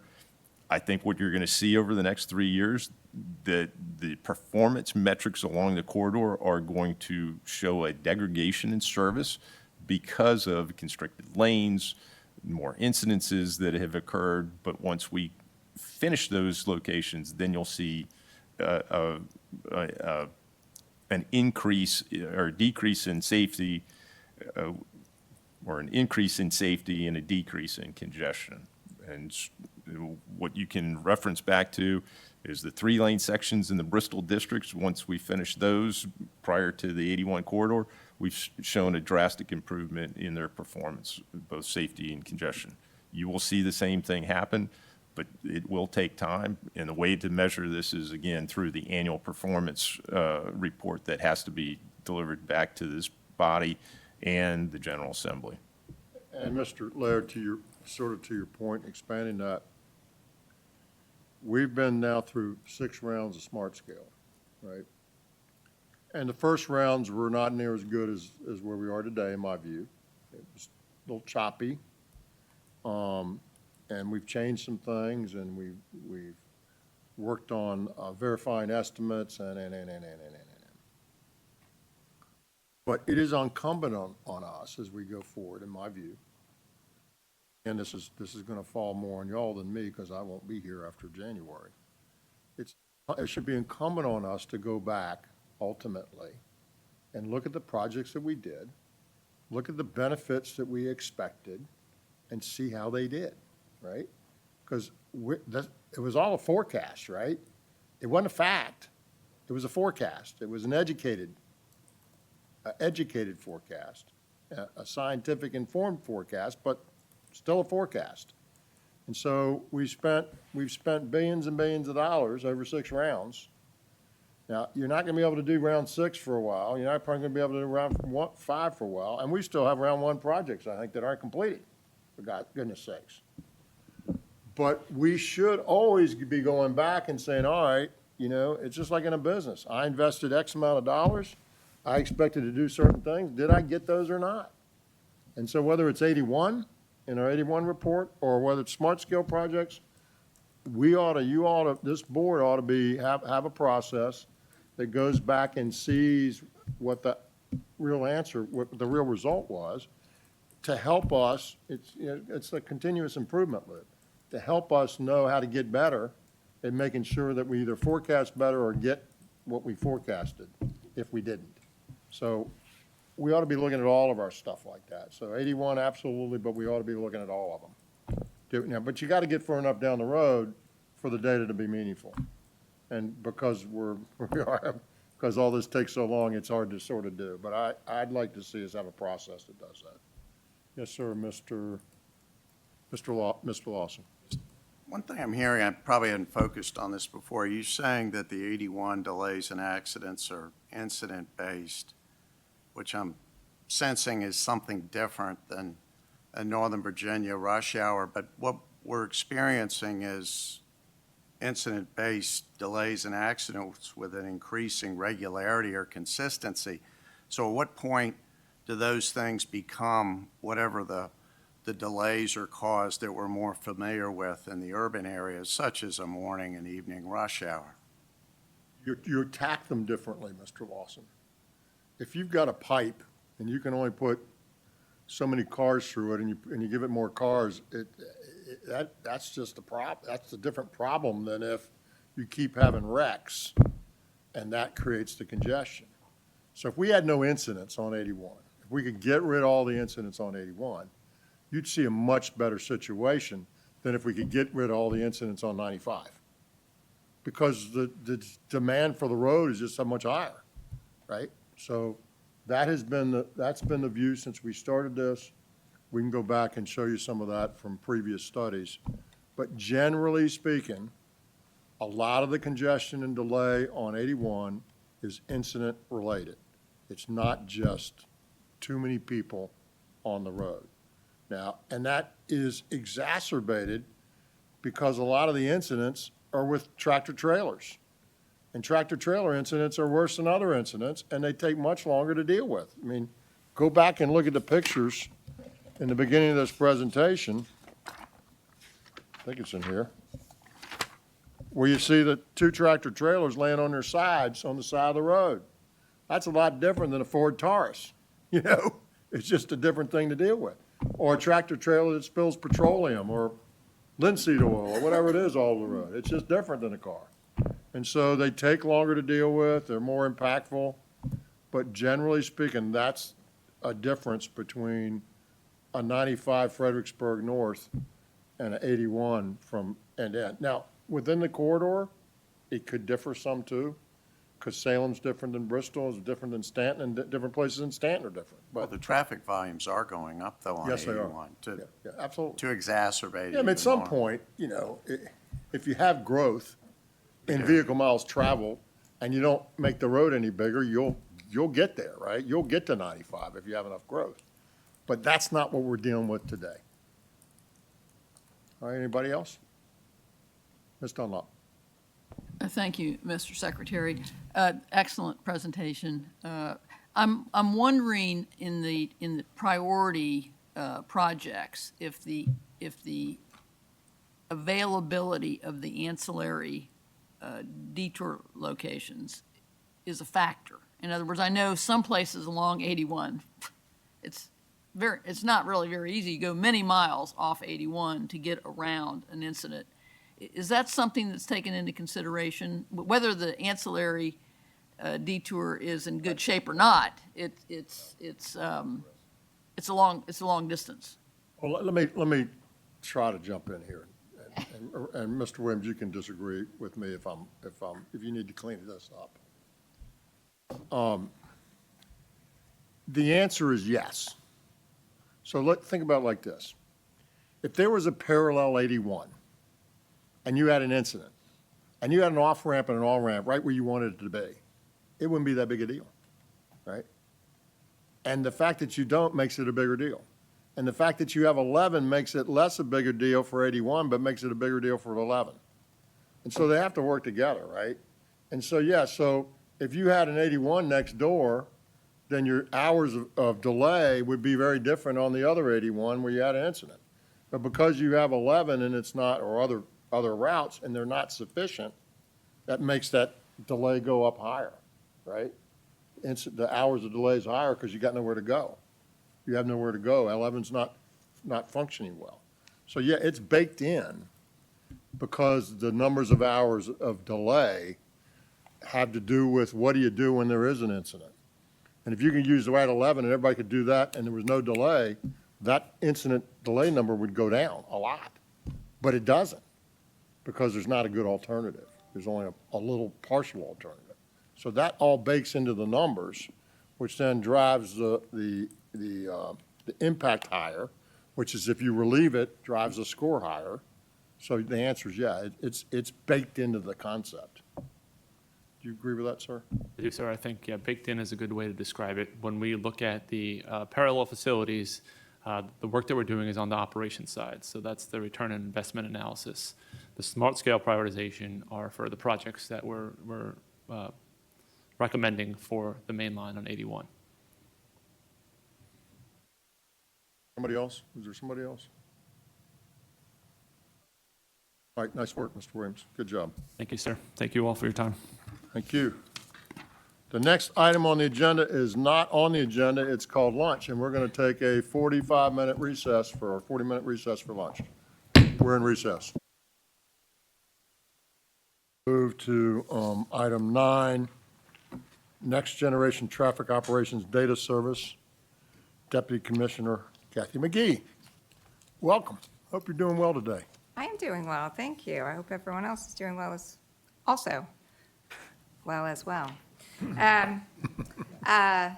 Thank you, Mr. Secretary, members of the board. I feel like I got a really good setup for this presentation with the conversation earlier this morning about Operational improvement.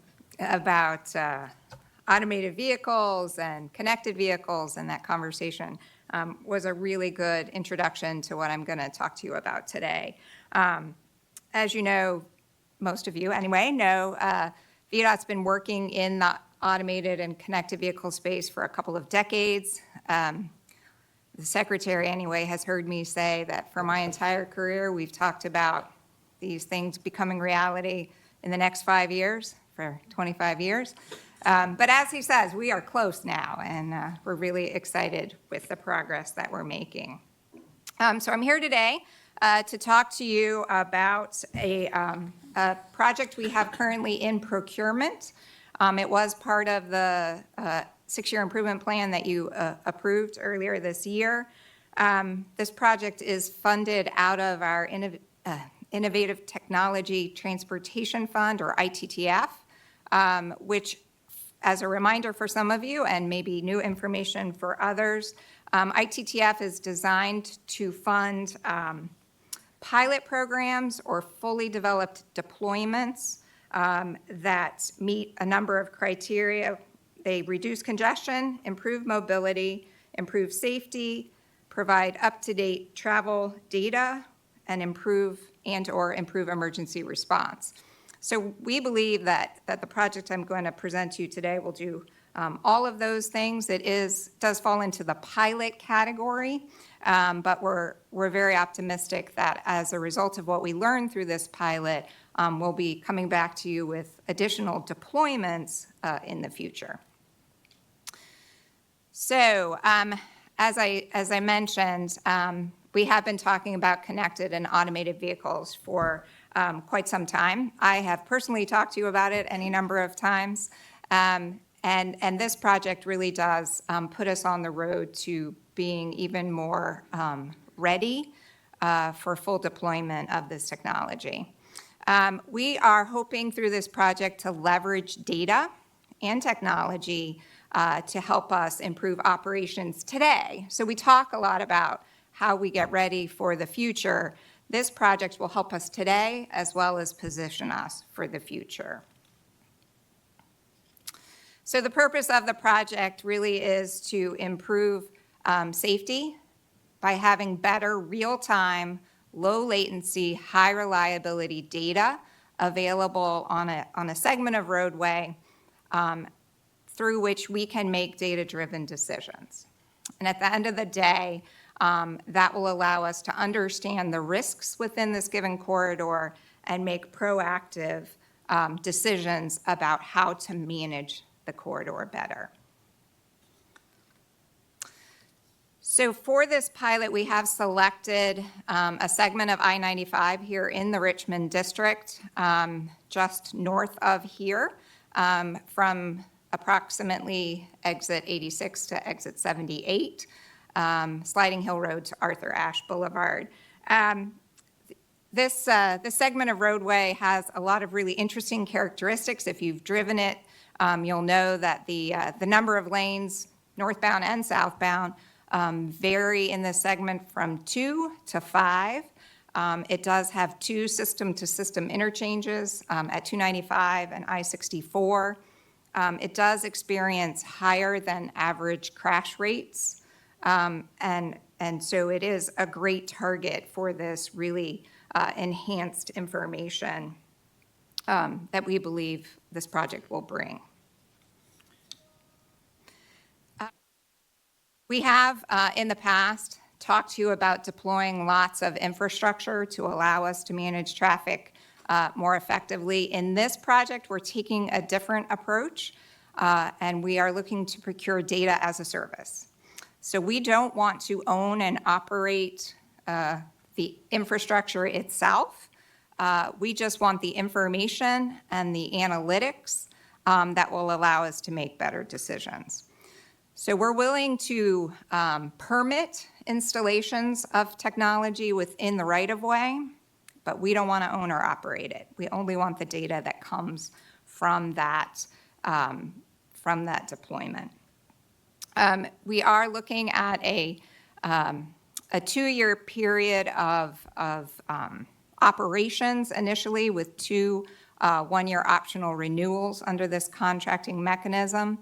That 2 years of production won't start until they have fully established whatever infrastructure is needed for them to provide the data. We are not in any way specifying what that needs to look like. We are open to whatever they propose, and we will be considering that through the procurement process. Oops.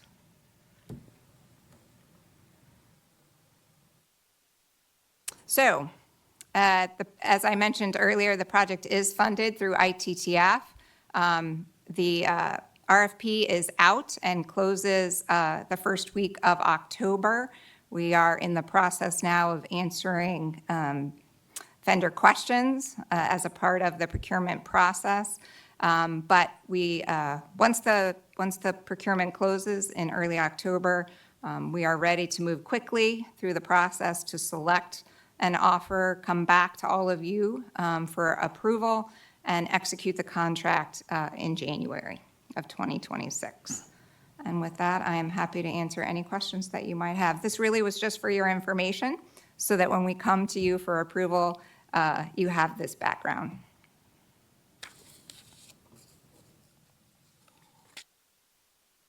Questions or comments? Comments, sir. Mr. Davis? Yeah, I just learned of this recently as going through the packet, and I talked with the Richmond residency about this project, and I think it's a great section of highway to do the project on.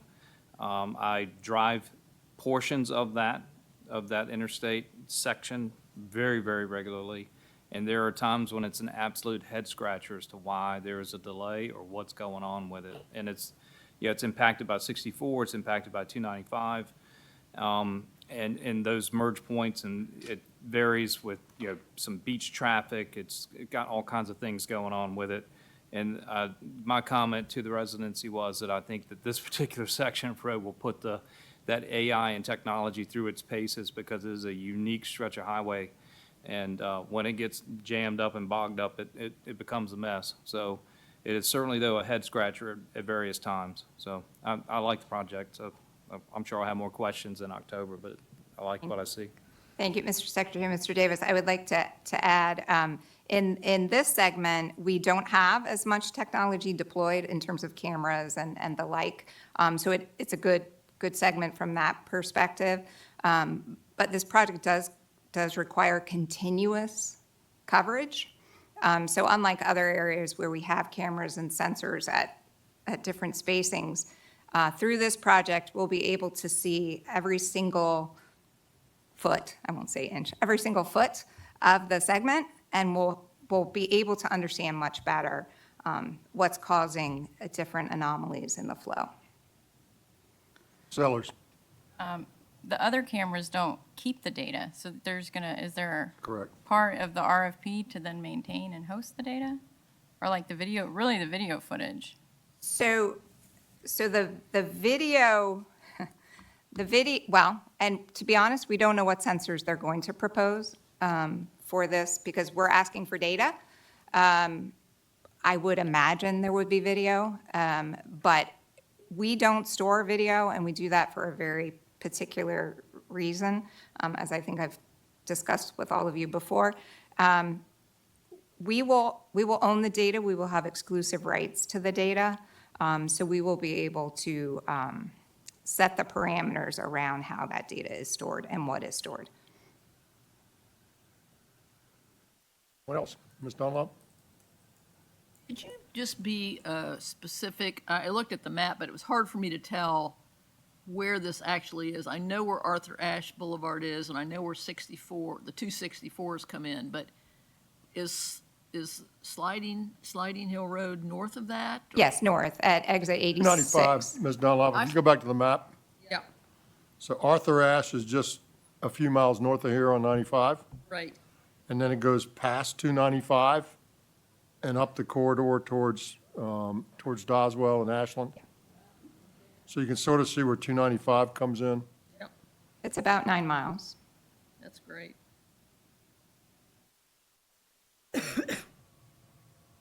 What else? Thank you very much, Ms. McGee. Appreciate it. Next item on the agenda is item number 10, direct agreement to support TIFIA financing for certain aspects of the Hampton Roads Express Lanes Network. Ms. Farmer, welcome. Good afternoon, doing well. Mr. Secretary and members of the board. I'll admit up front that Kathy's was much more riveting and exciting, so please reset your expectations, at least on content. So I'm here today to talk about the direct agreement to support a TIFIA financing for the Hampton Roads Transportation Accountability Commission and how that supports the Express Lanes network. So a direct agreement is needed for the department to enter into to support the TIFIA loan that HR TAC is advancing to advance certain segments of the network, segment 1A, 1B, 4A and B, and the 464 exit 291 interchange improvements, as well as tolling integration that will be supported collectively across the project. The direct agreement is a tri-party agreement among VDOT, HR TAC, and the US DOT that works through the Build America Bureau for the TIFIA loan. And VDOT needs to provide certain representations and warranties to the US DOT relating to the network itself. And several years ago, in 2020, VDOT entered into, along with the board, a master agreement for the development and tolling of the express lanes, otherwise known as the MTA, the Master Tolling Agreement. And VDOT committed to negotiate and enter into a direct agreement to support that in pursuit of all financing related to the network. And under that MTA, both the board and the department committed to reasonably support the commission in its efforts to implement the funding plan. And for that reason, this direct agreement is needed. So there are key terms that are related to the direct agreement. Obviously, HR TAC is the borrower under the loan, and VDOT is not liable for anything related to the loan. And then we make a series of the usual customary reps and warranties related to the status of the agreements to which VDOT is a party and supports the construction of the project, including the agreement remain in effect with no defaults, that VDOT is in compliance with federal law, including all environmental laws, and that VDOT has and otherwise is in compliance with governmental approvals required to construct and operate the HRELN project. So VDOT makes a series of covenants related to the project within the agreement, provides advance notice to the DOT before we execute any additional contracts relating to the project. We will carry out the construction work in accordance with the schedule that's been laid out. We will perform any operations and maintenance work in accordance with the obligations that we've made under the MTA to maintain the Express Lanes network. We also maintain insurance related to the project pursuant to the terms of VDOT's existing contracts. And we must notify US DOT on the occurrence of very specific events that could adversely impact the delivery of the project. And please be reassured that these covenants are generally confirm all of VDOT's existing contractual and legal obligations. VDOT agrees to refrain from taking certain actions, obviously, without US DOT's consent that could adversely impact the US DOT. Those include modifying or waiving the provisions of project-related contracts if they could have an adverse impact, creating any liens or other permitted liens on the project, entering into any additional project-related contracts that commit the commission to expend any additional funds in excess of the thresholds that have been specified, and any selling or leasing of the project or the Express Lanes network. These negative covenants typically relate to the legal or commercial matters that VDOT is unlikely to undertake in the ordinary course of administering the project and its contracts. VDOT agrees to undertake certain administrative tasks, including maintaining files related to the project and the Express Lanes network, carrying out any audits in accordance with the applicable federal law, and providing information to HR TAC to assist with the preparation of its financial plan and reports. These are all tasks that are typical for a project receiving federal aid funds or federal credit support, and all things that we're used to doing today.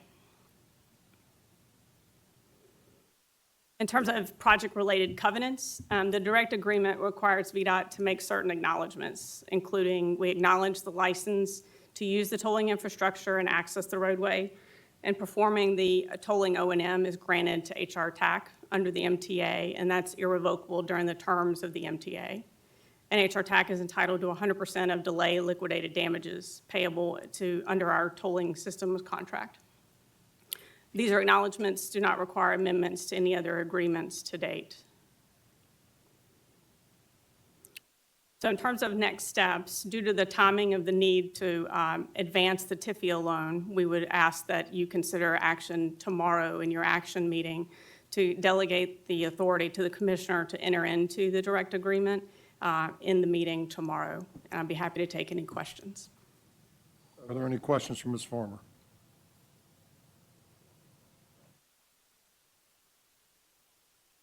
Hearing none. Let me just say one thing. Ms. Farmer talked about Ms. McGee having a much more exciting presentation. I got some excitement about Ms. Farmer that I'd like to share, given that she brought it up. Thank you, Ms. Farmer, for giving me the entree. She hates this. I love it. So Laura was recently recognized with a Lifetime Achievement Award by the Women in Public Finance in Virginia. And there are a lot of women in public finance, and she hasn't finished her lifetime yet. She's got a lot of years left to go. But I think that's one heck of a neat thing for somebody in general, and I'm particularly excited to have somebody in her position at VDOT win that. So if you will join me in a round of applause and salute her.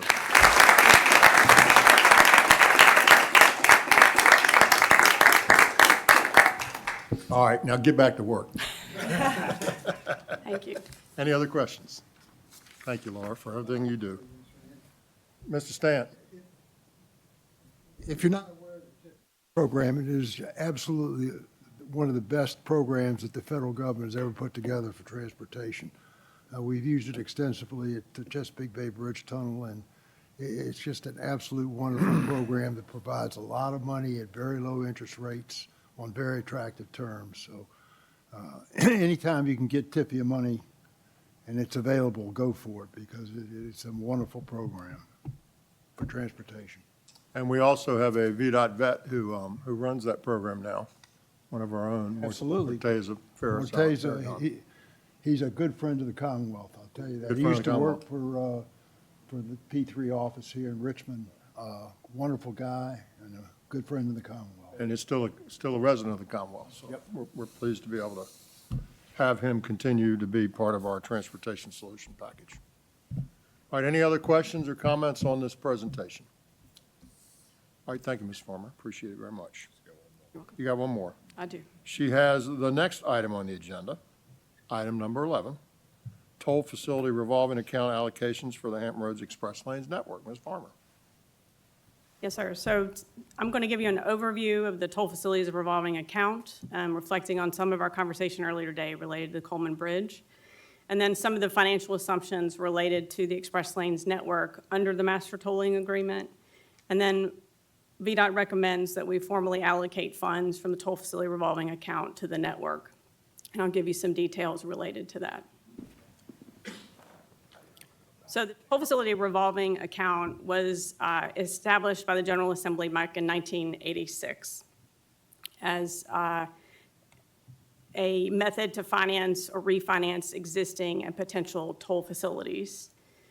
On June 1st, 1987, the toll facilities account was created under the Code of Virginia to pay or finance all or part of the cost of toll facilities constructed under the provisions of the title, which is Title 33.2 today. Funds that reside in the toll facilities revolving account have been utilized to provide operational support for the Powhite Parkway Extension Toll Road here in the Richmond area, the George P. Coleman Bridge, as we mentioned earlier today, the Pocahontas Parkway Toll Road here in the Richmond area, in addition to advancing other projects such as the Route 168 Chesapeake Expressway, Pinner's Point, among others. So the repayment arrangements are in place for the remaining outstanding loans for Coleman Bridge and the Chesapeake Expressway. And to note, our discussion this morning, the Appropriations Act this year required that the tolls be removed by January 1st. Those ended on August 8th, and any remaining amount due to the toll facility revolving account will not be reimbursed as a result. So prior to House Bill 1887, which was in 2015, all the interest earnings from the Highway Maintenance and Operating Fund, as well as the TTF Construction Fund, the two major operating funds of the department, were dedicated to the account. The interest earnings today, after that piece of legislation, are now dedicated to the Virginia Transportation Infrastructure Bank, or VTIB, and the Transportation Priority Opportunity Fund, or TPOF. So there are no dedicated revenue streams beyond repayments since fiscal year 2016. Today, the available balance within the account is just over $103 million. There are also other sub-funds of the account that we monitor. In the late 90s, a pilot program for a state infrastructure bank was established with VDOT that included a deposit of federal funds available to Virginia as well as a state share. Those current balances are on the slide at $15.5 million for federal and $3.6 million for state. The Code of Virginia restricts the use of that infrastructure bank within toll facility revolving to support P3 projects.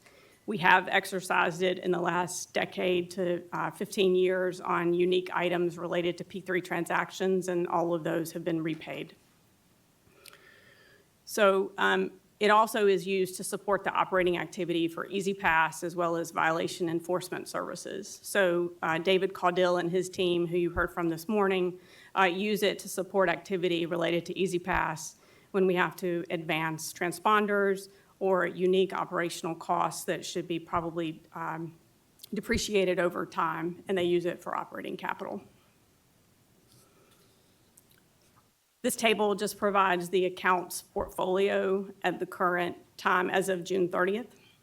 So just under $18 million is the outstanding owed balance from just Easy Pass operations, and the repayment expected is ongoing.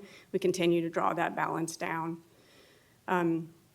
In terms of Highway Construction Fund legacy projects, several projects were established many years ago that we're addressing through the closeout process to determine whether those funds can be repaid.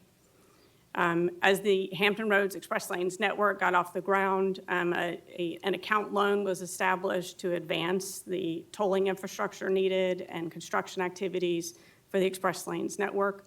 That currently stands at $60.3 million of repayment, and it is a waterfall establishes when the expected repayments are to begin once HR TAC controls the financing of the network itself, and that is beginning in the mid-2030s. The Coleman Bridge Toll Facility, as we mentioned earlier today, has a $29.6 million balance. The bulk of the repayment will come in the bulk of the action will be a partial repayment in 2026 as we incur the cost related to drawing the facility down and removing the infrastructure on the roadway. And so we imagine that the bulk of it will probably be written off, and it's estimated to be $25 to $28 million before year end. And then I-66 inside the Beltway Express Lanes, which VDOT operates, was established with an advance from the account that currently stands at $68.9 million. We've already begun annual payments in accordance with the agreement among VDOT, the NBTC, and DRPT that the board has seen before, and those repayments are on a specified schedule. So the total outstanding remaining balances to the account are just over $199 million. Ms. Farmer, if I can get you to help me and make sure I'm looking at this the right way, or the board's looking at this the right way. So right now, we have almost $200 million that's out. It's been lent out of this fund. Ms. Farmer has told you that the first line is sort of a working capital ongoing line. And so let's just pretend that that's going to stay there forever. It may or may not. It's working capital, so it's different than if it was a classic loan. So let's just pretend that's not coming back anytime soon. And then the 29.6 at the Coleman Bridge Toll Facility, she tells us we're going to write off between 25 and 28 million of that. So functionally, if you took the 17 and the 29 and got to 47, that's the amount out of the 199 that we wouldn't expect to be coming back, in some cases ever, in other cases, which is working capital anytime soon. So that just tells you what the revenue streams, there's no new revenue, right, stream coming in there, but that's the That's the stream that will come back in at some point based on her schedule. So is that accurate, Ms. Farmer? Yes, sir. And so if you take the balance today of 103 million and you add that back, then you can sort of see what the corpus is that we're dealing with, right? So it's about 130 and 103 is sort of what we have out there that we might expect either to have in cash or to have in receivables that will be repaid. So we got about 200 and some million dollars ultimately that's sloshing around in that fund, either in cash or in loans. So that sort of frames the picture of that fund, as I talked about earlier in the day, and sort of why this was allowable and sensible to do with the Coleman Bridge. Because as I indicated, it wasn't really necessary to the continuation of the program. It wasn't going to really hurt it. And so you can see that here in this illustration. All right. So reverting to the financing arrangements for the Hampton Roads Express Lanes network, when we executed the master tolling agreement in August of 2020, among the commission, the CTB, and VDOT, it was established to govern the financing, construction, and the operations of the network itself.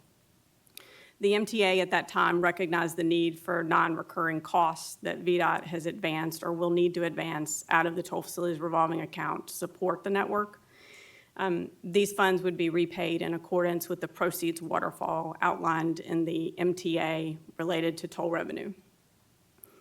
So in 2021, we also recognized this arrangement between the commission and the department, acknowledging it and agreeing to it as additional tolling integration costs for the network could be funded with the accounts and its balances. And so today, coverage for that tolling integration cost has been assumed in the finance plan that HR TAC has established for the network to be advanced from the toll facilities revolving account. This table just provides the estimated need for current and future integration costs related to the network. As we've closed out segment 2, we did have some additional costs that were not planned initially related to delays in getting that segment open. We also have additional segments and estimates related to our tolling integrating contractor as well as VDOT oversight to deliver those segments and get tolling going as the segments come online with additional contingency. So the total is just over $28 million.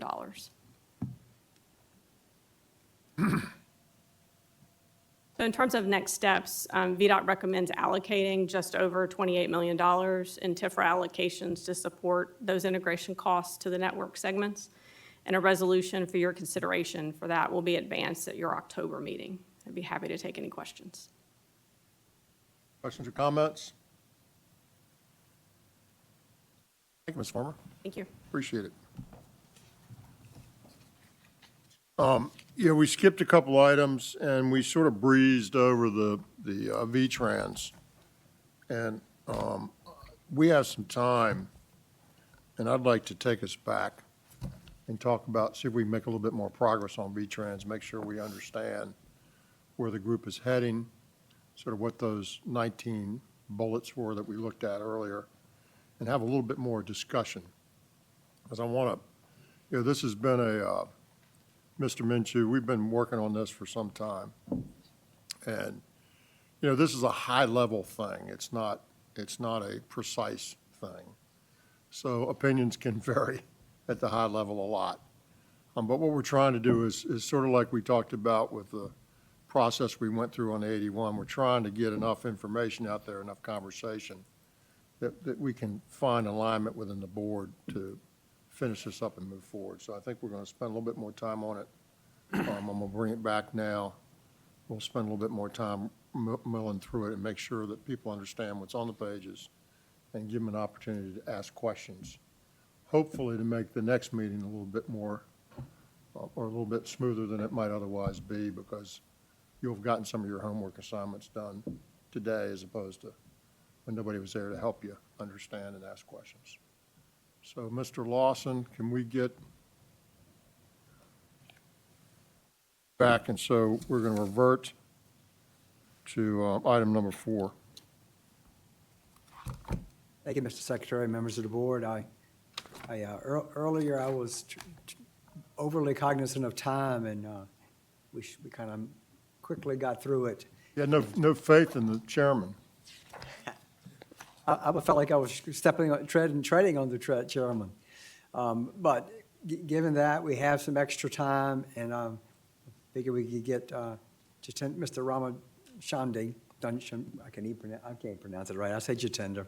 We'll get him back for Ramchandani. encore and I think we were looking to pick up on slide 8. Y'all Thank good you. with I got that? it right here. That's when Mrs., That's where we stopped. that's where I Ms. believe. Dunlap asked the question, going back to the thumbs up, thumbs down on slide 7. I think that's where we left it.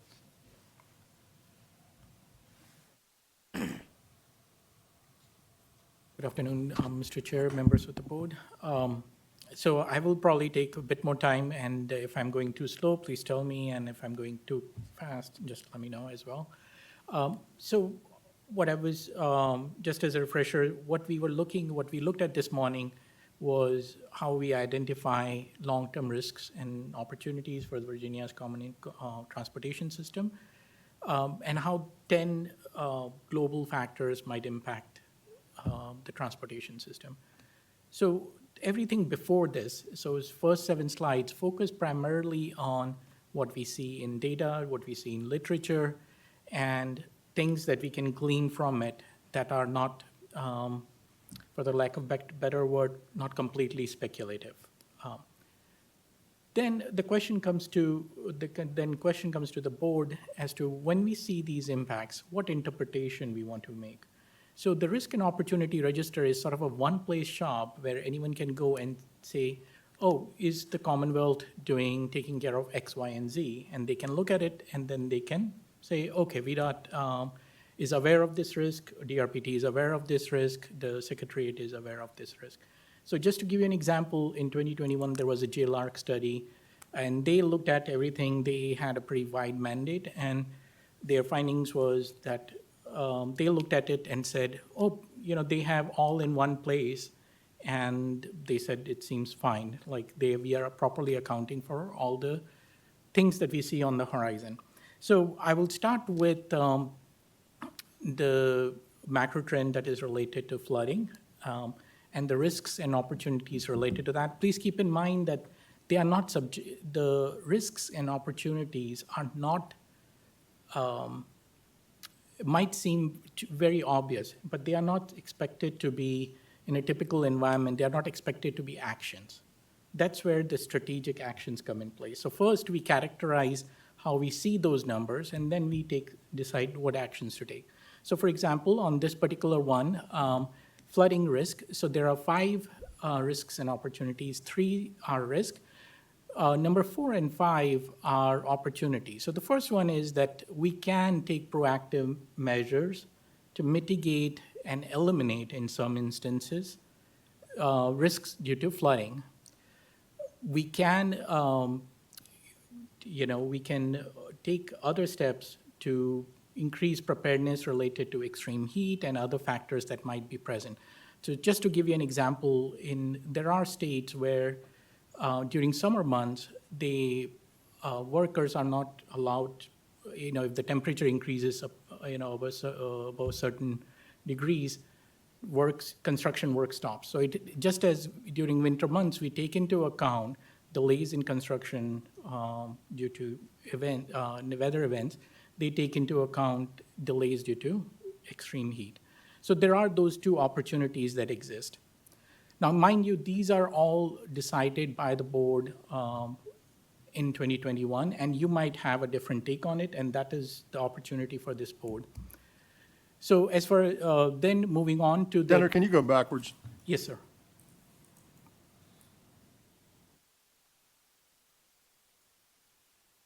I don't understand. I don't understand. Are your logos reversed? Oh, that's right. Yes, logos are reversed. Thank you. Good catch. Thank you. The bright sunshiny should be the second 4 one, and 5, and the yes. caution should be the first one. Yes. Good catch. Very much. Sorry, folks, I missed that before. The next one is related to automated vehicles, electric vehicles, and e-commerce. So the wear and tear of transportation due to increased vehicle miles traveled and increase in average vehicle weight. Again, this is based on the data that we saw in 2021 and the interpretation the board had at the time.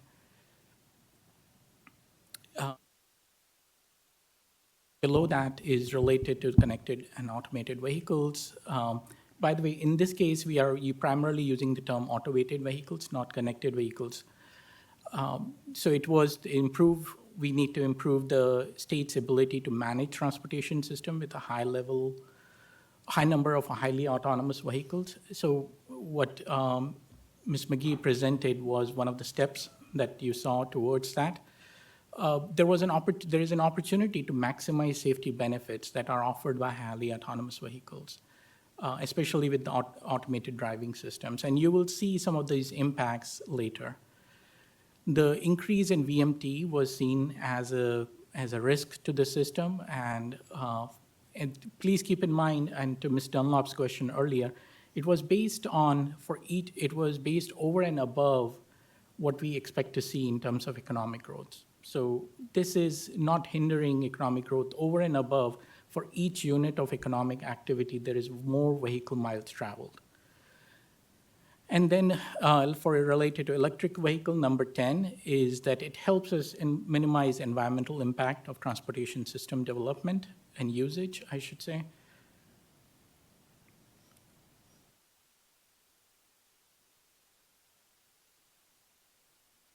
The next 9 are related to different trends. So for example, related to the shared mobility and e-commerce, the risk is the increased curb access conflicts in urbanized areas. So I don't know how many of you have seen traffic being jammed because there is a delivery vehicle parked in the rightmost lane. This is a big issue in urbanized areas. In fact, it is an emerging planning issue. There are transportation agencies that have designated sections focused on curb management, because curb issues are not only related to the delivery of vehicles, but they are also related to the shared mobility. Because if you can think of it, there is only that much room between the face of the curb on the road and the right-of-way, private right-of-way. That gets utilized for scooters, bicyclists, that gets utilized by pedestrians, that is used oftentimes as a temporary loading stations in many instances. And that is particularly an issue when it is used for pickup and drop-offs of Ubers and Lyft. So you have seen some, for example, at airports, there are designated pickup drop-off areas. Initially, when Ubers and Lyft came, these transportation network companies, there were no designated areas, and they saw these conflicts emerge, and they designated areas. So similarly, there are issues that are impacting transportation systems, and this is primarily focused on dense urban areas, but then there are, in rural areas, if I may speculate on this particular instance, vehicles stopping in the middle of a road, 2-lane road, to drop off something may not be ideal either. So that is number 11. Can I speak to a Yes, couple sir. things there? So yesterday, there was a fairly substantial article, I think it was yesterday, in the Richmond Times-Dispatch, that was talking about that in the city of Richmond. And that illustration I love to use on the bike lanes with the one-way and the two-way bike lanes is on Franklin Street. And they were talking about Franklin Street. And Franklin Street, I think, has as a focus of the enforcement as well. But they were talking about the fact that people park in it, the delivery vans park in it, and I see that. I also see things that we used to talk about like in New York City, like double parking, right? What is double parking? Like people just park in the road, put their flashers on and go in somewhere. And I gotta tell you, a lot of this is just sort of societal and enforcement. You know, and I'm gonna digress a little bit, but as you know, we've had more access, there's been more availability to use cameras and speed devices and so forth in various places in the Commonwealth with new legislation that's opened some of that up.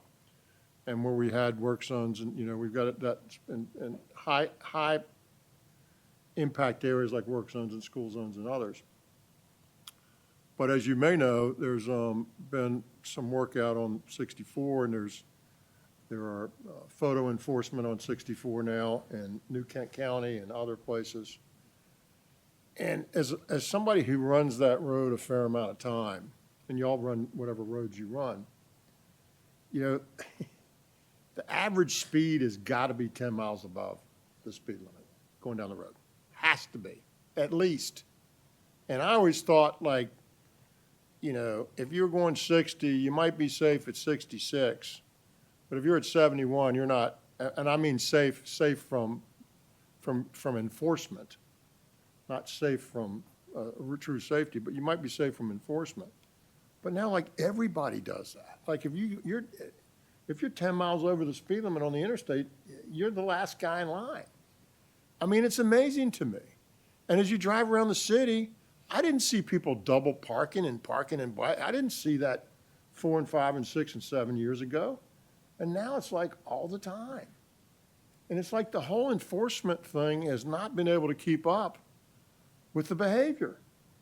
And so I use this dumb illustration with people all the time where I say, you know, if the world declared tomorrow that every jewelry store that got robbed tomorrow, nothing would happen, there'd be no consequences, how many jewelry stores would be robbed? And there's only one answer, and the answer is every one of them would be robbed. That's unfortunately the society that we lived in. So that's one thing to talk about a jewelry store and having it robbed, but it's another thing to talk about this. And the point is, it's sort of the same. I mean, people just drive, the enforcement is not able to keep up with the driver behavior that I see. And people just park in the middle of the road and turn the lights on and go away for 15 minutes as if I'm entitled. I put my lights on, hello. And if you gave them a $500 ticket and towed them out of there, they'd quit doing it. But we're just not, you know, we've just been allowed to get worse and worse, and the speed is part of that problem. And listen, you know, we had this great thing up at DMV a month or so ago where we put this 40-foot blow-up thing off, and we talked about getting hit. The difference between getting hit at 40 and 50 was like, you know, falling off a 40-foot building or something. There's some, you know, it's not arithmetic, right? You get hit at 2 miles an hour, it's not like getting hit at 20 miles. It's not 10 times at 20. It's a lot more than that. It's geometrically exponential. And so these cars are going down the highway, and it's 70, and they're doing 85 routinely, and something happens, it's really bad. And then half the people don't have their seatbelts on, and it's going to be really bad for them. But I just see more and more and more sort of disregard for what the rules and what the laws are. And it's like, as long as we can get away with it, we're doing it. Back to the jewelry store. If we can get away with it, we're doing it, and they're letting us get away with it, so we're doing it.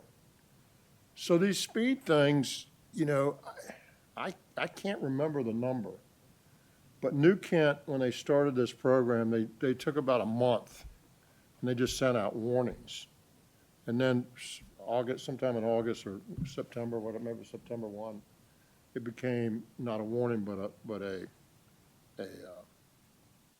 citation. I don't know what you call it, because it's not law enforcement. It's you either pay the $100 or you go to court and tell the judge. And if you pay the $100, it all goes away. They get your $100. There's nothing on your license. There's no impact. You just pay $100 and move on. Thousands of them. You're going to these cities where they've got, you know, these speed cameras or these enforcement cameras. There are thousands and thousands and thousands of infractions all the time. And you sort of go like, wow. The percentage, as I said on the interstate, the percentage of people that drive the speed limit in my little anecdotal world is, what is it, Rex? 10%, 20%, maybe? Ms. Sellers, what do you think it is? Come to Northern Virginia, get on the hot lanes. There you go, folks. So, so now we introduce a lot of bicycles and scooters, and skateboards, and we put up some white things and say, don't do this, and Shep, I Mr. will say, Stanton. yesterday, coming up here, the traffic was going 60 miles an hour in those two work zones. yes, they learned, because there was enforcement. Exactly, it works. It works. And, It's a lot of the us. first time I've ever seen it, because generally speaking, it's 70, 75 miles an hour. The best part, In the work zone. I probably shouldn't say this publicly, but the best part is, if you use Waze or all those kinds of things, people try to tell you where the situations are. And right now on the interstate, in those work zones on 64, we have VDOT, trailers that have a solar array and a flashing sign with lights when the work zone is active with the variable speed limit. And it says photo enforced. And there's a round camera and a solar display and a flashing thing that says 60, and underneath it says photo enforced. Most people think those are the cameras. They're not. Those are the VDOT cameras. The regular cameras, right? They're not the photo enforcement cameras. They're separate photo enforcement cameras other places that you may or may not see. So everybody who's going by the VDOT ones thinking they're photo enforcement, and if you have Waze, it says photo enforcement, speed camera ahead, and you get there and it's the VDOT camera. I said, no, not really, and keep going and keep going. But the point is, I can't tell you how many thousands of tickets or citations or whatever you call them. It's unbelievable how many they're writing. And what we want to do, some of us in transportation want to do, listen, I'm not afraid of enforcement. If you don't want the penalty, don't do the crime. Slow down. But you also don't want to sort of over-enforce and, sort of do that thing. And and a lot of us have a problem with a camera looking at us everywhere we are. But I got to tell you, there are cameras everywhere. That's why they caught that guy so fast the other day. There are cameras everywhere, folks. Private cameras, public cameras are everywhere. But at the end of the day, we're just not following the laws, folks. And it's creating a lot of problems. And I'm hopeful that the photo enforcement will have a seriously dampening effect on this. Because at the end of the day, it's not that you're driving fast. It's that it's unsafe and people get killed. I don't care how fast you drive if nothing happens, if you don't create any problem, I don't care. But that's not what happens. Mr. Davis. So yeah, to the commissioner's point, was recently briefed on this. It's in excess of 2,000 tickets a day through the New Kent. 2,000 a day, Yeah. like $100. Yeah. 12,000 last week. Okay, so what's that number? What's 12,000 times 100? 1,000,002. In a week. And guess where the money goes? You can't. So additionally, in light of that, so we've talked a little bit about the vehicle miles traveled. And I do think that some of our last mile deliveries and our, the third-party aggregators for delivery, whether it's DoorDash or Uber, and I'm not picking on any of those folks. But I think it's changed the nature of the folks that are actually doing the driving, where if I get in my car, I'm going to the store, I'm gonna make a trip, I'm gonna diligently get from my house to the store and back, where now we've turned that task over to someone else that's got 17 Exactly, and they're in a of hurry. me asking to get the stuff there quickly. And so I think that yields people that cut corners and take chances. Absolutely. Very aggressive driving, perhaps in some cases where they're on a deadline, and it just changed the nature of the Where they driverscape. park, where they keep their cars, Where where they they park. park, where they double parked. Yes. And they were talking So- about FedEx and Amazon and these. And a lot of these, as you know, with FedEx and Amazon are not FedEx and Amazon. They're contracted out to third parties that are doing it for FedEx and Amazon. I know they're still complicit because they contract for them, but yeah, no question. And what we saw when we were talking about these factors earlier with e-commerce, right? Right? Well, that's generating all this, right? You got to get it to us. Right. Now, and not to be silly about it, but we're trying to figure out the drone thing, right? We just can't have drones flying all over the place delivering stuff. It's the same problem, right? So we're trying to write the rules of the road and the air at the same time. So it's a lot, we're putting more pressure on it. Society's putting more pressure on it. But at the same time, it's become routine to sort of ignore the law. And if you can get away with it, get away with it. And that, it's always been there. But it seems to me there's a lot more of it now. I mean, that's anecdotal, it's not scientific, but it seems to me that's the case. And if that is the case, we need to get it in check before it gets really out of control. Mr. Lawson. To your point then, and here we are working on V-Trans, how do we quantify that? Because it seems like, following with Mr. Davis's comment, we used to go out and get it done on one trip. Now we think nothing of ordering from five different groups, and what the heck, let them do it.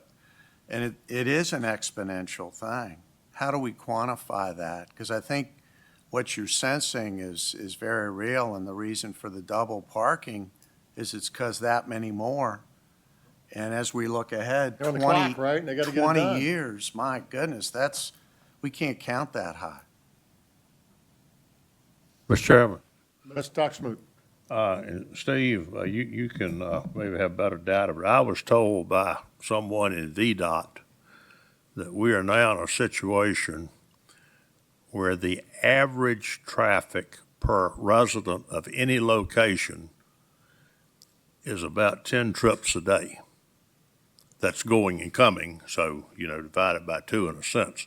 But when you add in deliveries, the person going to work and coming back from work or going to the store, and this, that, and the other, it is at least 10 trips per day per person, not per residence, but per person in that residence.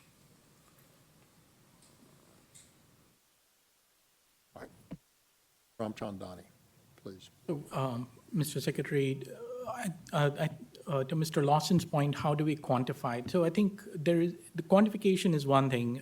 The other thing is that there is a strategic action related to that, developing curb management practices, and there are entities that are looking at it much more deliberately. One of the things I omitted was one of the biggest users of curb is transit agencies, where the bus stops are located, that are where the buses pull in, where passengers get on and off the bus.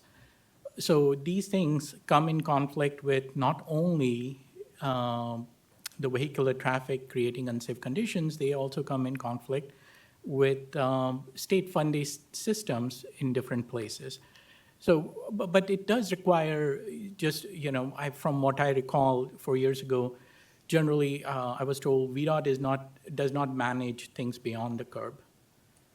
So it is left up to the cities, and please correct me if anyone has a different recollection, it is left up to the cities to manage these things differently. So essentially, we have a transportation system. Unlike other states, many states, we have one of the largest state-managed transportation system where the curbside activities are impacting the system and where we have very little to no control. And I think that's a challenge, and that requires. Yeah, we're sharing governance. Cities have their own control, and a couple counties do, and so forth and so on. I will tell you, the article focused on where I live. They indicated that their non-police traffic enforcement only enforces this stuff in parts of the cities. And they go to the places, I guess, that are worse. But East Franklin Street that I live on side on, is one of those. I can tell you the enforcement's pretty good. So there's spaces on the street that you can park between 6 o'clock in the morning, 6 o'clock at night, and 7 a.m. in the morning, 7 a.m. And I see the tow trucks at 7:15, and they tow you out of there. And I see the boots going on cars too, on my street. They're using boots and they're using tow trucks. It doesn't take many times for that to happen to you, for you to get the message, right? So the enforcement's the only reason it's changing, because the people would do it if it wasn't enforced. But the boots are going on cars, and the towings are happening at 7:10 and 7:15, and, you know, you don't want to be towed in the city. It's not a good experience. But that's all because of enforcement, because they're doing it. They're just not doing it if the pain's too high. Sure. Mr. Let's go, Secretary, Joel. the next one is related to, again, the shared mobility. So the growth, number 12, the growth of shared mobility does not provide measurable transportation system benefits. So one of the things that we looked at data is that an Uber trip or a Lyft trip is still a trip in a car. And when those vehicles are not transporting individuals, they are circling the city. The micromobility, which is the scooters, electric bikes, the research suggests a large portion of those are replacing essentially walk trips. So someone would have walked a mile, now they are taking a scooter. So we have these impacts that provide, that we have some impacts of these technologies that are sometimes Just trading off. beneficiary, We're just trading but off. sometimes beneficiary, but then at other times they are sort of cancel itself out. The benefits of these systems are largely, according to the research, related to the population segments that have credit cards and can have access to certain financial instruments. So to be able to use, to rent a scooter or to hire a scooter from a dock, you need a credit card or some form of a financial instrument. So that is related to one of the, it is not accessible to all segments of the population. It can help improve mobility. So in places where individuals do not have cars, need places to go to. I live in one of the suburbs of Richmond, and in my suburban area where one would not expect any scooters or electric bikes, I see individuals going places and sometimes even having a bag of grocery in their hand on their scooter, electric scooter. And so, so in other words, it does provide some mobility benefits to those who may not have access to cars, but then there are some trade-offs as well. Just in terms of the sheer numbers, these micromobility devices, they are so large in numbers. I forgot the number. In 2021, it was in tens of millions, number of electric scooters or electric bikes. So it's a large number that one has to deal with. Ms. Sellers. Yeah, talking about the scooters, Loudoun County is doing some enforcement because they're having, this is the only one I've heard of, because they're having so many problems with the scooters and the bikes. Yeah, well, and just the let me ask you a injuries. question. So where are the scooters allowed? Are they allowed on the sidewalks? Are they allowed in the bike lanes? Are they allowed in the I feel regular like lanes? I'm just gonna have to not respond because it's gonna be incriminating. Exactly. I have no idea. That's the problem, folks. We're on a transportation board, right? We're allocating billions of dollars to transportation projects. And I ask a simple question. Now, I understand it can be different localities, have a little different rules. But where are they allowed? Does anybody know? Nobody knows. So we're pushing more in there without people understanding what the rules are or making them abide by the rules. Same thing for golf carts. And like, what do you think's gonna happen? I love the thing about 3-4 months ago, I read an article in Washington DC, I think it was in Rock Creek Park, one of the trails up in that northwest part of DC, I think it was. And they now have law enforcement out there with radar guns to slow the bicycles down. Because the walkers and the runners say the bicycles are going too fast. I mean, how about that? So like, Mr. Chairman, they're not wearing helmets. They're going 35, 40 miles an hour. with a bag of stuff. And somebody on the back two-wheeling, And they're And not you don't renting think we're gonna have them. more problems? Of course we're gonna have more problems. Yeah, they're not renting them. You can buy them for relatively cheap. You can get an e-bike right now for like $250. If you You can't can do a afford a prepaid car. card on scooters too. You can go buy, a prepaid card and ride the scooter. You don't have to have a credit card. No, people just buy them flat. I mean, a scooter Well, that costs too, yeah. $100. Yeah. So anyway, I hate to drone on about it, but the point is, we're pushing all this more kinds of mobility, and we're not managing it very well. We're neither, we don't have great rules and laws sometimes. Even if we do, we don't educate people about them very well, and then we don't enforce very well. So what do you think's gonna happen? Of course what's gonna happen. We know what's gonna happen. All right, sir. Mr. Secretary, to your point, where are these allowed? So I was reading an article yesterday or day before, and if memory serves me well, I think it said the number of incidents or crashes involving scooters increased by 80%, and I forgot the jurisdiction. But there are, I think, so the problem, as the board is looking at these things, please keep in mind that these things were put together by the board in 2021, and you might have things that you want to add. There might be things that you may want to say are not as relevant, emphasize certain things, de-emphasize others. And the place where to take action is the strategic actions, the piece that we come after that. And just one simple example, based on this, one of the things we were doing, there was a strategic actions related to this, and we wanted to know how many crashes in Virginia involved scooters. Well, as it turns out, there is no clear answer because the form that the police officers have to check does not have that. So Good data. unless a police officer made a note and we had to search through that, it would not. So there are these simple fixes if you want to get a better sense of what is happening on our system, to work within the system to at least get a better handle of these matters. But that's where the board and the strategic actions come in. And how many aren't reported? Gazillions. Every time somebody crashes a Lime scooter, it's not reported to the police, believe me. I mean, or a bicycle for that matter. Now, if there's a car and okay, somebody gets hurt, then it probably gets reported, but seriously hurt.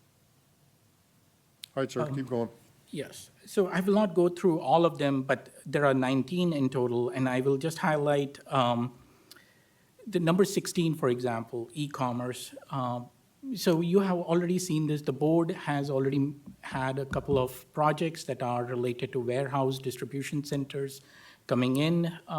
If you are go up and down I-81 corridor north of 64, you will see them pretty much everywhere on both sides of the road. These large warehouse distribution centers that have that attract a very disproportionately high number of heavy vehicles that have very unique characteristics as far as maneuverability is concerned. And these sometimes vehicles are going on a 2-lane road, 200 of them, to a warehouse center that is located off of an interstate. But I would tell you those are the easy ones, right? You build a distribution center, you build a warehouse, you know what you need to do, you know how many trucks are coming in, you know how many trucks are going out. It's all sort of information that is easy to get a handle on. Now, when they have 2,000 vehicles that go all over the city, all over the place, and buzz around all over the place, or all over the town or whatever, that's a whole different matter, because you don't know exactly, it's not concentrated. It's not as easy to deal with. So we're talking about in a city, for example, you got all these delivery vans, now they've just exploded in numbers, and they're all over the place, and they're businesses, so they're trying to get it done, and they create all these issues, which is why this newspaper article was written. But that's a lot harder to deal with than the one you're talking about. Still hard, expensive, but it's simpler to understand and put your arms around. That's what we're doing up at 211 on the interstate, on 64. We've got AutoZone, we've got Target, we've got Matin building millions of square feet, we've got Buc-ee's coming in there. We know what's going to happen there, right? We can project and predict that, and we can build and operate what we need to do accordingly. That's it's all one place. We can see it, we know it. It could be expensive and take some time to do, but it's pretty simple to figure out in some respects. But this other stuff is not so simple, because it's everywhere and all over the place. And we don't have good rules, or they're not enforced. Sir? For 16, I mean, we already do that. Whenever you're doing a new project, you're doing the IT manual. And so we take care of the warehouse distribution. They build We that. tend to. But it's going back to Not your- 100% though. I mean, localities can build a distribution warehouse and without taking us in consideration. They can do it all the time. They just change their zoning, somebody builds it, and then they come to us and say, oh, we got a problem. When VDOT is a reviewing agency, they're not shy, and we have to build those things in. You're back to 11, though. It's when those guys leave the last mile, where are they parking, and so on. But, so I think you're okay on that. I'm curious on 18, workplace flexibility. This was done in 21. Aren't we seeing more people going back to work? I mean, that's what I'm seeing. Listen, if you were 100% about keeping people off the roads, and that's all you cared about, you try to get as many people work from home as you could. Sure.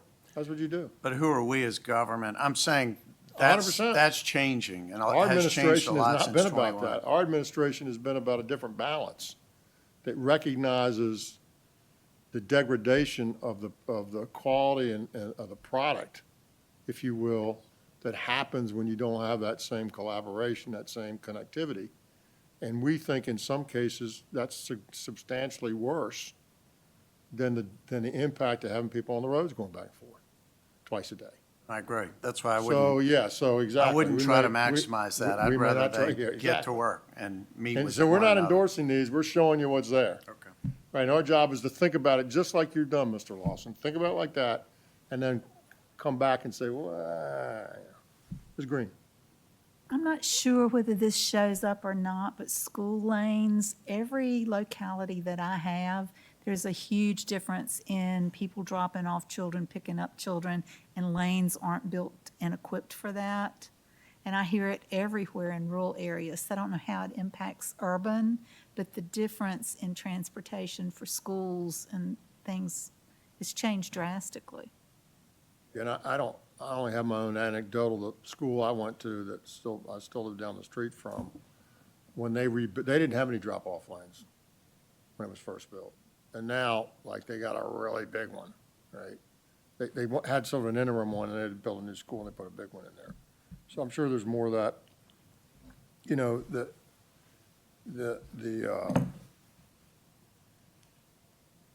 I think it depends on where it is and how it impacts everybody else. I mean, if you have enough space and you're off the road, you know, if you don't, you're on the road and it's in our jurisdiction. Cities aren't in our jurisdiction. I mean, it's I hate to say it, but it's a city problem there. So yeah, I mean, it's definitely, there's more of that now than there was. There's no question about it. Yes, Ms. Dunlop. Thank you for giving us more time on this. This is very helpful for those of us who've been around for a short time. Is VDOT's responsibility, from what I understood you just to say, it's not city streets? So East Franklin would not be... Generally speaking, there's a few exceptions, but the roads in the city belongs to the cities. We give them money. We have some rules. It depends on how some things are done. But generally speaking, the roads in the city belong to the city, and they have their own deal. County roads are ours. Yeah. Except for Arlington and Enrico, who do their own roads. And we still have some roads in those counties, right? Some of them. So when we talk about number 11, the increased curb access conflicts, which I believe me, understand and hate, how much of that is quote unquote a VDOT problem? it is, if you go to Northern Virginia, Yeah. Fairfax City is minuscule, Fairfax County is really large. It's urbanized.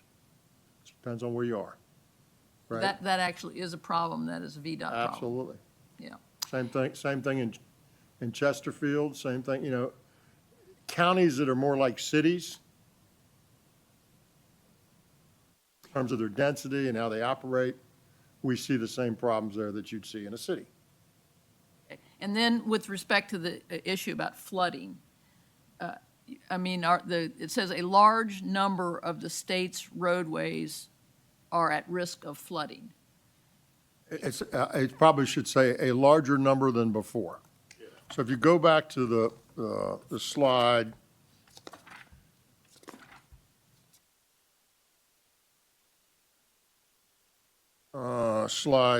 it's unnumbered on mine, but it's 7. Go back to 7. Jitendra, can you go back to 7?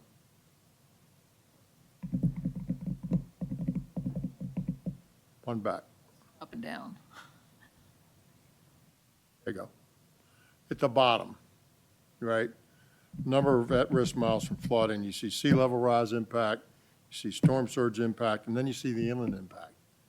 And the inland impact is classically, the last Southwest Virginia issue that we had, where it took out, 58 and a bunch of others, bridges and roads and, shut them down, took them out. I mean, it's been, a disaster.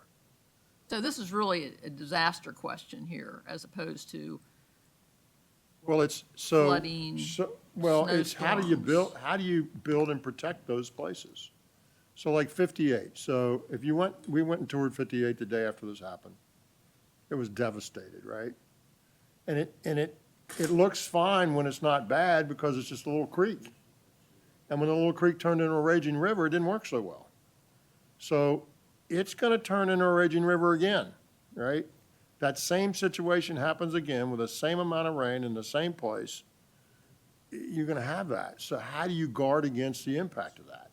So we need to figure that out. And where I live, where you're barely above sea level, and I've lived there my whole life, so I have my own anecdotal view, the streets flood way more often, a little bit, not massive floods, but a little bit, where you're talking about a foot of water, way more often than it used to. It comes over the bulkhead when it didn't used to, right? So I can't measure it, and it's not like sea levels come up a foot. If it came up a foot, it'd be like, we'd really know it. But these things are happening more and more often, and they're coming over. Is it just flooding, or is it snowstorms and? Well, it can be snow too. I mean, So it's a weather. We're $400 weather. million over our budget because of snowstorms. Number of and all this miles impacted stuff. by The weather. snow gets pretty important to us, right? Yeah, so it's weather. It's the changing impacts on the transportation system because of weather. And listen, we can debate all day long, and it's a great debate as to why it's happening or what you can do about it. But if you live where I live, if you've seen what I see, it's happened. You're just not exactly sure why and exactly sure what to do about it. That's all for debate, but the fact that it's happening is happening. I can assure you where I live, weather impacts our roads as well. So Yeah, but is it it's not just- substantially worse? That's what I'm saying. We've seen a substantial change, right? In how many times that Hampton Boulevard floods out, which is the main thoroughfare from the base to downtown through Old Dominion. We see a substantial change on how many times that road is flooded. And, I mean, it's obscene in a way, but the way the insurance and FEMA and all this stuff works, they're taking these houses that have suffered flood because we weren't built for that, and they're raising them like 8 feet in the air. And you go down the road, and there's like, little house, and then there's a house like 8 feet on an 8-foot foundation. You're like, what is that? Well, that is, if you want the money to rebuild it, you got to build. I think that's extreme. I'm like, well, that's great, because if it gets 8 feet, then the world has come to an end. What difference does it make? Why don't you just make them 3 or 4 feet, do something more reasonable? But that's not what they do. So, it's literally, it's 8 feet tall. Steve sees it. It's like bizarre. And that's what they make you do. I'm like, okay. Well, the whole rest of the whole Hampton Roads is underwater, folks. So it's really nice that I got a 3 feet down to the water because there's nothing else left. Right. Like, what difference does it make? Anyway, so it is happening more regularly. And I can't tell you exactly why, and I can't tell you exactly what to do about it, but I know it's happening. Yeah, but it's really the weather, because it happens all over the It's the state, weather. yeah. The weather has changed, is changing. And listen, that's the way, that's what it's done historically. I mean, we had ice ages, and we had glaciers, and we had no glaciers. And, you know, where my farm is on the Rappahannock River, I'm probably 50 feet above the river at one place on my farm. And if you dig down 10 feet, which the stream beds have done, I've got gazillions of fossils that are 10 million years old. That means the ocean was above that land, right? And I'm talking 50 feet above the river, and the ocean was on top of that, right? And I can pick up pieces of coral, scallop shells as big as your hand, and there are thousands of them. Ear bone of a whale. So the ocean was above that land. A long time ago, but it changes. Ms. Sellers. Switch back and bring up what Ms. Green was talking about with schools. I don't think it's just about the number of car riders, but when a school is introduced, you have a whole traffic pattern shift. And we see more kids riding these scooters to school. And at least at some of them that are in Stafford and Spotsylvania, and the one closest to my house, we've had 2 children have to be medevaced out of that area from being hit by vehicles. And in the last year. And so I don't know how we put it on here, but schools in and of themselves should be a consideration because they do come with, you know, you have parents who are dropping kids off, but then you have kids who can be erratic anyway. And yeah. That's why the General Assembly has put in these provisions to allow some enforcement in school zones for exactly that reason. And it depends on where you live, Ms. Sellers. You know, in Norfolk, unfortunately, we're closing 8 schools. When I was a kid, our population was 312,000 people, and now it's 250. And that's as expensive. I used to tell folks in Stafford when they would get on us about growth, I would say it's as expensive to close a school as it is to open a school. So those schools are going to go away, and the students will go other places with them. They won't be there anymore. But in any case, Jitendra, can you continue? So, Mr. Secretary, I will just touch upon the last one, which is number 19. The transportation system and services are unable to meet the mobility needs of risk of Virginians 65 or older. That is characterized as a risk, and simply because it's the share of, it is not that, please keep in mind that this doesn't take into account the supply side. So DRPT already has programs in place, and they seem to be working well. This is only reflecting the fact that the share of Virginians that are age 65 or older is increasing, and it's increasing in rural areas where they have to go farther to access services, to do groceries for medical appointments and things of that sort. So that is a risk. A huge risk. It's a risk of stretching the dollar further. I mean, that's the risk, right? We don't have enough money to satisfy the need.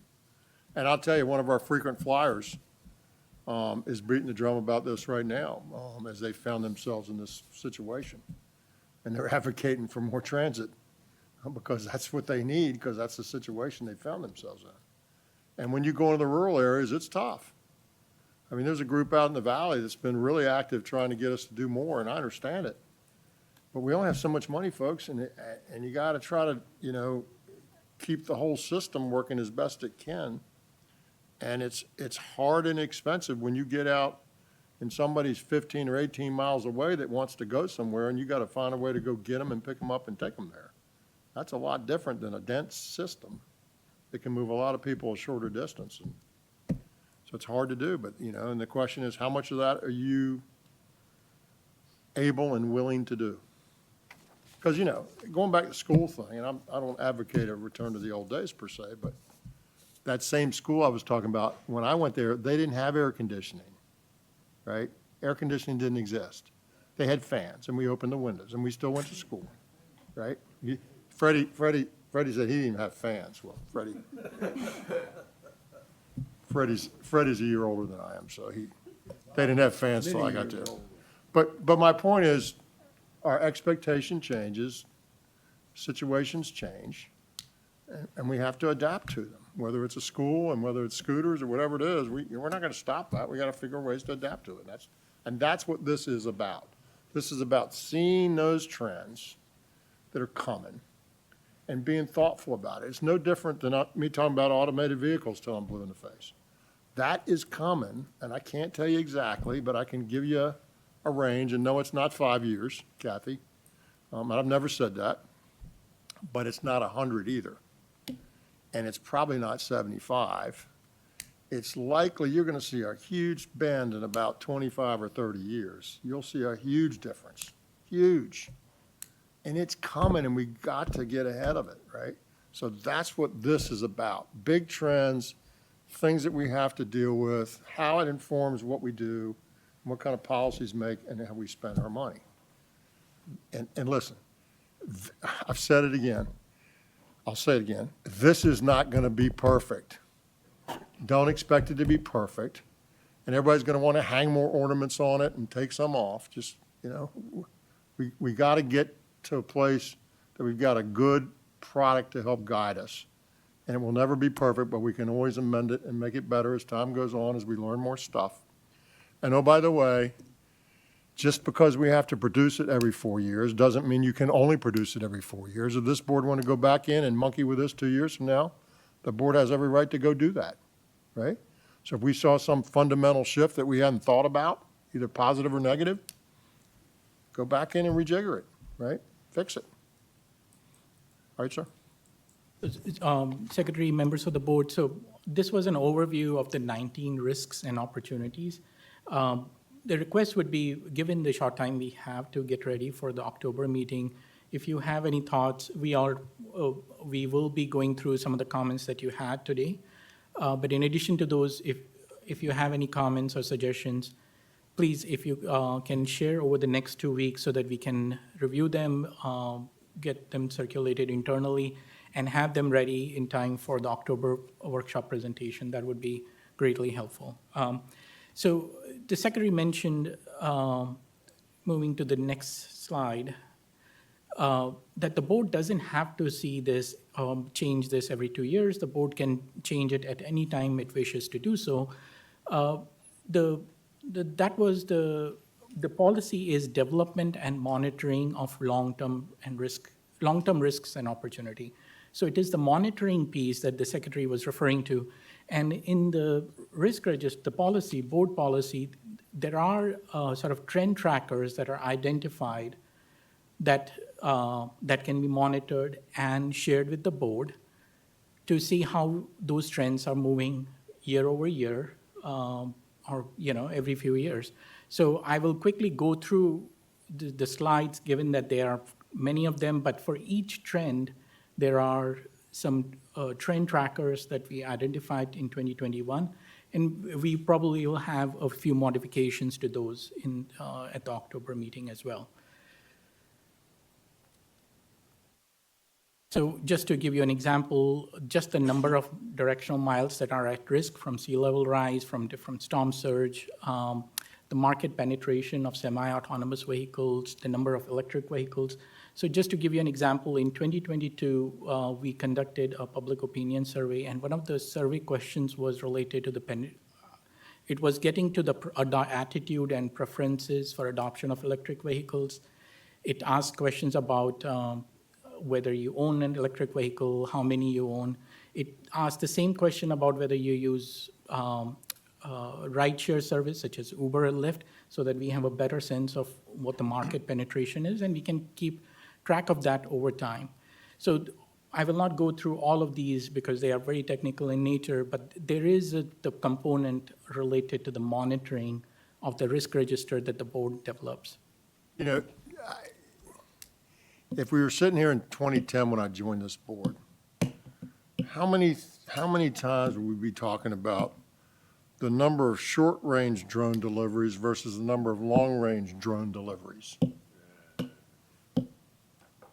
Think about it.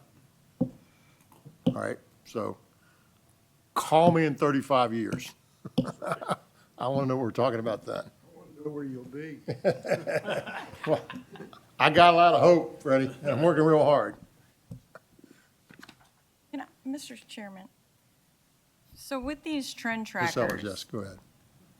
So is the goal to eventually transition them from a long-term goal into like a actual midterm, short-term need? Or, Mr. Chair, Ms. Sellers, these are just for us to monitor. So it's simply like, I want, there are these apps to see how much you spent in last month. So that aggregates all the credit cards and bank accounts, and that tells you.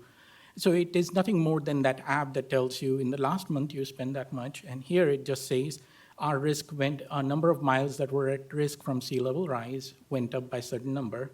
The number of drone deliveries went up by a certain number.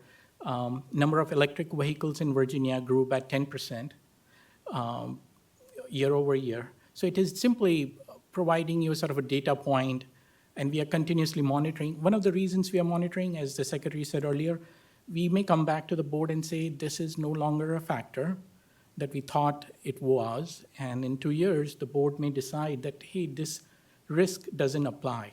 So I because think, Ms. something- Sellers, what we're trying to say in this exercise is here things that we see as megatrends and macrotrends. These are where things are evolving to. And we're not exactly sure where they're going to end up, but here's the way we're going to watch them as they evolve. So that as we see changes up or down, going back to the some of the ones that went up and some of the ones that went down, we can adapt our policies at that time to reflect the changing landscape that we're operating in. So these are like a bunch of things to keep an eye on and that should guide us in terms of what we're looking out for as we continue to program money and do projects. And so it may not be a huge issue today, but if we see it on a curve like that, we know by the time it gets here, it's going to be a pretty big issue, then we want to know that and start to adapt to that as it happens. No different than sort of forecasting anything that you think is coming and then keeping an eye on it to know where it is. So that's what the process is really about. And so these trackers are the things that we would look at to help inform those concerns that we have. Concerns meaning things that would move us one way or another in our policies, right? It could be good concerns, if you will, or it could be negative concerns. Does that make sense? does. I'm just not sure that these trend trackers are going to capture that in the same way that I think we think they are. And I look at some of them and like the aging population. Like 65 and older is not the same metric used in land use discussions. It's 55 and older. So, and there's just different ways of capturing the data. So understanding what we're going to use with this data or how we're going to use the data, I think would help me understand why we're capturing some of these things, if that makes sense. Well, if you back up to the macro trends and the descriptions, then those things are what drive you into your trackers because they're tracking what you said before. So if you get rid of one of these macro trends, right, and you're no longer concerned about it, then the trackers that you're using to track it would go away. If you don't think we have the right trackers, but you think the trend is real, then you'd look at a different tracker. But when we see back on page 6, when we looked at climate and we looked at increase in flooding risk, we see a trend for an increase in flooding risk, right? So we see that now. We've identified that as a macro trend. All right, how do we track that to know how we're doing? Is it a trend that's like this? Is it a trend that's like that? Is it going down? Is it gone up and now it's coming down again? Where is it? Because if flooding was no longer an issue and it receded to what it was 40 years ago, then we shouldn't, and we thought it was going to continue like that, then why are we going to program money and time and effort into worrying about it? We're not. But as it gets more and more critical, we're going to do more and more because we see it's real and it's getting worse. So my question to that would be, are there more lane miles in the flood risk because of sea level change, or is it because of poor planning?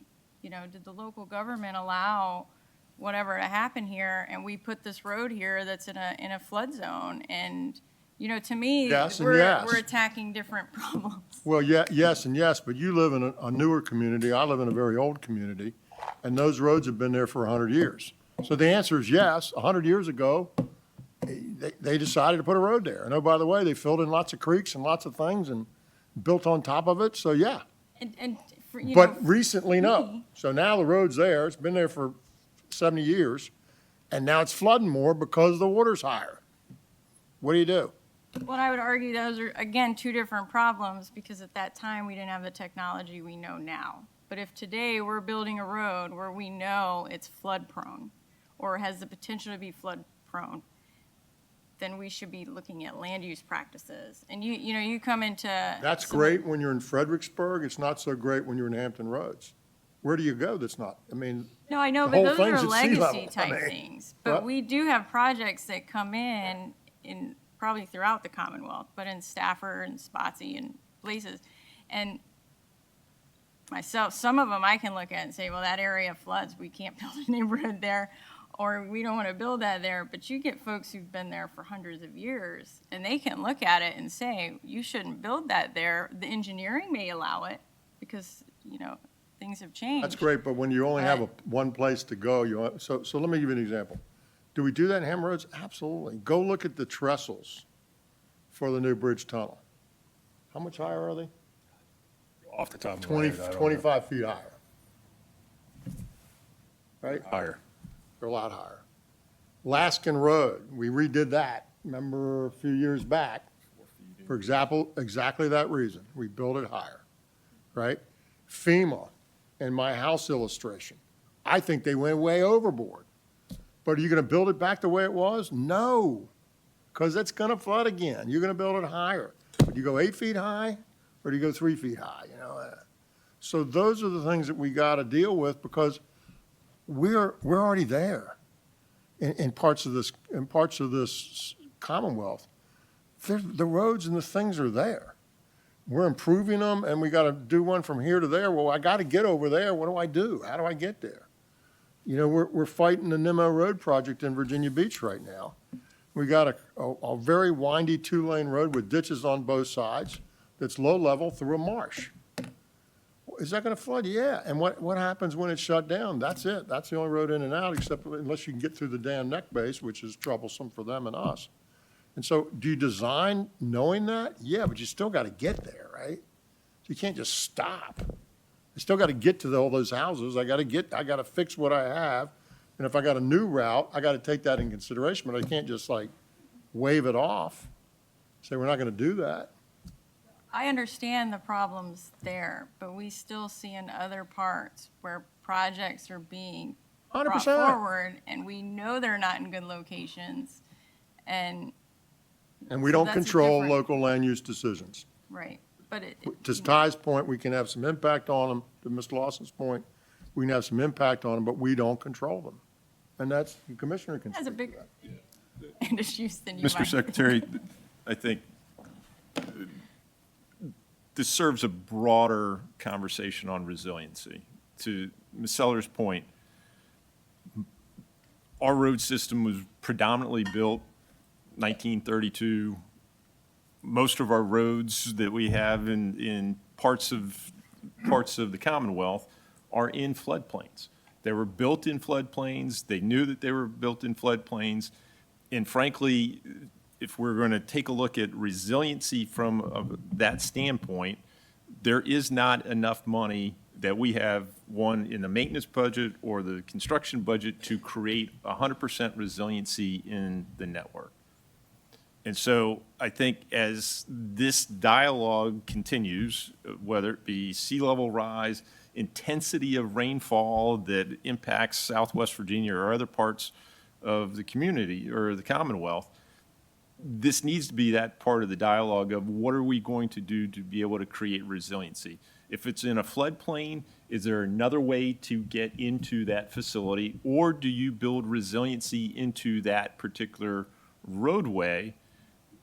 But to the Secretary's point, if you're going to build a house on 8 feet and your roadway is going to be underwater, is it even worth making that infrastructure improvement? So those are some of those conversations that eventually this board is going to have to tackle because of either inundation in the Hampton Roads area, the Middle Peninsula, the Northern Neck, where we're going to start seeing inundation that's maybe it was an hour a day at 2 inches, now it's a foot for 4 hours, and it creates that inundation that maybe we're going to get to the point where we start abandoning the facility from a maintenance standpoint and say, no, it's not worth it. Or in other areas where we need to have those services and we need resiliency, then we're going to build up the road bed, but we're going to chase it for a long period of time because the tie-ins that are needed to be able to get the geometric profile of a road taken care of. These are going to be those discussions just for climate or resiliency in itself. So I think this warrants probably further conversation. The departments, I think the cabinet has the chief resiliency officer that's looking at resiliency at the cabinet level. The department's supporting those activities with some research or some work that we're doing in the resiliency component. But long story short, what we have is what we have. And in speaking to the roadways that are in the floodplains, we're not going to move them. We know that we have to rebuild them and reconstruct them, and we might change some of the culvert size or the pipe sizes that we have. But there's a limited amount of relocation of facilities that we have to be able to create resiliency or build that so that we don't experience that flooding. The intensities of rainfall that we've had are exceeding 100-year storms and 200-year storms that we've had recently. Those are just changes. Are we going to see something change back and have that pendulum swing back and forth with our engineering standards? We're taking that into consideration of what is that right size of a pipe, what's the right size of a culvert, and just to be able to handle what we have today. But if we were going to upsize everything that we have, including the pipes out here on 95, there's not enough maintenance money. We might as well shut down the construction program, and I'm not advocating for that for everyone that's listening outside of this room, but just it's a sheer recognition that this is going to have to be a logical step and understand the order of magnitude of the funding that's going to be needed to be able to create resiliency just on the climate issue or the sea level rise or inundation or inland flooding that we have today. Not to mention the other 3 columns that you have on this slide. Okay, Senator. Mr. Secretary, if I may, in disaster mitigation response, there's a phrase that when someone says hurricane came our way, I lived in Miami, so when somebody would say hurricane came our way, a researcher might say, well, you were in the way of hurricane. So it is a very common problem, and to what the commissioner said, there is a chief resiliency officer that is looking at across the state agencies. OIP is part of that effort along with VDOT. And one of the things they are working on a coastal resiliency master plan. And one of the things that they are looking at is the better coordination with local jurisdictions. That is what I know. And I know that they are aware of the issue that you just mentioned and are working on that as part of the Coastal Resilience Master Plan. I think at the end of the day, Ms. Sellers, it is not perfect how localities can just do what they want to do in some cases, and I'm overstating that a little bit, in terms of land use. And then they say, come help me with the problem I created, right? I mean, at the end of the day, if you were the omnipotent dictator, if you will, and you could determine all this, you would do some things and not do others. But that's not the way we work here. We've got a decentralized system, and localities get to do their own land use planning. So they can decide to do things, and obviously there is some input, but they can do some things that mess stuff up, and then they scream and need help. And we, you know, we don't. So until that changes, that's what we got to deal with, and we do it by watching these factors and trying to adjust what we do to take that in consideration. A lot of people would say that about 95. You let those communities grow too fast, you let them grow too close to the interstate, da-da-da-da-da-da. Yeah. That's, We don't control that. Secretary, that's kind of the impetus behind the question is, you know, what are we doing with the data? And we're not just collecting data, but there is. What we're doing with the data is we're saying, if there's more of this and this road's going to flood more, then if we're going to build it back or we're going to improve it, we need to take that in consideration.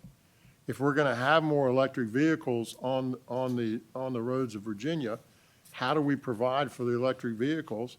How do we deal, you know, this is above our pay grade here, but how do we deal with funding transportation, right? We got a bunch of electric vehicles. The primary funding in transportation has been gas taxes. They use zero. So do we put it on, you know, all those things as they change, how do we deal with that? As e-commerce floods our streets with these kinds of things, how do we deal with that? So we're just saying, here are the things that we see coming. Here's what's changing from where we are today. Let's be smart enough to try to get ahead of it. And no, it's not going to be perfect, and we're going to miss some things, and we're going to overstate something and understate something. That's why I don't want us to try to grind to the nth degree on all these, as long as they generally capture what we think is out there, and they're reasonable things to track to see how it's moving and how it's changing, then that's what we want. And that's just a guide for the staff and for us as we look at things going forward. There's no question these changes are happening, right? There's no question. And then how fast, how long, that's a question. And what we do about them is a question. And how we track that is a question. So that's what we're talking about here. So what we do about them, on that note, I will move to the strategic actions. So, you know, Deputy Secretary Lawson showed 4 pillars at the start of the presentation this morning. And we have vision, goals, and objectives, midterm needs that you know, direct investments that are made through smart scale dollars, long-term risks and opportunity register. And then the question is, as the Secretary said, what do we do about them? So one thing to keep in mind that this report gets submitted to the General Assembly and to the Governor's office.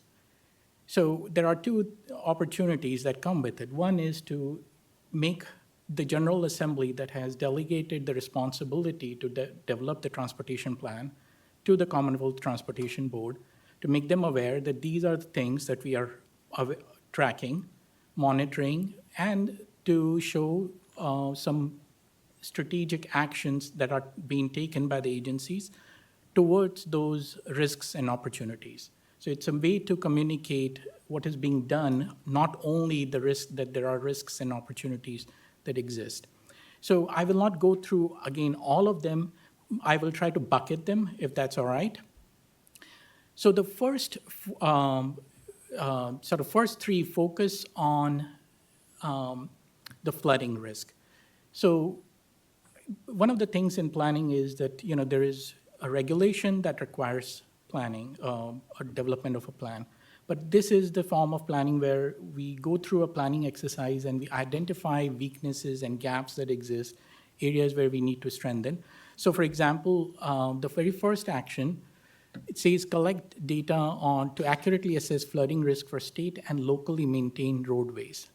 And just to give you an example, back in 2018, when we started working on the flooding risk, along with several VDOT divisions, one of the challenges that we ran into is that 511 data, where someone can call in or incidents are reported of localized flooding, did not collect data for local jurisdictions in local jurisdictions that maintain their own roadways. So you had a huge gap in the Hampton Roads area, and you wonder, don't they have any flooding, roadway flooding? Well, they do. It's just that we did not have an accurate sense of it.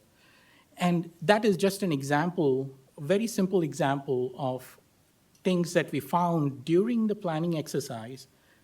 Then the board identify a strategic action, and VDOT is the lead agency on that, and said, we are going to be working on this issue, along with the two other issues as far as the policies for, the commissioner and the secretary mentioned, reflecting risks in transportation asset cycles, and they already cited two examples where they have incorporated risks in the design of a couple of projects. The third is collaboration with local and regional regional agencies to systematically identify solutions for prioritization of dollars. So this was not, this was in context of what Secretary said earlier, that this is not only a VDOT issue.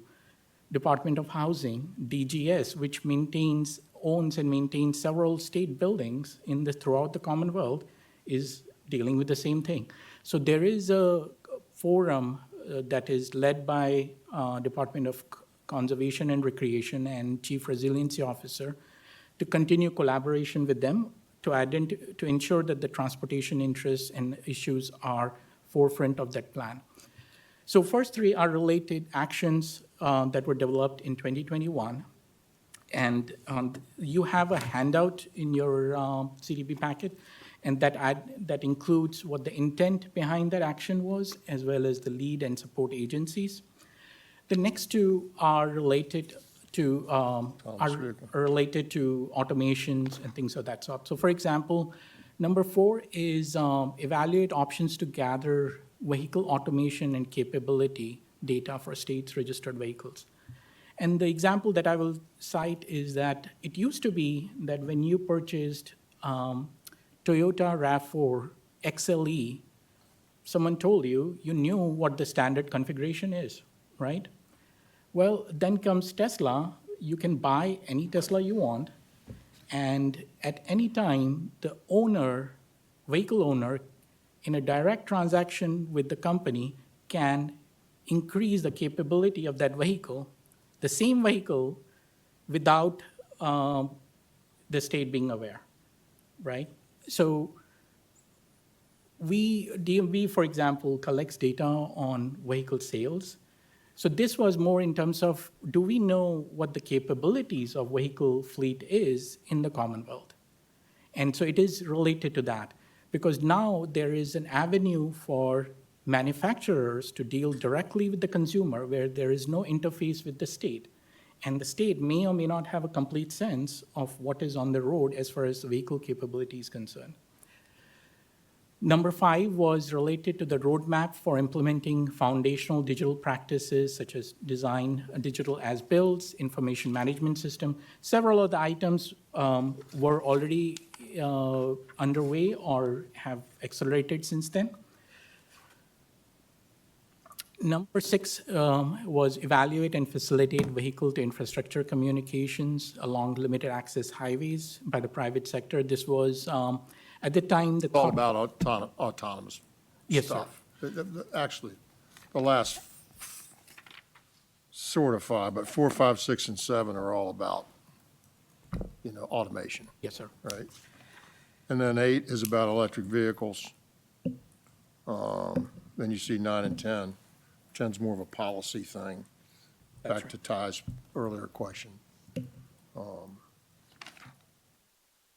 And then 11, 12, and 13 are sort of the feedback loop, right? We're trying to see, back to what I talked about earlier, with Smart Scale and IOEP and the Safety Improvement Program and Merit that Ms. Robinson's been working on. Are they getting us what we wanted to get, right? That's our feedback loop. And then the pipeline studies and so forth, so.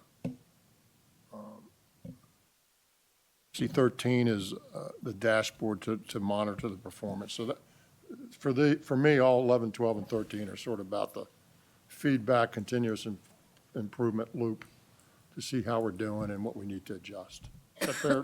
Yes, sir. Got you to 14. Number, oh, Number 14 was evaluate and if feasible, integrate remaining application-based highway and transit capital funding programs. The intent at the time was there are a couple of avenues for different localities to apply for different funds. Smart Portal is one of the larger avenue for locality to apply for funds. For transit at the time, primarily transit, and there were a couple of programs that since then have been integrated into Smart Portal, were done differently, and the intent was to identify whether everything can be done in one place so that the localities, different jurisdictions know that if they are seeking state funds, they have one place to go for different funding opportunities. Number 15 was focused on roles and responsibilities of state transportation agencies. Again, I think as we discussed earlier, one of the clear examples was the state currently does not play a role in curb management. Is there a way to look at what we do, how we do, when we do things? And number 16 is essentially formalizing OIP's role in supporting and advising the CTB in the conduct of CTB business and development of transportation policy, which goes to the code language that is for VTrans. So those are the 16 strategic actions that the board came up with in 2021. Now, again, you may, as the board, decide that none of them are relevant, some of them are relevant, some of them need modifications. So the request for you all is to take a look at these. I know even though we spend more time on these today in the afternoon, there is probably a whole lot more that you may want to think about and react to.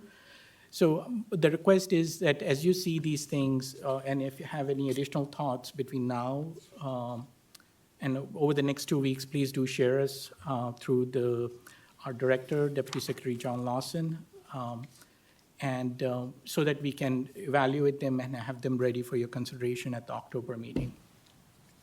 And at the October, just to recap again, at the October meeting, our plan is to come back to you all with any changes that the staff has to the risk and opportunity register, as well as to the strategic actions, along with any suggestions that you all may have for your consideration. And if there are any modifications, then that will require a board action, and in which case we plan on coming back to you in December, keeping in mind that this plan needs to be submitted to the General Assembly and the Office of the Governor in December as well. Questions? Mr. Minshew. Mr. Secretary, I was not here in April, but I know there's the 4 pillars or 4 columns: vision, midterm, long-term, risk and opportunity, then strategic. There is a section in the state code that tells us what we're supposed to do in VTrans, and one is that we look at all of the corridors of statewide significance, regional networks, and urban development areas, and give an assessment of capacity needs. Was that already done back in April? Through the Secretary, yes, sir. That policy was looked at, I believe last year. In April, it was the prioritization piece, how they are prioritized. I'll give you some more on that. That's a question because I was trying to get to the steak and potatoes of what we're supposed to be doing in the statewide transportation plan, and one of them is that whatever are the corridors of statewide significance, we advise the incoming administration and General Assembly of what's the capacity needs for those corridors. That seems to be a pretty clear description of what we're supposed to do. And again, I wasn't here in April when it was discussed, but I just was wondering, will I have a chance to ever see that before it goes in the final December report? Through the chair, yes, Mr. Minshew, yes, and we can provide you. They are all available online as well, and we can provide you a link to that. And if you have any questions, we are available to answer those as well. Mr. Minshew, when you're worried about the steak and potatoes, don't forget the vegetables, okay? Sound like my mother, Mr. Secretary. especially Mr. Secretary, I had to note that there was something you said about 30 minutes ago that was interesting. I have a penchant for reading the code. It's product of my training, I guess. But in 33.2, 353, there's some language that says, it is the intent of the General Assembly that this plan assess transportation needs and assign priorities to projects on a statewide basis, avoiding the production of a plan that is an aggregation of local, district, regional, and modal plans. That seems to be saying, focus on statewide issues.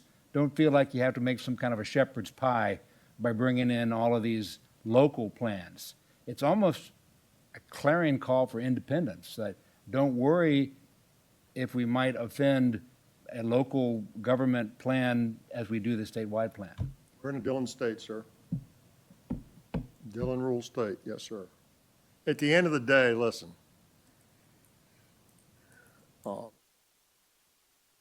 Most of Virginia, the Commonwealth of Virginia owns the roads and the facilities.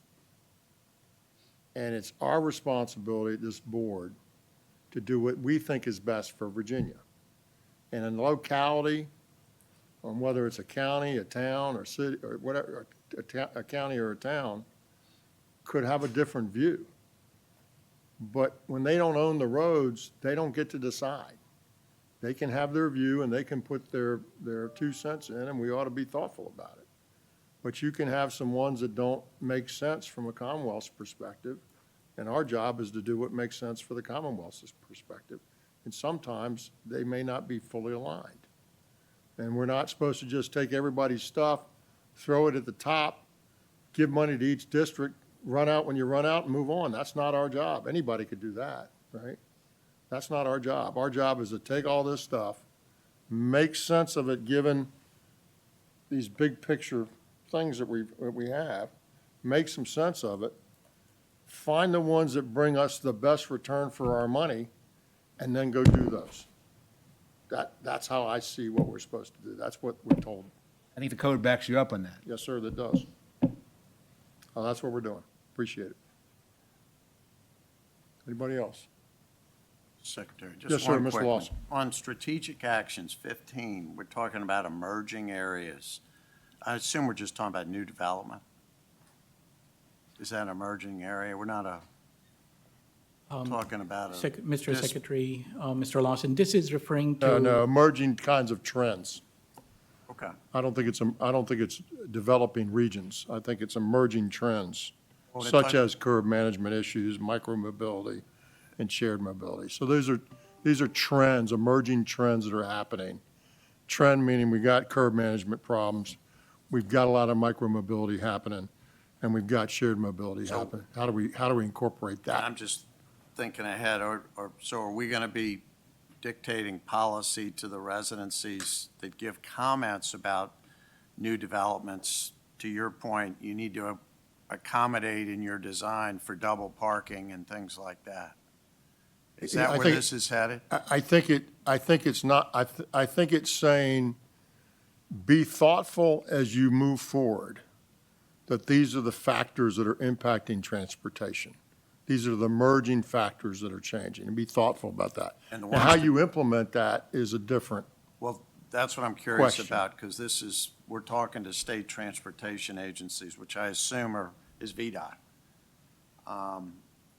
And are we going to have standards so that they then tell a new development, this is what y'all need to do? Is that where this is headed? Or have a building design that accommodates extra parking and deliveries and such? Potentially, depending on where it is. Potentially. I mean, listen, we've sort of, we now look at, right? We look at multimodal stuff when we do roads now, as a matter of course. We don't necessarily do them, but we look at them and consider them and try to understand them. And so I think what this is asking us to do, and again, this is 4 years ago, and this can be there or not be there. I think what we're asking us to do is to be thoughtful, and as we're passing our policies and we're doing those stuff, these are things that are emerging as impacts. These are things that are unusual. If you go back 30 years ago, we didn't have micromobility, and we didn't have shared mobility, and we didn't have the same curb management issues that we're having. So, John, did you want to say something? Yeah, what I was going to say in regards to your comment here, under your strategic actions, number 9 here, evaluate and establish sidewalk and curb management best practices. That was a strategic action that was written in 21 in relation to the item you were just talking about. Just doubling down on that. Okay. That's the purpose of those things, is to say what we want to look at, and this is how we're going to look at them.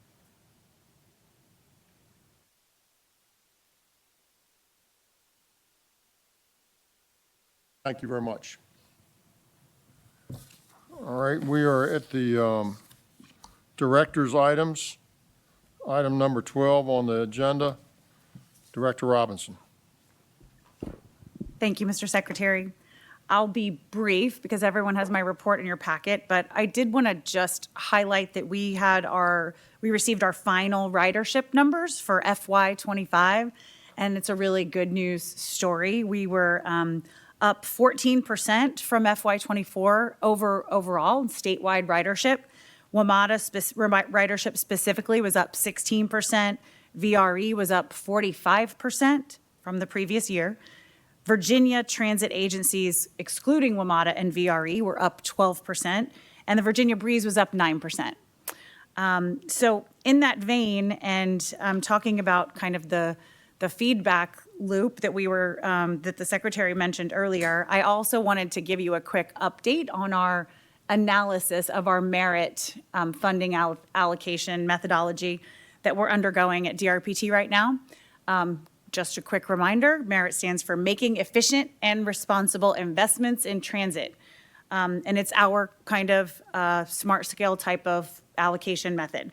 You've seen the previous presentations that show you how complex this formula is, but the bottom line is that transit needs are increasing and our funds are limited by code. So this is really important work. It's been a huge endeavor of our department. And while we look forward to the future, as the Secretary mentioned earlier this morning, where we have more data and more reliable data to work with, currently we're working with what we have and making plans for the future, but we are finding ways to improve this formula, really moving to a more performance or metric-based approach and incentivizing and rewarding agencies that meet the customer's needs efficiently. So we have more work to do. There is one more meeting we are coordinating with the Transit Service Delivery Advisory Committee, or TSDAC, and then we will be bringing recommendations to you, either next month or in December, depending on how quickly we can get that pulled together and get through a required public comment period. But I wanted to just let everybody know that that work is ongoing, and also thank Dr. Smoot, who is your CTB representative on the TSDAC and is working closely with us as well. Thank you, Mr. Secretary. Thank you, Mr. Director. Mr. Commissioner. I'll be even more brief. Recognizing, or we've got a recognition coming up next week on a major milestone on the Hampton Roads Bridge Tunnel.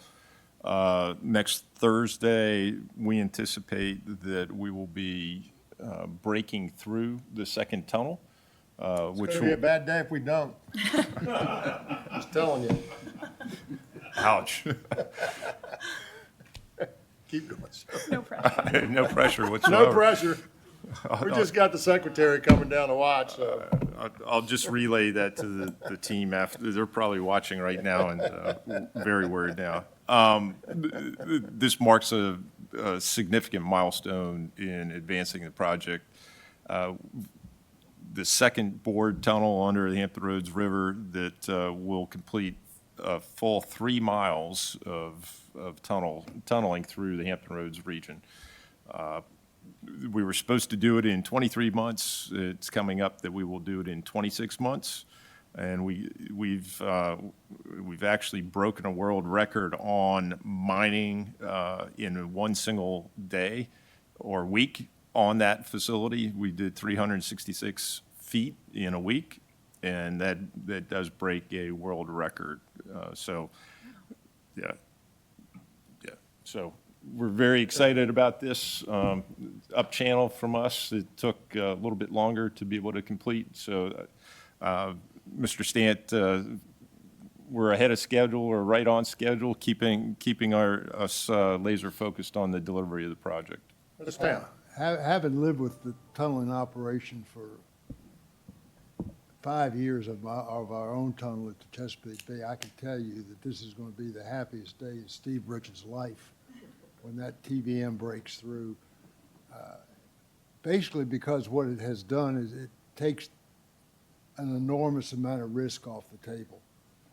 And once that TVM breaks through, we're basically left with a very sophisticated, a very complex road project, which is a heck of a lot different than a road project coupled with a tunnel. Boring tunnel. The tunnel is all the risk in the world, as I can give you personal experience about it, but this is a big day for Chris Hall, for Ryan Bannis and their team at HRBT. Heck of a job under very trying circumstances, so it's going to be a great day, and I congratulate Steve and Shep and the magnificent job. As horrible as the experience has been for the traveling public, Shep said, the secretary said, it's going to be worth it in the end. So congratulations to Steve and Shep and the team. I'll tell you, on the 24th, we have a ceremony. The governor will be there. U.S. Transportation Secretary Duffy will be there. I'll be there. Y'all been invited. And it'll be a fun day. So hopefully Miss Mary is going to do her thing and blow through that concrete wall, or it's going to be a little bit sticky. But no, we're excited about that. And I think Mr. Stant's comments are exactly spot on in terms of the risk and where we're heading. You finished? Yes. Let me say two things. First off, some of y'all will see, and there's been some discussion already, Mr. Stant's aware of this, Mr. Coleman's aware of this, and others. But we'll have two of the trains of our Amtrak state-sponsored trains that come out of Hampton Roads will be impacted over the next numbers of years, meaning they will stop and be replaced by shuttles or buses. And this is all being driven by the Long Bridge project up and across the Potomac and into D.C. And so because of lots of things between D.C.'s rules and cost and everything else, we have narrowed the ability to work on that facility to basically 4 or 5 hours a day during the week.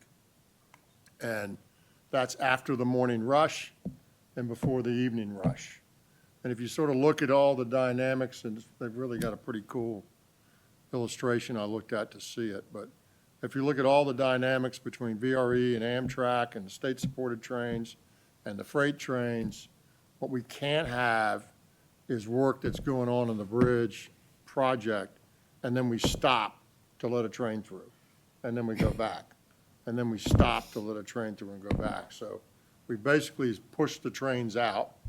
It's impacted everybody from VRE to freight to Amtrak and said, this is our window. And that has cascaded into a couple of the trains in Hampton Roads will not be going, but they will have a similar connection on a similar time, either via a shuttle or a bus. It'll travel in express lanes.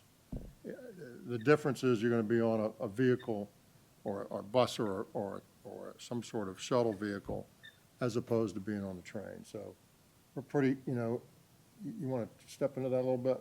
I would love to, Mr. Secretary. I just want to clarify one thing. Only one train will be removed. There are currently 5 trains. We're going to 4 trains and adding 2 buses, starting in January. Yes, I apologize. So we're really sort of that's not the right word. We're compensating to have more than we had, but it's going to be different.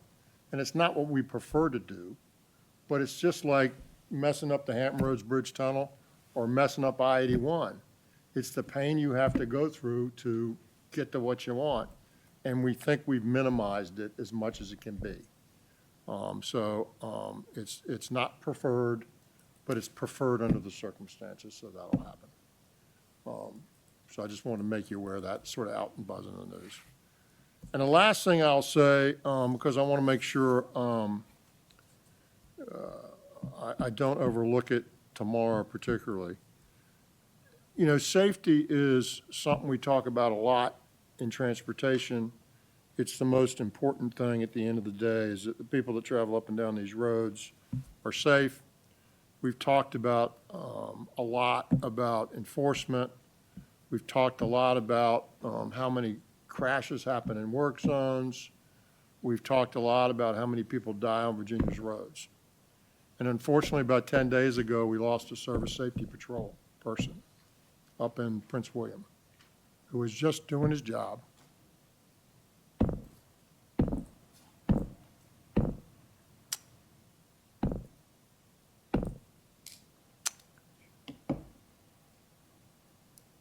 And he didn't come home.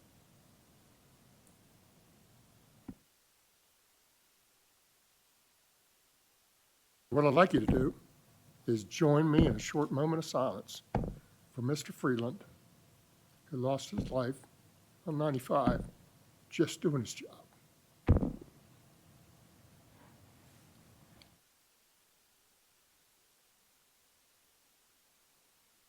Amen. Thank you. This meeting's adjourned.